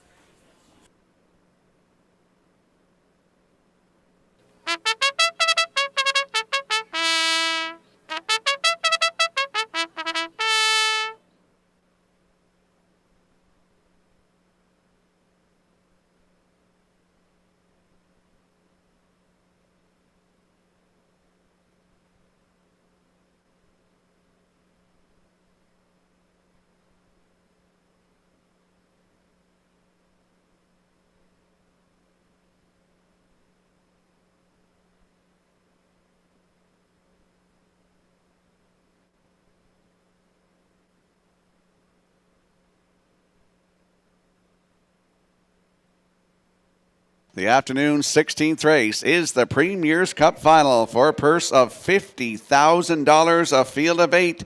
They're lining up in behind the Metro Home Building Center starting gate. Vance and Kurt's been great working with you. It's up to you, Vance, for the call. Absolutely a pleasure, Rock. These horses combined, ladies and gentlemen, have over $3 million in purse money won, and they're at Charlottetown in mid-October. Wow, what a treat we have. Mickey Shan, Better Than Spring, Twin B Tough Enough, Salzbrookie and B2B, Nothing But Finesse, Nothing Bugs Me, House Edge Hanover, Out Time. They're up and facing Better Than Spring, the first call. Mickey Channel on the rail now will take the lead. Better Than Spring will get away second, racing from third. That's Twin B Tough Enough. Coming up fourth on the outside, B2B away fifth. Along the rail is Salzbrookie and Nothing But Finesse sixth. Then in seventh in the early going, that is Nothing Bugs Me. Trailing the field, House Edge Hanover. Leading the field, the co-holder of the track record in Charlottetown, Mickey Shan on the choo-choo, in line to Corey McPherson, off at 27 and 4 opening quarter. Racing from second is Better Than Spring. Back into third, B2B. Coming out of the turn fourth, that is Twin B Tough Enough. Then in fifth, Salzbrookian. 6-1, Nothing But Finesse. Then Nothing Bugs Me, seventh, trailing the field. House Edge Hanover, straight alignment halfway home, led by Mickey Shan in 55. And a 1, 27 and 2 in the second panel to the three quarters. They're marching here and they're chasing Mickey Shan and Corey McPherson by 2. Better Than Spring under urging second. B2B third. Fourth on the outside, Twin B Tough Enough. Salzburg in at the rail fifth. Sixth, Nothing Bugs Me. Seventh, on the outside, Nothing But Finesse. House Edge Hanover trails the field. 1:22 and 4 3/4. He's taking a shot at the all-time track record here in Charlottetown. Mickey Shan and Corey McPherson, a going-away winner in the Premier's Cup. And the time for the mile. There it is, folks. It's the miracle mile of all time. 1:49.4. Wow! Mickey Shan and McPherson rewriting the record books here on Thanksgiving at Charlottetown.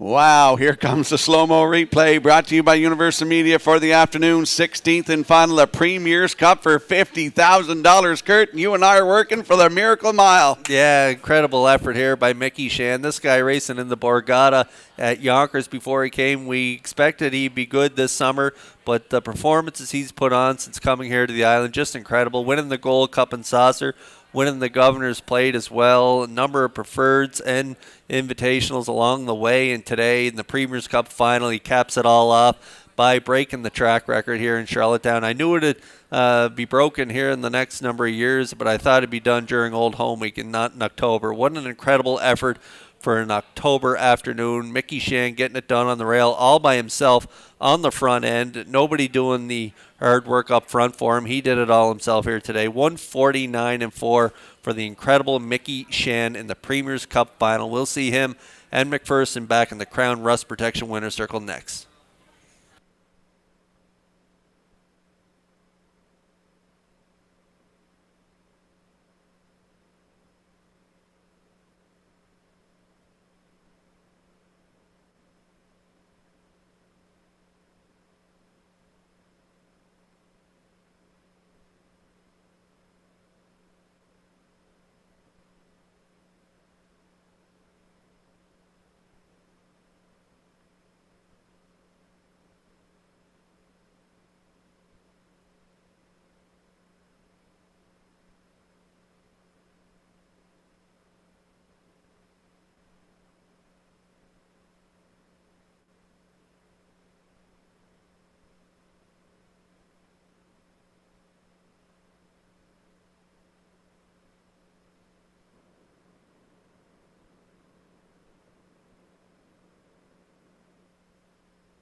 Ladies and gentlemen, I've been doing this announcing thing on half-mile tracks for over 48 years. I had just one thing left on my bucket list, and it was to call one on a half-mile track in 1:49 and 4. And thank you to Mickey Shan, Corey McPherson, Chris McKay, Team McKay, for this performance on this Thanksgiving weekend here in Charlottetown.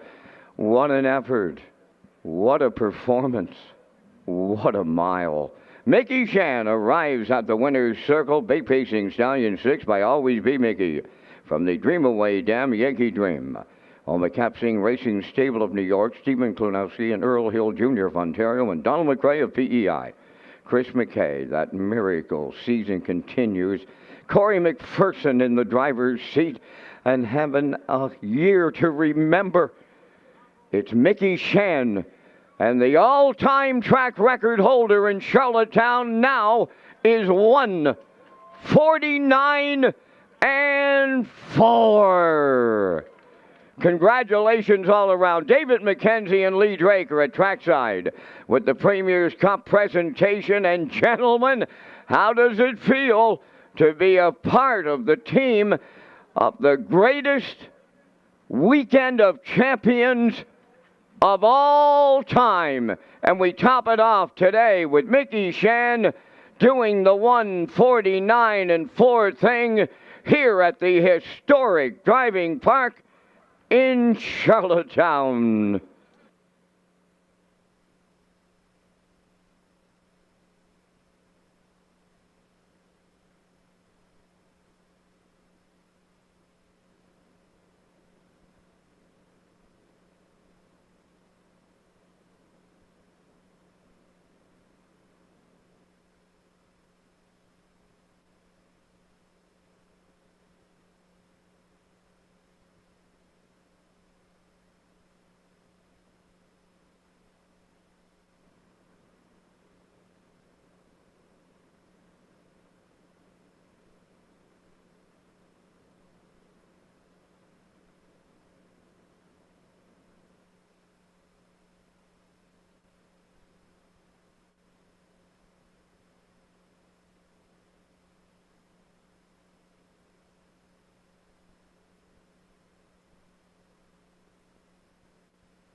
Ladies and gentlemen, now the official results in race number 16. Mickey Shan, the race winner. Better Than Spring was third. Twinbee Tough Enough finished fourth. Salisbrook Ian finished sixth. B2B was second. Nothing But Finesse was eighth. Nothing Bugs Me finished fifth.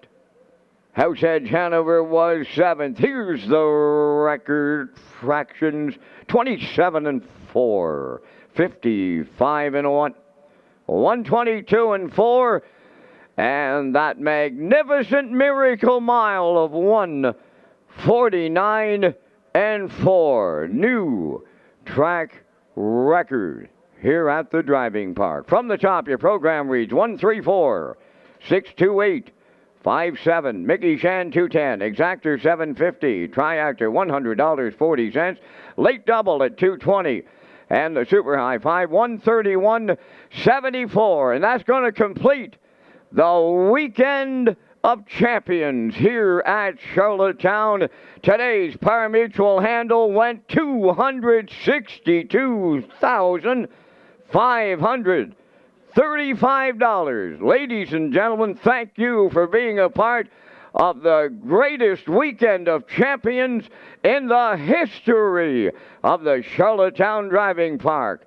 Ladies and gentlemen, from up top of the CDP, thanking you for joining us.